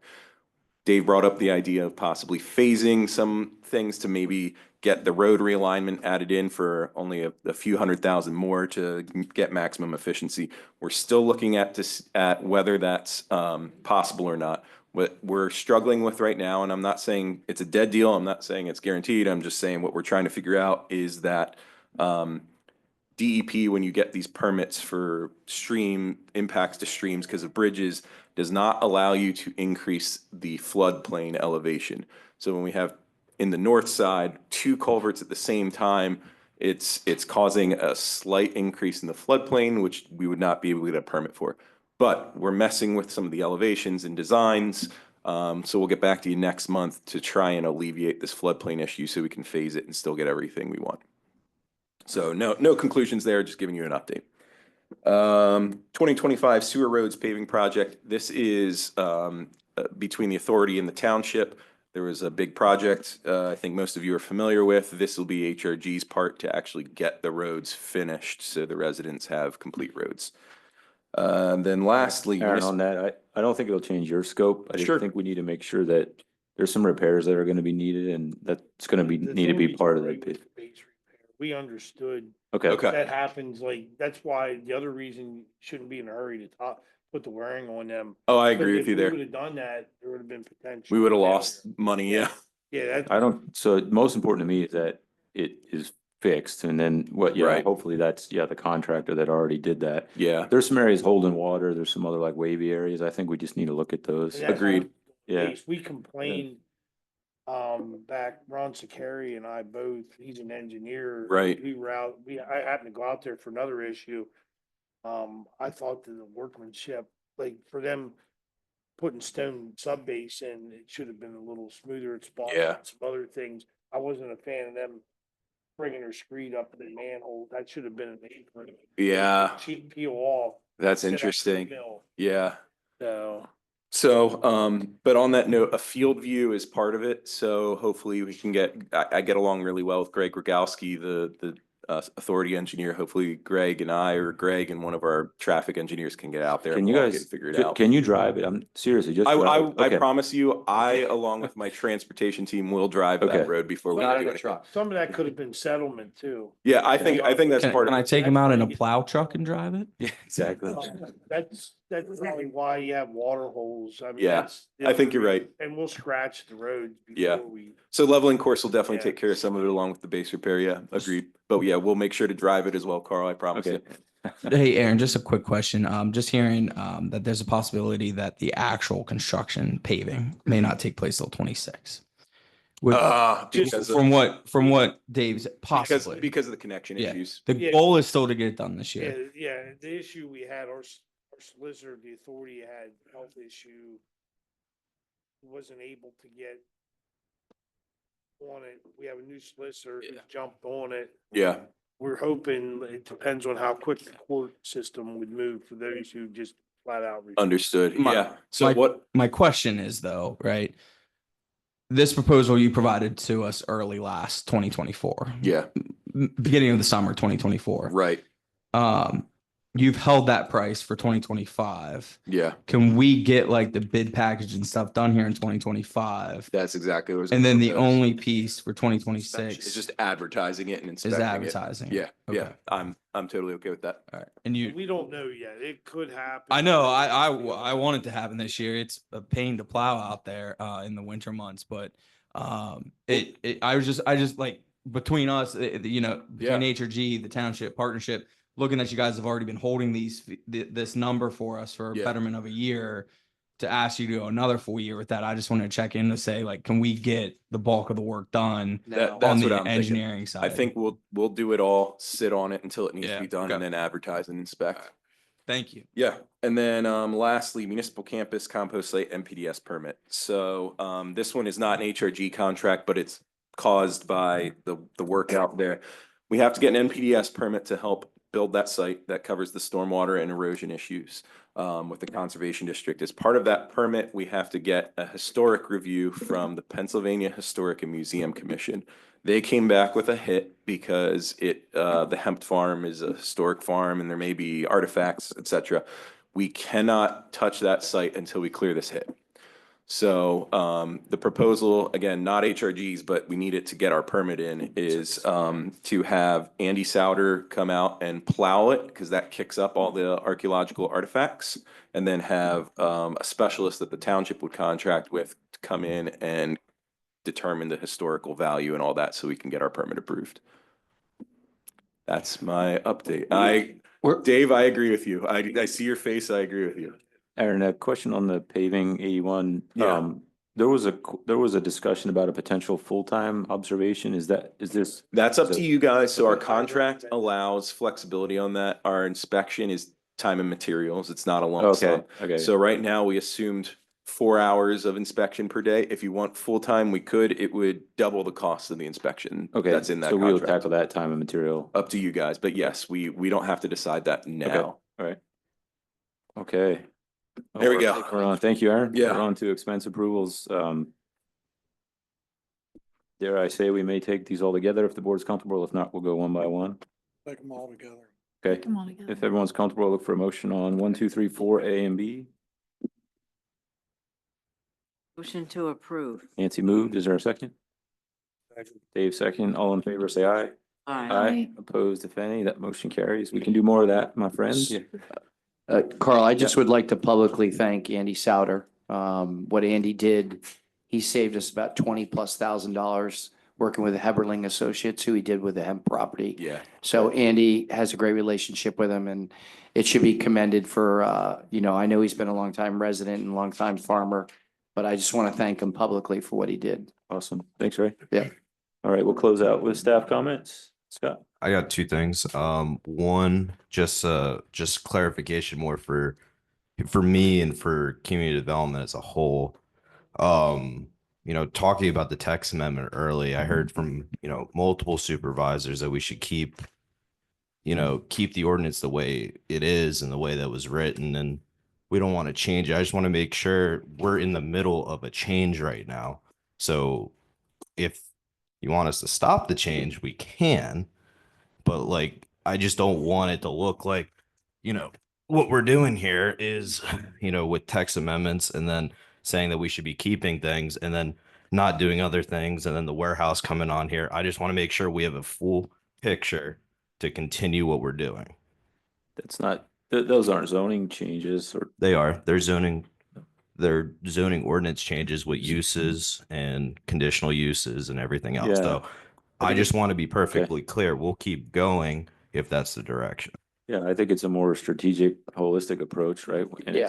it's staff driven, it's Yeah, board driven. Yeah, I understand why Scott may ask the question. We want to keep going so that we come back to the board here in a period of time, not defined yet. But we don't want to do that, and then there's 4 changes. I think we got to get to that point, get the board on board, get it codified, and then we can go forth. Right. I just want the direction from the board that to continue with this. Yeah. So that, we don't do all this work, right? I don't mind doing the work, me. Yeah, I get it. I don't mind doing it, but then to just go back and saying, we're not changing the ordinance. Yeah. We're good. No, I want that from the board though. No, Okay. Is anybody We're opposed? we're nodding our heads. All right. And then second thing, just want to inform the board, I am using a personal day on March 4th on Tuesday. I was asked to teach, as you guys know, I've taught at multiple universities. Penn State Harrisburg's asked me to teach a economic development class. So I just want to let the board know that I will not be in Tuesday because I'll be teaching. So Wonderful. Penn State Harrisburg. Congratulations. So. Thanks, Scott. Well, that? Maybe? No. Tyler? Just March 8th is the annual Jig Jog 5K out of Stony Ridge Park. So if you're participating, make sure you get signed up for that. March 8th for Jig Jog. Wanted to just elaborate on the blood drive. Enough blood was donated that they estimate 46 lives. Participants would be able to use the blood from that blood drive. So thanks to anybody in all who attended that. And then lastly, and Dave knows this best, over the last 30, 40 days, it's been very consistent with weather, ice, snowstorms and whatnot. So I just wanted to give a shout out to our public works team. They, most of that time was late at night, weekends, on holidays, those Monday holidays, they were in working. And unexpected, right? Unexpected. I mean, most of it was expected. It was just whether or not you're getting 1 inch or 4 inch or 5 inch. So, so hats off to our team, but also all the other local municipalities and their public works teams that were out there as well. And I wanted to say thank you to the police too for those times. I think we had great coordination between the police and our public works department being able to react to different situations that were happening out there on the road network. So hats off to all involved there. Done. Thanks, Tyler. Cheryl? Lieutenant? Chief? Anybody? Okay. Solicitor Schultz? I was going to have more to say, but it's late. I just want to note, and I suppose I come here as mayor on this one, as much as your solicitor, so you don't have to roll out the red carpet though. Saturday night was a terrible fire in Carlisle. I'm a firefighter with Carlisle Fire and Rescue Services, Company 45. And I was on the scene for most of the incident. I also see occasionally my phone alerts that our truck is headed this way to Silver Spring Township from time to time. And I just wanted to let you know that there were about 22 agencies and organizations that responded Saturday night. That of course included all the units in Carlisle, but it also included a unit from New Kingston Fire Company. And so we don't have regional agreements. Be great if we did have more regionalization in a number of our emergency services. We don't, but the teams collectively act regionally and do it very impressively. I've been making personal calls to a number of the folks who were displaced, and one of them raved about how caring and thoughtful everybody was on the scene, from the firefighters to the police, and that very well may have included members of New Kingston. So thank you for sharing your fire company with us, and we're always glad to respond here in Silver Spring. Thank you. Thanks for sharing, Sean. Appreciate it. Ray? Thanks, Sean. It's gonna try to bring it back to a happy moment. So on 2/26/1990, my first son was born. So today he's 35, and I wish him a happy birthday, and happy birthday, Raymond IV. There you go. Nice. Thanks, Ray. Yeah. Aaron? All right, we'll take you home. Laura? I just wanted to point out that the Veterans Committee meeting date was incorrect. It's next Wednesday, March 5th, just in case anyone would like to attend the Veterans Committee meeting. Thanks, Laura. Nancy? Nothing, thank you, but thank you all for coming. Harry? Tyler, I want to thank the road crew for doing such a really good job again. I know they're always on the ball. So, and the other thing is on State Road, where you guys work so hard to put the letters on the road. Looks like coming from Mechanicsburg, looks like the snow plow dug into one of the letters on. Great, we get to put PennDOT to work. Yeah. I That's know. PennDOT side. Yeah, I can reach out to PennDOT. Okay, and the other thing is there's a 35-mile-per-hour road sign on the right-hand side coming in from Mechanicsburg. It's right past TOA. Looks like somebody might have. No, banged that into is this. ours because anything under 45 is township. So.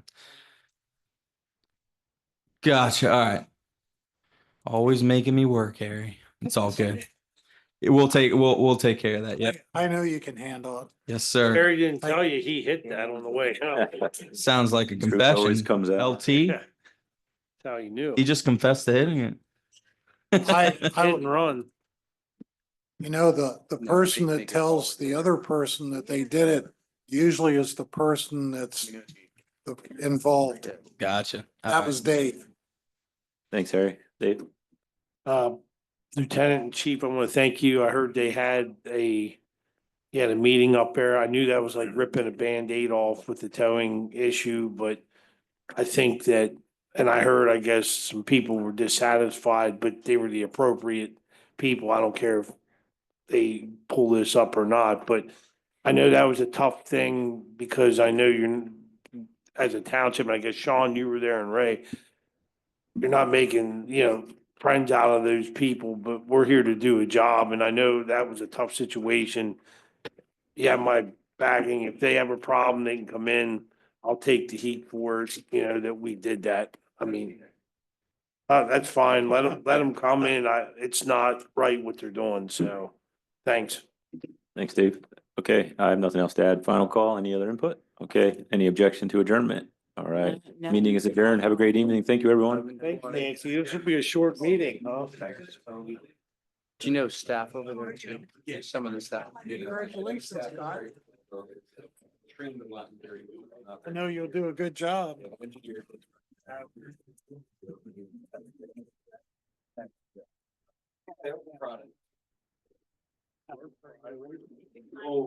Hampton wants comments on Monday, so I saw your.